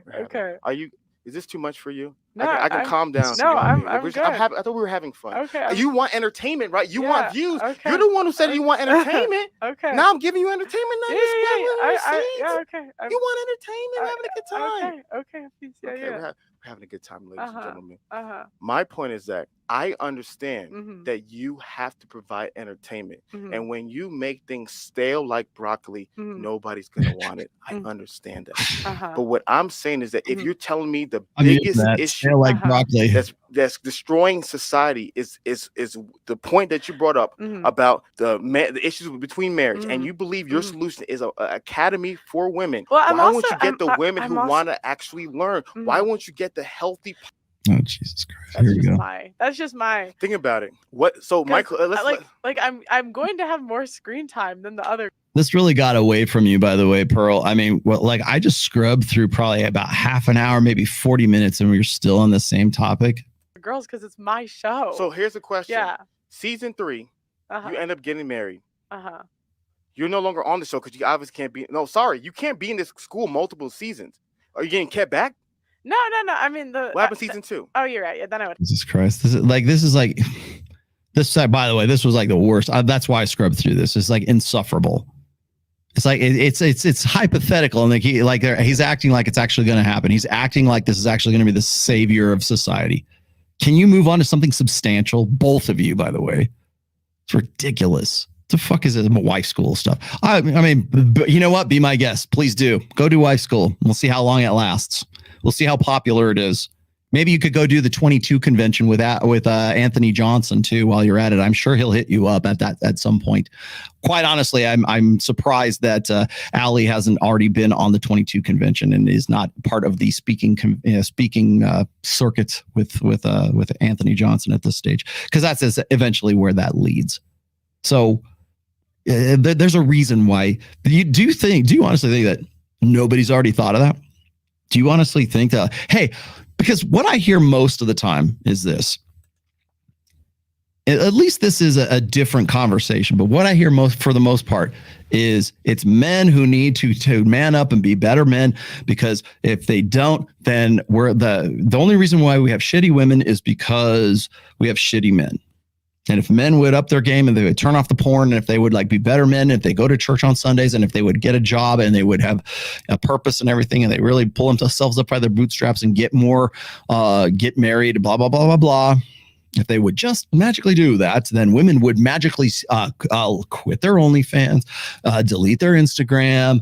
They wouldn't be skanks. They would all dress like Amish girls in the Dutch country of Pennsylvania. And and everything would be, we would just go back to this idyllic, 1950s ideal. You cannot, I'm going to quote Dune again, you cannot back into the future. Does it have to be a collaborative effort? Yes, it does. But you got to also hold women accountable, which is, you want to know why holding women accountable is such a great format? That's what Pearl does. She just holds women accountable, more or less. I mean, it's the same template, same formula as Fresh and Fit.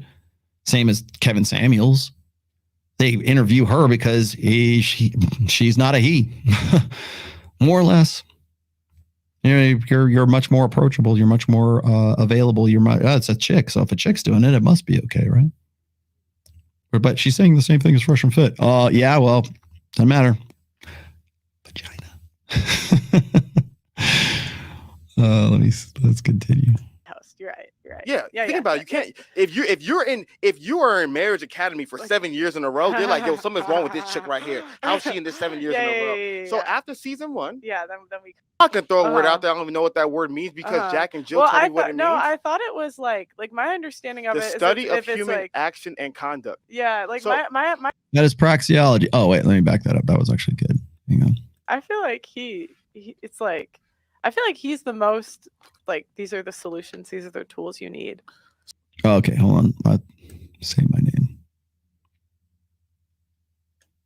Is this it? Of course. Yeah. But my thing is that as you grow, you realize that, dang, some of the stuff I was doing yesterday which I thought was good, is not beneficial today. It's not moving people forward today. It's not helping men and women today. Once you understand those things, then you as the individual can adjust, can improve, and you will. You definitely will. You're 25. You're new to the space. You're going to get so much better. And so what I'm communicating is that if there was a healthy balance, right?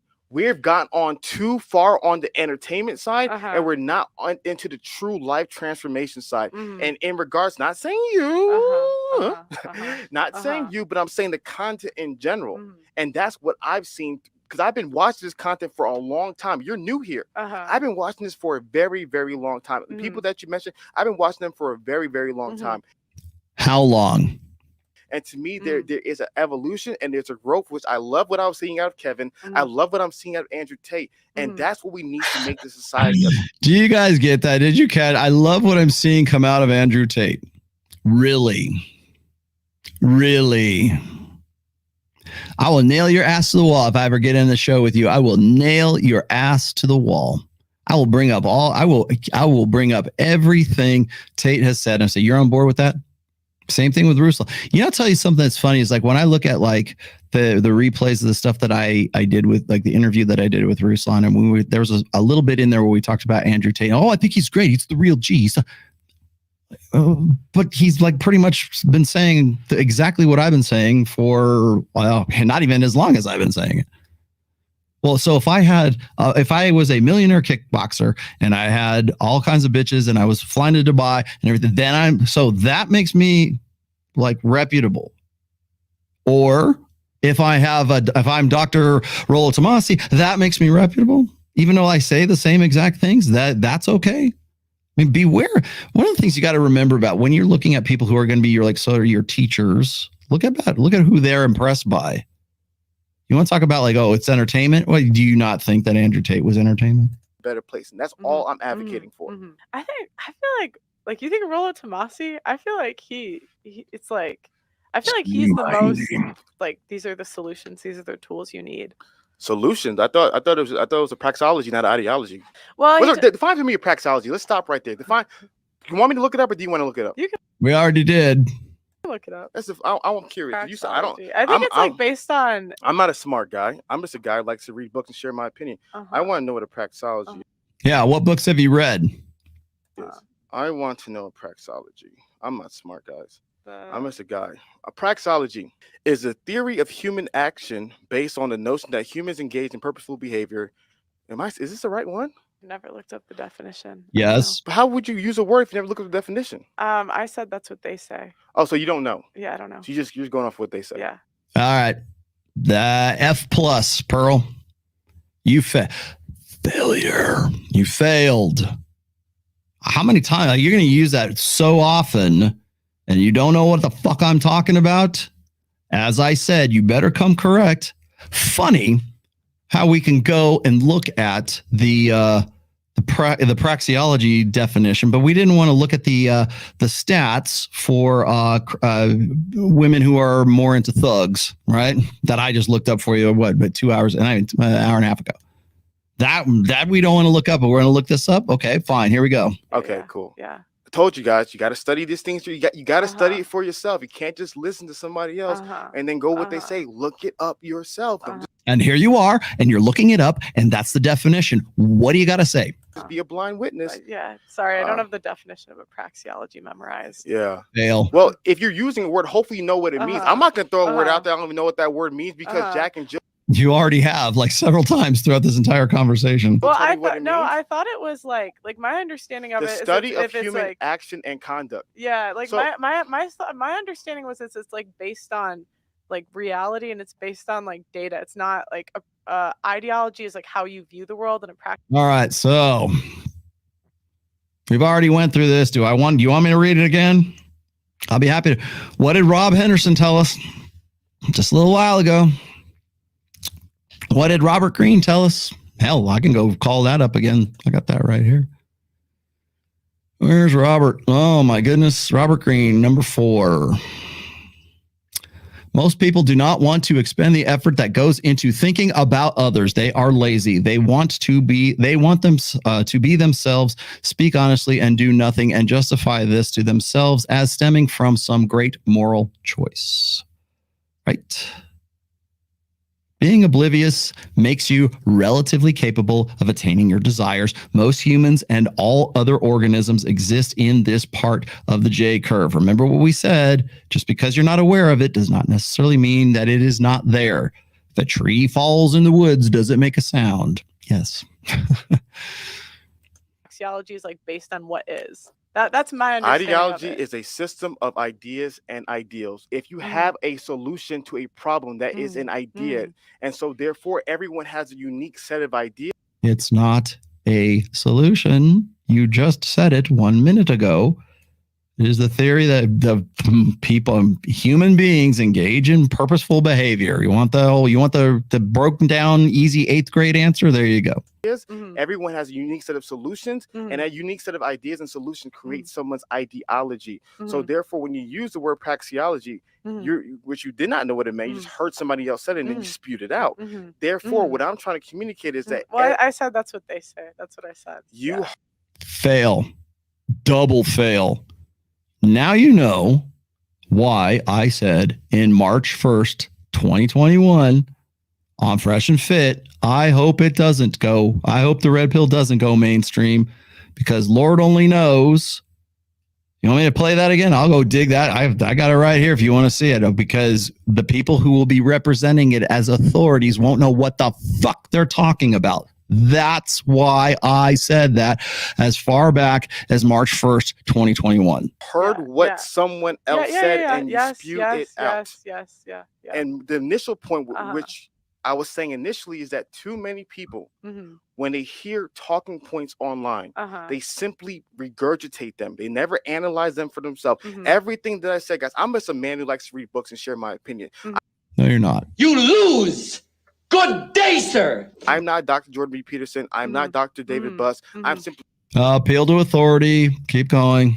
A man who likes to read books and share my opinion. Everything that I say, men and women, study it yourself, investigate it yourself, because that to me is an end destination. And we just did. And when you look at praxeology, that's what it says. Exactly what I've been saying. That's it. Yes, he's a clown. You are correct. And so my biggest point in this conversation was that everybody has a system of practices. So you said that individual, whatever that guy's name, has solutions. Oh, that guy's name, dude. Say my name. That guy's name, dude. What? Really? You want me to rewind that? Did you catch that? Wait a minute. Say my name. That guy's name, that dude. Okay, it won't even come out of your mouth, man. Wait. Great. I'm curious, what is his solutions? Oh, so he does money, muscle, game, frame. And so it's like, if you want to get better with women, it's like, get your money up, your muscles gain. Say my name. So they're telling men what to do? Yeah. Okay, interesting. Yeah. Interesting. So I think he says it's like the tools that he gives men. I don't want. Let's move on from him. And you can do what let's you want. Let's move on from him, because I don't want him to. But this isn't your interview. Huh? Okay, this is. I don't want him to do another reaction video. That would be bad. Did you guys catch that? Wait a minute. Back it up. That was good. Someone's ideology. So therefore, when you use the word praxeology, which you did not know what it meant, you just heard somebody else said it and then you spewed it out. Therefore, what I'm trying to communicate is that I said that's what they say. That's what I said. You heard what someone else said and you spewed it out. And the initial point, which I was saying initially, is that too many people, when they hear talking points online, they simply regurgitate them. They never analyze them for themselves. Everything that I said, guys, I'm just a man who likes to read books and share my opinion. I'm not Dr. Jordan B. Peterson. I'm not Dr. David Buss. I'm simply a man who likes to read books and share my opinion. Everything that I say, men and women, study it yourself, investigate it yourself, because that to me is an end destination. And so my biggest point in this conversation was that everybody has a system of practices. All right, hold on. We gotta answer this one. No, by the way, Jordan B. Peterson has 12 years of life, but he's not an ideology. Dude, he has 2 books, 12 rules and then 12 rules more. And you're gonna tell me that he's not telling you what to do when the book is literally saying 12 rules for life. 12 rules for life. That you're gonna tell me that that's not best practices? Okay. All right, man. I just work here. Okay, listen to this. Here we go. So you said that individual, whatever that guy's name, has Say solutions. my name. Oh, wait. Great. I'm curious, what is his solutions? Oh, so he does money, muscle. Okay, so no, I don't do money, muscles, game. I talk about that. I say that those are the 3 things that men have the most. That's where they're deficient in. I've broken it down into those things. If you're going to focus on one thing, perhaps it's the one you're most deficient in. But those are usually, I've explained that. I'm not saying, oh, here's what you ought to do. I've said this a million times. I will say it again. And had you actually, since you're the keen reader of many books, Hafeez, You would already know this from the introduction of, well, certainly the last 4 books. I am not in the business of making men better men. I do not want cult members. I do not want Tomassi men. I am not in the business of making men better men. I am in the business of having men make themselves into better men. I am in the business of giving them and equipping them and educating them with the tools that they need to build the life that they want, to build a better life. Oh, Rollo, you're in a marriage. You have a great 26-year marriage. Yes, because I have the tools to build it. You're not me. I'm not you. I don't live in your same country. I'm white. You're black. I'm, whatever. I'm not going to give you. I would not insult my followers, my readers, by saying, here is a one size fits all. Follow these steps. And here's my solution. Here's my 12 rules for fucking life. I have said this over and over and over again, and I am fucking tired of it. Get it through your head. I'm not, again, like I said, this is the last video I'm going to do on this kind of shit. This is why I demand accuracy. This is why the red pill will eventually go back underground, because it's starting to stink pretty bad in the MSM right now, as I said it would. Because the ambassadors, the representatives, the people who think that they are the authorities of the red pill, who actually believe they are, as we were just looking at here just a moment ago, with what was it? The people who are sincerely believe that this is what they're all about, right? Because they can be oblivious to anything else, but as long as they're sincere, they're more persuasive doing so. That's why I said I hope it doesn't, because the people who are authorities like Leah Heilpern or Pearlie or whoever the fuck we're gonna have on the MSM, they got no effing clue. This is just Pearl going up against Hafeez. Imagine Pearl going up against Tucker Carlson. Imagine Pearl going up against Piers Morgan. Imagine, any of these guys going up against somebody who's going to take their words and mold them and spin them into whatever the fuck they want to. If you don't come correct, don't come at all. Do us all a favor, because you know what? The people who need to hear this, the people who would be dissuaded by this, I hate to make this comparison, but I'm going to make it once again, because this is exactly what I said about Alex from Playing with Fire misrepresenting my work. John Anthony Lifestyle fucking misrepresenting, libeling me, slandering me, defaming me. A liar. Okay. What's happening is, how many guys said, oh, I don't know if I want to get into that Rollo Tomassi stuff, and how many of those guys ended up getting depressed, despondent, and ended up offing themselves as a result of that? When had they had this equipment, had they been educated as such, that maybe they wouldn't have. I'm not saying you're directly responsible. I'm just saying, by putting this out there, by being inaccurate, by essentially not being a good ambassador for the red pill, for intersexual dynamics, for I don't even know what the hell to call it anymore. But by doing so, by not being 100% on your game, being bulletproof. I used to do this, man. By the way, I used to be of the opinion that I'm only going to do interviews, or I'm only going to do debates or whatever with people who we're going to talk about one specific subject, right? I'm not going to do this shit anymore. And I got to the point where I was like, you know what? I can't do that anymore, because if I'm not 100% bulletproof in the first place, even though I know going in that people are going to take my words out of context, I know that's the marketing plan. 30-minute buzz clips to make you look as bad as you can. Here's the thing. If you never give them those 30-second buzz clips, if you're bulletproof enough, then that's when you ought to be where you ought to be.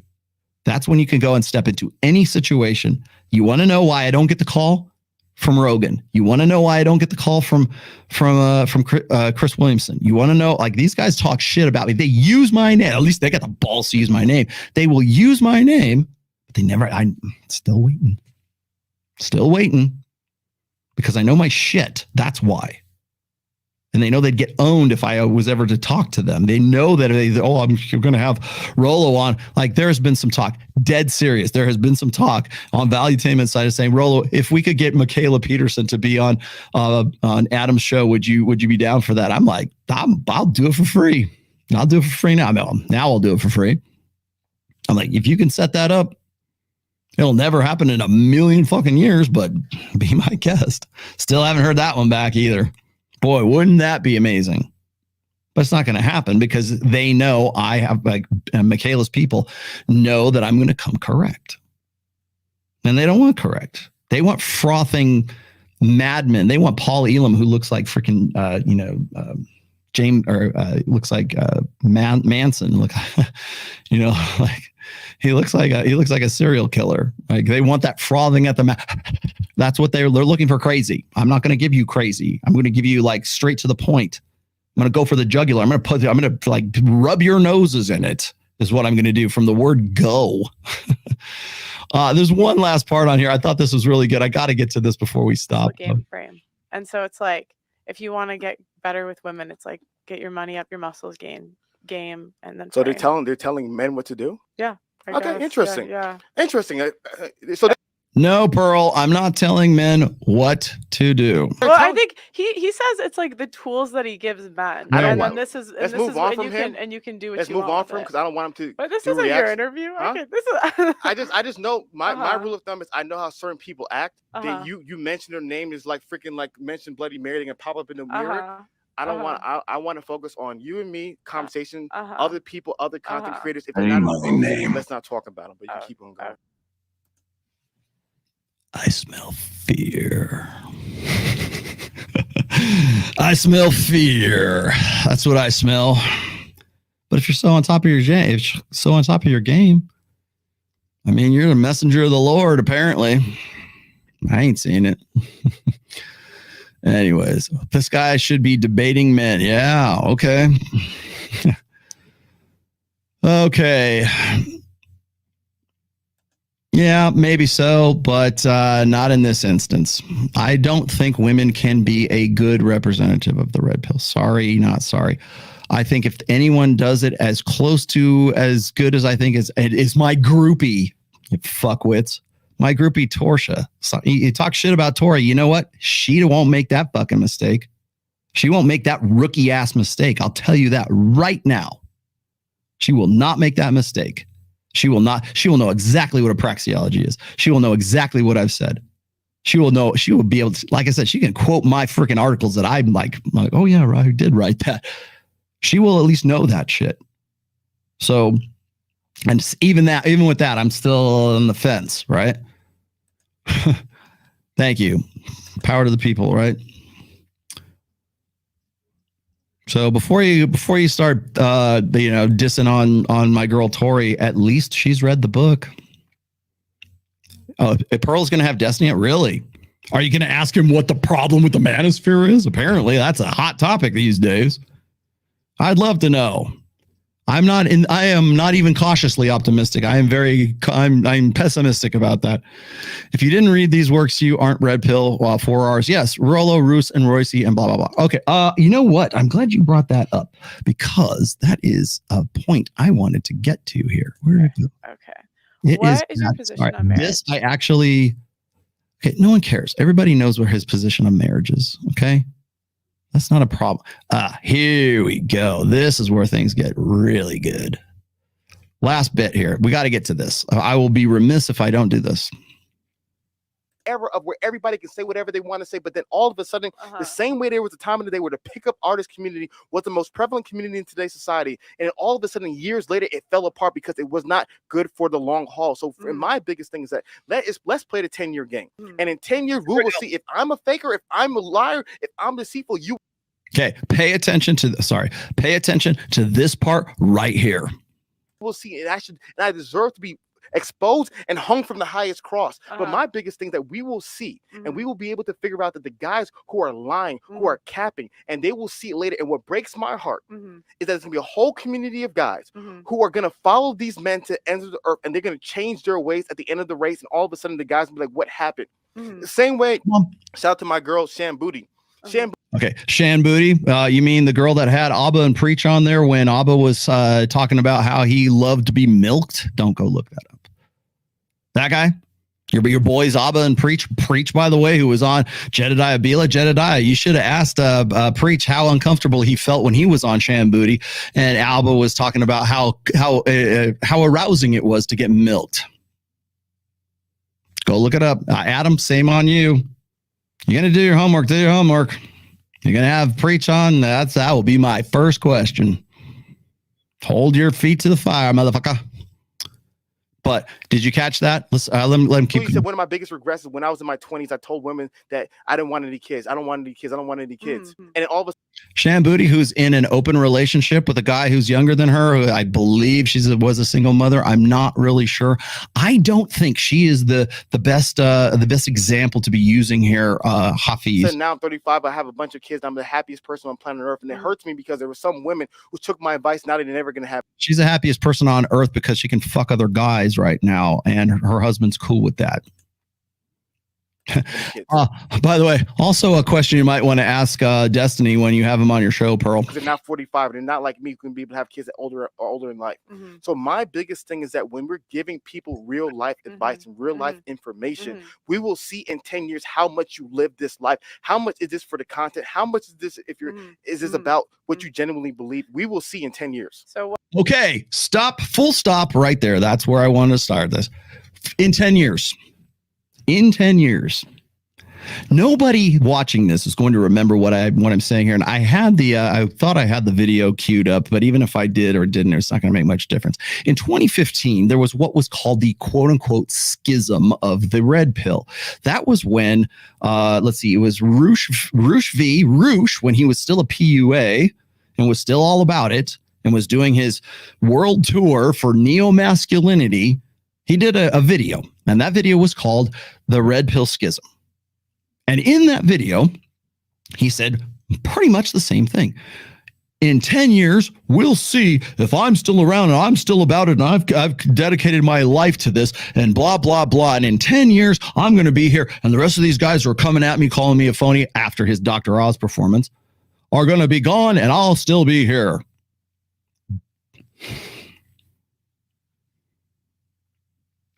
Do I need to shall I elaborate? Shall I explain to you what's happened to Roosh before it's even said? That was 25th. He's still got 3 more years to go.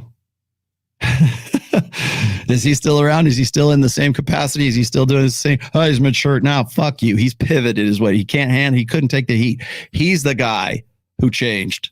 This guy, I've been doing this for 20 fucking years. I've been doing everything I've been doing for 20 years now. Been writing in what is now the manosphere on So Suave, started right around 2002. Would you like me to show you the first instance of when I used the term red pill on December 29th, 2004? I can do that. That's still available. That's on So Suave. I can go dig that up right now. How old was Pearl in 2004? 10? How old is Pearl? She's 29. She's not 30 yet. How old were you, Pearl, when in 2004? I know how old Hafeez is. Hafeez is 31 years old right now. So Hafeez was 11. That's how long I've been doing this dipshit.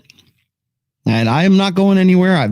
In that time, I have not pivoted. I have not gone on to sell juice. I've not gone on to sell mindset. I've not gone on to sell I've never sold you Wim Hof breathing. I've been pretty much consistent for 20 plus years. Who's going to be here? I'll take that bet. You know why? Because I took that bet in 2015 with Roosh, and guess what? It paid off way before the 10-year mark, Hafeez. Way before. I'll guarantee you. I am 54 right now. When I'm 64, I will come back here and I'll play this and rub your fucking nose in it because I will be about the same shit right now that I have been since really actually before even So Suave. But that's where I kind of start things. That's the 10-year bet. That's why it's the 10-year bet. And I've heard this before. As I said, Roosh did the same thing. Roosh V. 3 R's of the manosphere. Roosh, Rollo, and Royce. Where are they now? Well, Rollo's still here.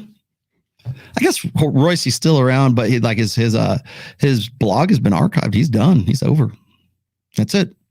That's the 10-year bet. I will take your 10-year bet, my friend, because I've already taken it before. And you know what? It comes due way before 10 years. I'll say 5 years. You want to cut it in half? I'll be happy to do it in 5 years. Let's do it. Right? And then What percent of red pill content creators do you think actually live the life that they say? To your point, the challenge is entertainment. Uh-huh. And the best comedy is that office type comedy where you don't know what's serious and what's not. So to me, if I was to look at their content, I would say maybe 2-3% of them. 2-3%. If that. Live. Because to me, I know it as a guy. You can be like, man, I tell women this, and I tell women that, and I tell, but man, you ain't doing that back home. Stop playing. It's just. Weren't you the one that said you had a lot of respect for Andrew Tate? Just talk. But then there might be a young guy who's like, oh yeah, I'm gonna do it like that. It's just talk. Can I have an example? Huh? Can I have an example? I personally will not talk about anybody if they are not in the room. I will not. No, you don't. You can just say my name. You don't have to say their name or anything. I meant like an example of a situation like that. So here's the deal. Like I said, a lot of people tell me stuff in private that I'm not going to ever shout out publicly, but I'm going to give you examples. There's guys who will tell you, I don't do relationships. I don't do it. Years later, then they'll have a whole girlfriend. I don't do family. Then years later, they're married. So to me, oh shit, I'll name names. There's Tucker Max right there. Apple K. Let's see. Who else? I hate to run you up the flagpole. John MLD. There's lots of people that did that. Keep going. Like I said, this next 10. See, I've been watching male content for so long, and I've seen how this stuff goes. And you just see how it plays. I've seen the cycle. Yeah. I seen the dudes that come on the scene and say this and say that, and I'm this and I'm that. And we find out that Tristan Tate has a baby and a baby mama that you can, which by the way, you can, again, I've got no problem with that, but what's your point? Then you just wait, guys, wait, let's see how his life really turns out. Yeah. You're like, oh my gosh, another one. This is another cycle to me. Jesus Christ, man. You're right about that, by the way. And not to throw Donnie under the bus, but like, what's the name of his channel right now? How to Relationship? Is that what it is? I can remember a time when I was like, I remember a time when Donovan was kicking off chicks like, what's that chick? What's the girl that was on there? He kicked her off of Rules, not Rules, off of the Red Man group. I forget her name. Hard because what I love that you said is it's entertainment. Keep it 100.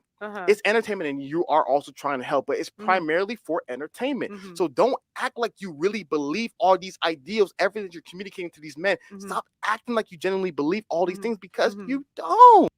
What about those of us who've never changed our story? Sorry, Double Mountain Coffee. I love this cup because here we are, like almost 4 hours in, it's still warm. Anyways, what you got here? Hey, Rollo, thanks for all you do. Praxeology is a theory of human behavior, which assumes all behavior is conscious.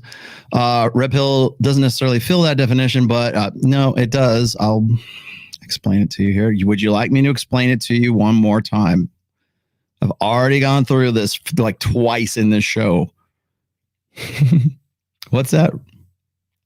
Let me see. What's this? Rollo, Donovan, MLD, and Myron against anyone anti-red pill. I'm not against anyone. I'm against or for. I will be happy to use you as an example, whoever you are. But once again, let me explain something else to you here. Okay? All these guys who find out that they're really not about it. How am I? How the one guy you can't mention my name, my speak my name, the he who will never be named. I'm about it. I throw all your bullshit out the window. I have a better life than you. I have your life. I have the life that you want, Hafeez. Should you not, like, even if I had I should have a program, right? So clearly I should have some sort of prescription, because guys like Hafeez would come and just, pay me hand over fist for this shit. Sauron. Yes, you're goddamn right. I'm Sauron. Yeah, I'm living your life, bro. 26 years, I'm living your life.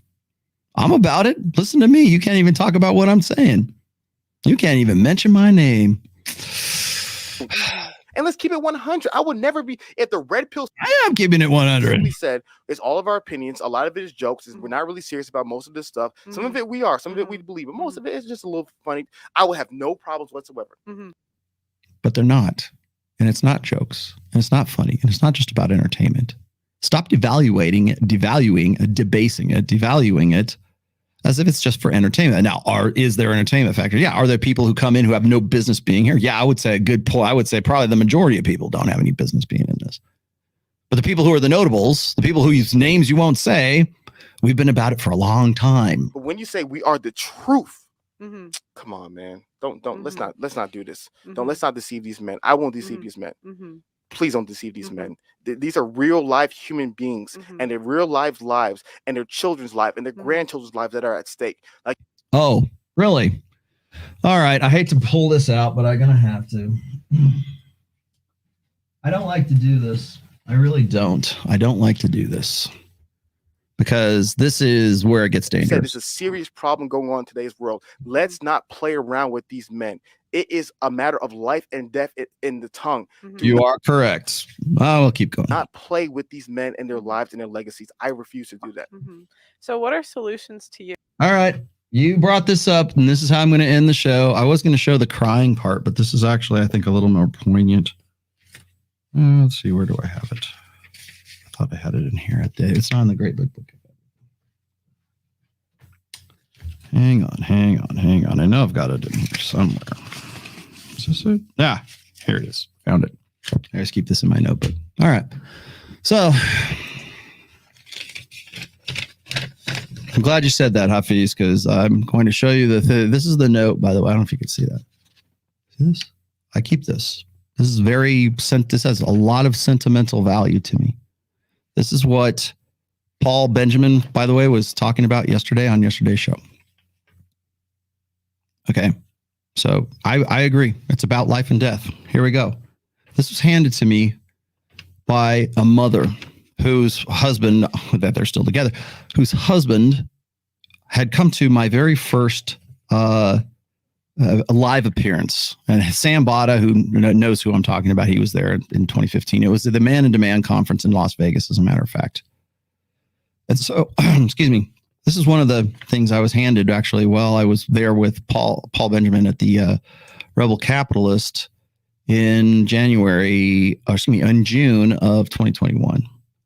And the woman couldn't even, she hugged me but she couldn't really say anything. And I don't know if you probably can't even see this. I hate to even do that. Maybe can I do it with the other camera? Can we see this? There we go. You can see how it's a little bit like the ink is a little bit blurred there because she was crying when this happened. So I'm really loath to use this as an example. I rarely ever do this, but I do keep this because it has sentimental value to me. Okay, so this is what she wrote to me. She says, Rollo, I'm a mom of 3 grown boys.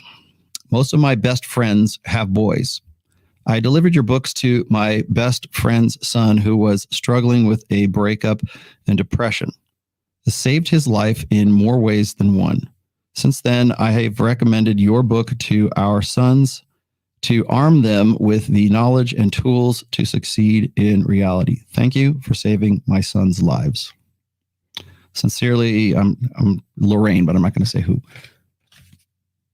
That. Yes, you're right.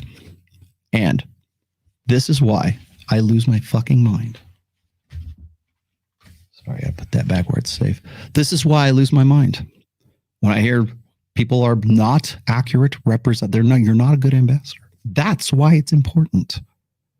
I don't know how else to stress this. That's why it's not entertainment value. It's not,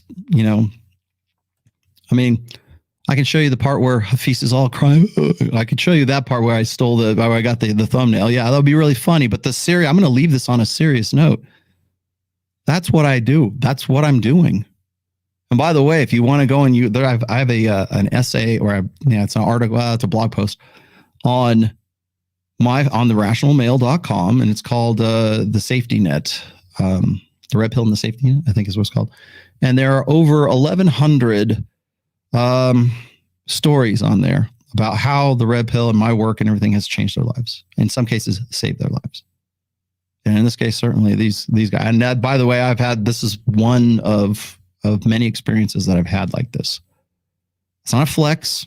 I didn't start out to do that, but I'm glad that it's a byproduct of it. And that's why I'm going to keep doing it. And so when you say, oh, in 10 years, I'll be here, that's why I'm going to be here in 10 years. That's why when Roosh was, this red pill schism in 2015, that's why this is important.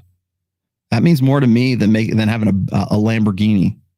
That means more to me than like having a private jet or flying off to Dubai. That right there is more powerful, I think, to me than anything else. I mean, I hope I can keep doing this financially for a very long time, but I am in no way a millionaire. I don't have real estate.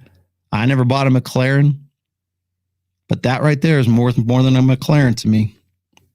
And again, you sounds real self-righteous. Okay, fine, I will. But you know what? It is. I have it. I keep it. I hang on to that stuff. That's why it's important. That's why you need to be fucking accurate, because that doesn't happen if it's all a joke, if it's all for fun, if it's all entertainment. Are you not entertained? That doesn't happen. You prevent that from happening. Ask Sam Bada. Sam Bada, I waited a full year to get the Audible of the first book because I felt he was worthwhile. He got into and Sam can tell the story better than I can, but Sam was in a hit and run accident. Sam has a beautiful voice. He's got the radio announcer's voice. If you've heard my Audible for the first 3 books, he's the voice on there. I said, yeah, I'll wait for you. That's fine. Learn how to talk again. Let's see if we can let's get you a dog. Let's get Oliver, right? Again, this is not a flex. I'm just saying that these are the things that have happened. What has happened to you? Why don't you want the red pill to go mainstream? That's why. Because that doesn't happen. Because people's lives aren't affected by it. They're affected by your bullshit. They're affected by you preventing that from happening. Sure. I'm not saying you're physically pulling the trigger. I'm just saying understand what you're doing by being an obstacle. What's this? It fits it mostly, but not completely. RP, presume that red pill are unconsciously or consciously hypergamous. The unconscious hypergamy behavior is not really covered by praxeology because it rejects unconscious behavior. Well, whatever, dude. Here's how it works. Do you want me to go over this again? I've already gone over it. Here, let's stop. Praxeology, the definition once again. Praxeology there it is. Let's see. From the ancient Greek is the theory of human action based on the notion that humans engage in purposeful behavior contrary to reflexive behavior and other unintentional behavior. Okay. So as a result, what do people do? What's the latent purpose of it? That's why it is a praxeology. If you got another word, I'm all ears. You want to erase that part with the pencil and put something else in there? I'm all ears. You think you got something else? I'm more than willing to tell. That's functional. That's a good abstraction until such time as somebody comes up. Okay, fine. What else? Let's see. What you got here? Where'd we go? Again, I'm not. You want me to show him cry? You really want me to? Okay. I can't miss the money shot, can I? Where's the video again? Sorry, I'll have to scrub it through. Hang on one second. I kicked it out. Guys, welcome to the... Don't say what up. What up is a bad thing. I know exactly where it is because I had to cue it up just to this point, right? Okay, God, this is so good. This is so good. I wish you would have done this on. Okay, I'm leaving you with this. I am not. He's like, I am 300 pounds now. I will not lose a single pound. Screw you. You got to deal with it. That is not what I signed up for. And as a man, there needs to be repercussions. Going back to the marital agreement, there needs to be repercussions. I'm not saying divorce. I never said once a person divorce them for either situation, but I'm saying there needs to be a repercussion for tricking somebody into that contract. Because that's Say my name. I just feel like a lot of my empathy comes from like I hear stories from these, like I'm sure you get them too, and they're like so sad. Like they're so sad. The man is so sad, and the stories are hurting him, and the men know we gotta cry for the guys. It's so sad. You're kind of rude. It's so sad. You want entertainment. But I'm saying like you don't feel bad. Like okay, because there's some guys. All right, are you happy now? Are you not entertained? Yeah, okay. I guess I kind of had to. All right. Just so you guys have got a frame of reference here.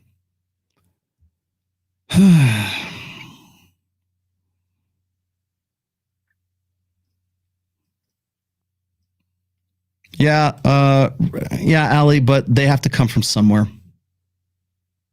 Debates will not care about a book series by one author. Empirical data and mentorship, how the reviews have to happen. Yeah, okay, fine. Who's going to do it? You? Wife school? Who's doing it? Who is going to stay on top of their game? So, as I said before, it is so involved. Hafeez wasn't wrong about this. It's a very cross-cultural thing. Fuck. What the fuck, dude? Okay, really? Is this what you want? What I meant before is I would like to see you, Myron Donovan, and MLD debate against anti-red pillage in this space, like a 4-on-4 panel on Fresh and Fit with Destiny, AMP. Set it up, dude. I'm ready. Let's go. I'm happy to do it. Nobody's going to, but I'll be happy to do it. If you can make that happen, I'll be the first one to go do it. There you go. Okay, caps lock hustler. Okay, what else? I've got to get through the rest of these.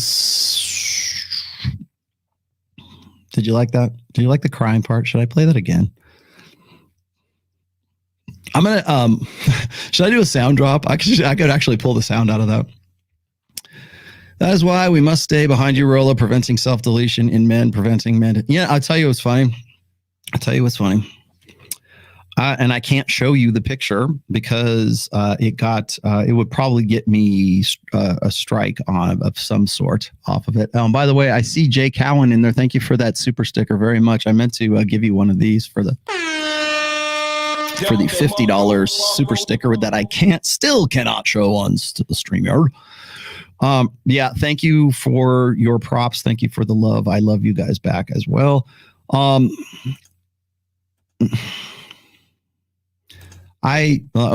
picture. Getting back to the picture, I put up, probably foolishly so. There was somebody had sent me this picture, and I want to say it was from a news story, and it was this guy, a young man who was going to jump off a bridge. And he was on the opposite side of the bridge, and I guess there was some kind of grading because that's like where people decide that they're going to delete themselves, right? And I thought it was a very powerful image. I still have the image, but I cannot show it to you because Instagram gave me a full hate speech strike or some kind of violence strike or some kind, I don't know, I got a strike for putting it on there. I can't even show a girl's ass on Instagram without somebody going, that's nudity. I've got those strikes too. I'll show when you want to see. I'll go show you. But the thing that got me was it was a bunch of guys who got together around this one dude who was going to jump. Two of them got on either side of him and they hugged the guy that they didn't even know. And there's other dudes like, dude, don't do it. Don't do it. And there's like this, and it was all dudes and they're all around him and they're hanging on to this one dude. So he doesn't, so that I guess the paramedics or whoever comes to get, to make sure he gets back over the fence safely and doesn't jump, but they're literally holding on to the dude. So like they're physically holding on to the dude so he won't jump, so he won't fall off. And they're convincing, and they saved the guy's life. But that is not allowed on Instagram. I can tell you a lot of things that are allowed on Instagram, but that apparently is not one of them. It's also not allowed on Twitter. It's also not allowed on YouTube. It's also not. So guys coming together and saving a guy's life That's the image of that is not allowed. Can you think of some things that are allowed that might like sort of rub you the wrong way? Because I ain't going to say them right now, but that's not allowed. That's why. So I imagine that image every time I think about like this kind of stuff, by the way. So. Anybody else?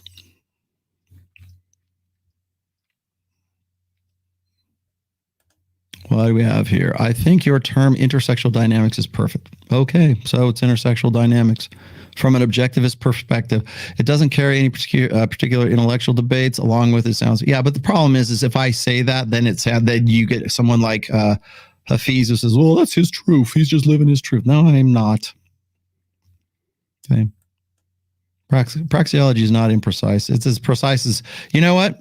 People could also make the same case that the way you use hypergamy is imprecise. No, I took hypergamy and I redefined it. Well, who are you to do that? I'm a human being, and that's what we do with fucking language. That's why. So if that's the case, would the economic definition of praxeology also be as imprecise? Mises, is that what he's? I hope I'm saying his name. Mises, right? That school of economics, would that be equally as inaccurate? Because you're going to call me inaccurate, you got to call them inaccurate too. If there's 10 alphas in a room, one will become the alpha of the group. Perfect. You're the man. Cowan. It's easy to poke holes and make the red pill look stupid if it goes mainstream right now. A lot. Too late for that, chemo. TLDR mentality is entering the space. Dude, it entered the space. Ain't nobody got time for that. When I came up with that sound drop. It's been around for a while. And where can I find the Joe Rogan talking about you? You won't, because he doesn't talk about me. Let's see. I will guarantee you probably knows my name though. And Ricky, Rick Terry, do you think we're at the point so far post-feminism that guys legitimately cannot understand rational thinking that's required to understand the red pill? No, I think there are, and I think it's becoming more and more unignorable. That's why you're hearing more. Do you want to know why Tate was so aggravating? It wasn't necessarily because, I mean, he was aggravating because he gamed the algorithm, but he came into prominence because this is unignorable. Take me away, take Tate away, take Fresh and Fit away, take everybody in the whole manosphere away. And you know what? You're still going to have MGTOW. You're still going to have Black Pill. You're still going to have the Red Pill. You're still going to have all these other guys because you know why? It is unignorable. The Red Pill, manosphere, whatever you want to, whatever the fuck we're calling it right now, it exists because we have the internet, because we have access, because we have mass media, because we have social media. Take us all away and it's still there. Can't kill the idea, right? All right. I think that's it. Oh, I got 4-starred. Hang on. I got to come back to these real quick. What about Hafeez is appealing? How does he generate traffic? He sounds uneducated. He is appealing in the same way that a televangelist is appealing. I've said this before, like there's some guys in the sphere that I think would have made really good Baptist ministers. Hafeez is most definitely one. Alan Roger Curry, you missed your calling. You should have been a Baptist minister because his delivery, by the way, and I actually like Alan Roger Curry, but for as much as like people want to throw, like he throws rocks at me, I think his delivery is great, man. Sounds just like a really good Baptist. And I love me a good, Baptist minister, Presbyterian, right? Whatever. Let's see what else we got here. Rollo, could you list the references of books outside the Rational Male series for voracious readers and interested in the whys and hows? Thank you. First of all, 48 Laws of Power. Second of all, let me see if I can give you 4. 48 Laws of Power. The Ape That Understood the Universe. If you want, these are heavy reading. Okay, this is not like, I think I'll just have a Sunday read. I think what else? Alpha God by Hector Garcia. And The Blank Slate by Steven Pinker. Those are good ones. Those are off the top of my head. Those are the best 4 that I can give you. Rollo, you said the red pill cannot be political. However, are you unable to envisage circumstances wherein it could become political? No, I've never said that the red pill isn't political. I've said this. The red pill needs to remain asocial, a-religious, a-racial, apolitical. It needs to stay neutral in all of this, because then you get this horse shit. Oh, it's an ideology. That's exactly what I was saying. I can go back and read you that whole series if you want, where I talk about that. Because the moment you turn it into a religion, it belongs to an ethnicity, belongs to a political stripe. As soon as you do that, people go, oh, that's just those red pill guys. They're alt-right. Or it could be even liberal, right? Oh, those guys are whatever, and they call themselves red pill. As soon as you do that and you associate that and you co-brand with a political ideology, a social movement, whatever, as soon as you do that, then people will dismiss you out of hand. That's why I said that. Now, here's my policy has always been, I do not talk specifically about race. I do not talk specifically about ethno-nationalism. I do not talk specifically about politics. I do not talk specifically about social issues. I do not talk specifically about economics. I do not talk specifically about religions. I do not talk specifically about pretty much anything that a lot of people are already doing pretty well on YouTube. There's people that do all those topics way better than Rollo Tomassi ever will. However, when the red pill, when intersexual dynamics crosses over into any of those, then you're fair game. And that's when I do talk about those things. So that's my policy. Rollo, okay, I got to you. Thank you very much. And the last one here is, love your work, but I have a hard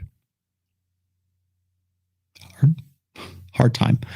Why should the science of the red pill not have to answer moral questions when all other sciences do? They do. All other sciences answer moral questions. Climate answers, is it moral to shut off the gas? Med answers, is it moral to euthanize? I don't see how that's a scientific question per se, but I will say that maybe English is your second language. So for the ESL students out there, here's the deal. The reason why I say what I say when it comes to science and everything, I'm not saying that science doesn't answer religious questions. They are moral questions. In fact, I just made that case. I just said, when you have an article of faith, when there's something that you're faithful about or whatever, and then it's explained in physical contexts, well, is it still faith at that point? Is it an article of faith, or it's like, yeah, of course, because 1 + 1 is 2. I used to believe that, but now we can prove it. That's what I'm saying when it comes to those with the perspective of like taking the metaphysical out of the metaphysical and proving it with the physical. Or maybe not even metaphysical. Like you have a faith. I believe this is going to happen. Okay. I believe in this practice. I think this is the best practice because the Lord said it was good. Okay, well, then you get into the aspects of metaphorical truth, which is, by the way, I stole that from Brett Weinstein, which I think is actually a brilliant concept. Again, is it actually objectively true that porcupines can shoot their quills? No, it's not. But it's best to believe that they can, because if you get too close to a porcupine, you're going to get a quill in you and it's going to hurt like hell. So is it objectively true that porcupines can shoot their quills? No, it's not. Is it metaphorically true? Yeah. Just stay the fuck away. Like that's a snake. That's a porcupine. That's a dangerous animal. Okay. Well, we can also take that into the realm of religion. Don't eat pork. Why? Because Yahweh, Allah said, no, it's, what is it? Halal. No, wait, here it is. It's haram. Don't eat shellfish. Don't eat cloven animals. But bacon is good. Ham tastes good. You can have it. You can eat it. Well, the function of the latent purpose of that proscription, I think is what it's called. Well, you could get trichinosis and die. You could get whatever the hell shellfish, shrimp had in them, and you could die. Was it iodine? Something in there. Halal. It's halal. It's halal food, right? Halal and haram. Is that how it is? Like, what's the good food and what's the bad food? Damn it! I have my Quran is around. I actually have a Quran. I have read the Quran. But there's that's metaphorical truth. Well, the Lord says don't eat pig. Some people, I know Myron doesn't eat pork. It's just his thing. Okay. That's faith, but I can show you that back in the day when we couldn't cure pork, yeah, it might kill you. Hell, even Chris Rock has a joke about it, like in one of his bits, right?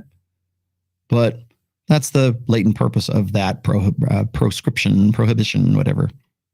But is it going to kill you? Now? God, I hope not. Kosher. That's how we make it kosher, right? That's how you get kosher national hot dogs. Oh, there's pork in it. It's okay. The rabbi said it's all good, it's kosher. You have this hot dog and go and take it down to the Yankee Stadium. It's all good. The Lord said you can eat it now.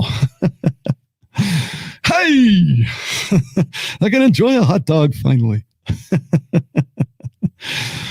Anyways, but the prescription is what it is, right? So that's metaphorical truth. That's what I'm saying. So when something goes from being an article of faith to being something like, it makes sense. Is it still faith? Maybe it is. But it's explained. It's probably not as heavy an article of faith as do you believe in God? Go try to figure those things out. Contemplate that on the tree of woe. Where did you find the stat on men divorcing for substance abuse? I keep finding emo appealing. Yeah, it's hard to find. I'll, you know what, Chemo, I don't have the time to dig it up right now. I will put it in the descriptions when I have it from the last show, so I will give it to you.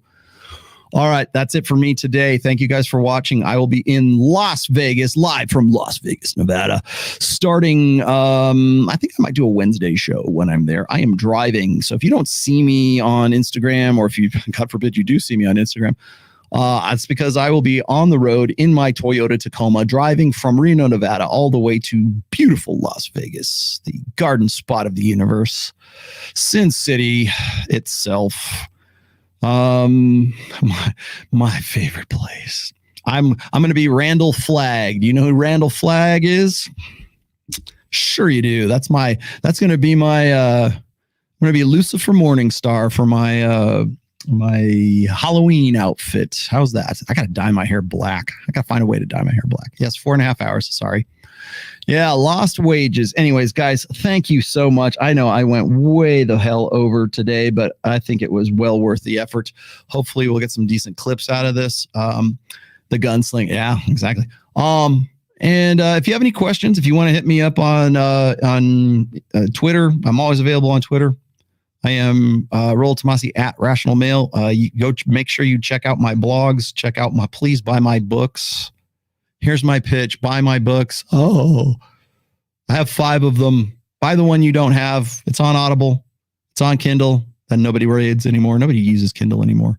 I will be on with Miguel very soon as well. So that'll be Wednesday. Let's see.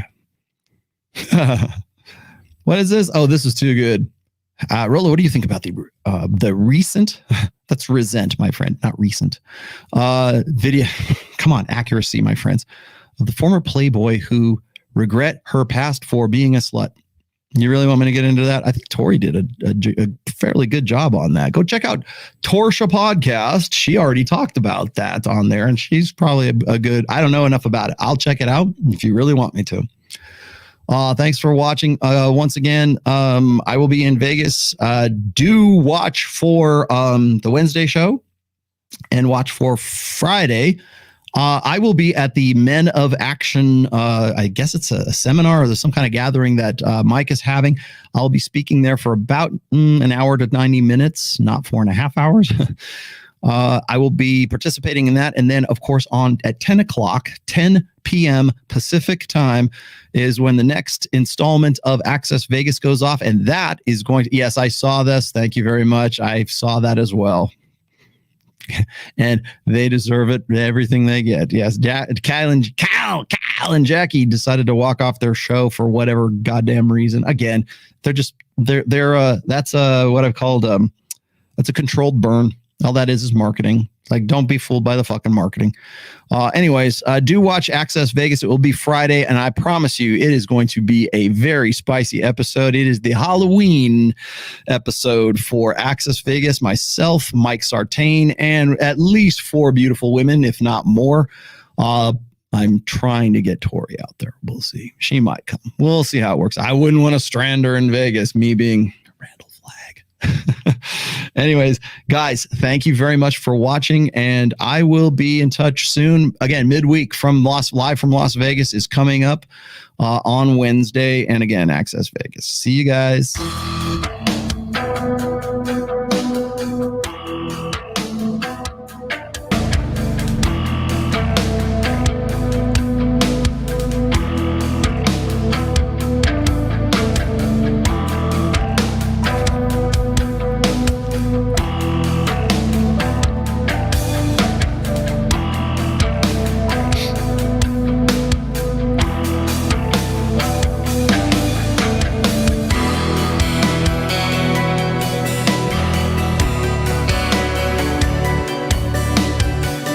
Black Mountain.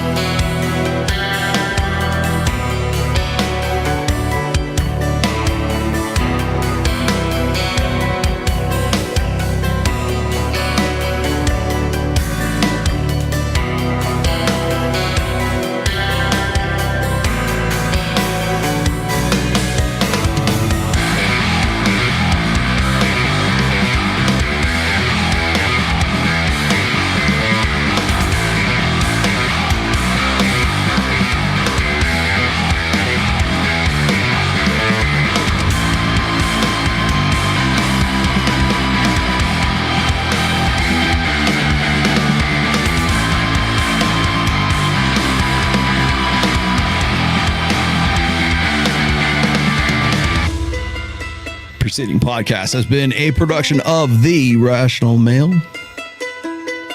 All rights reserved. 2022.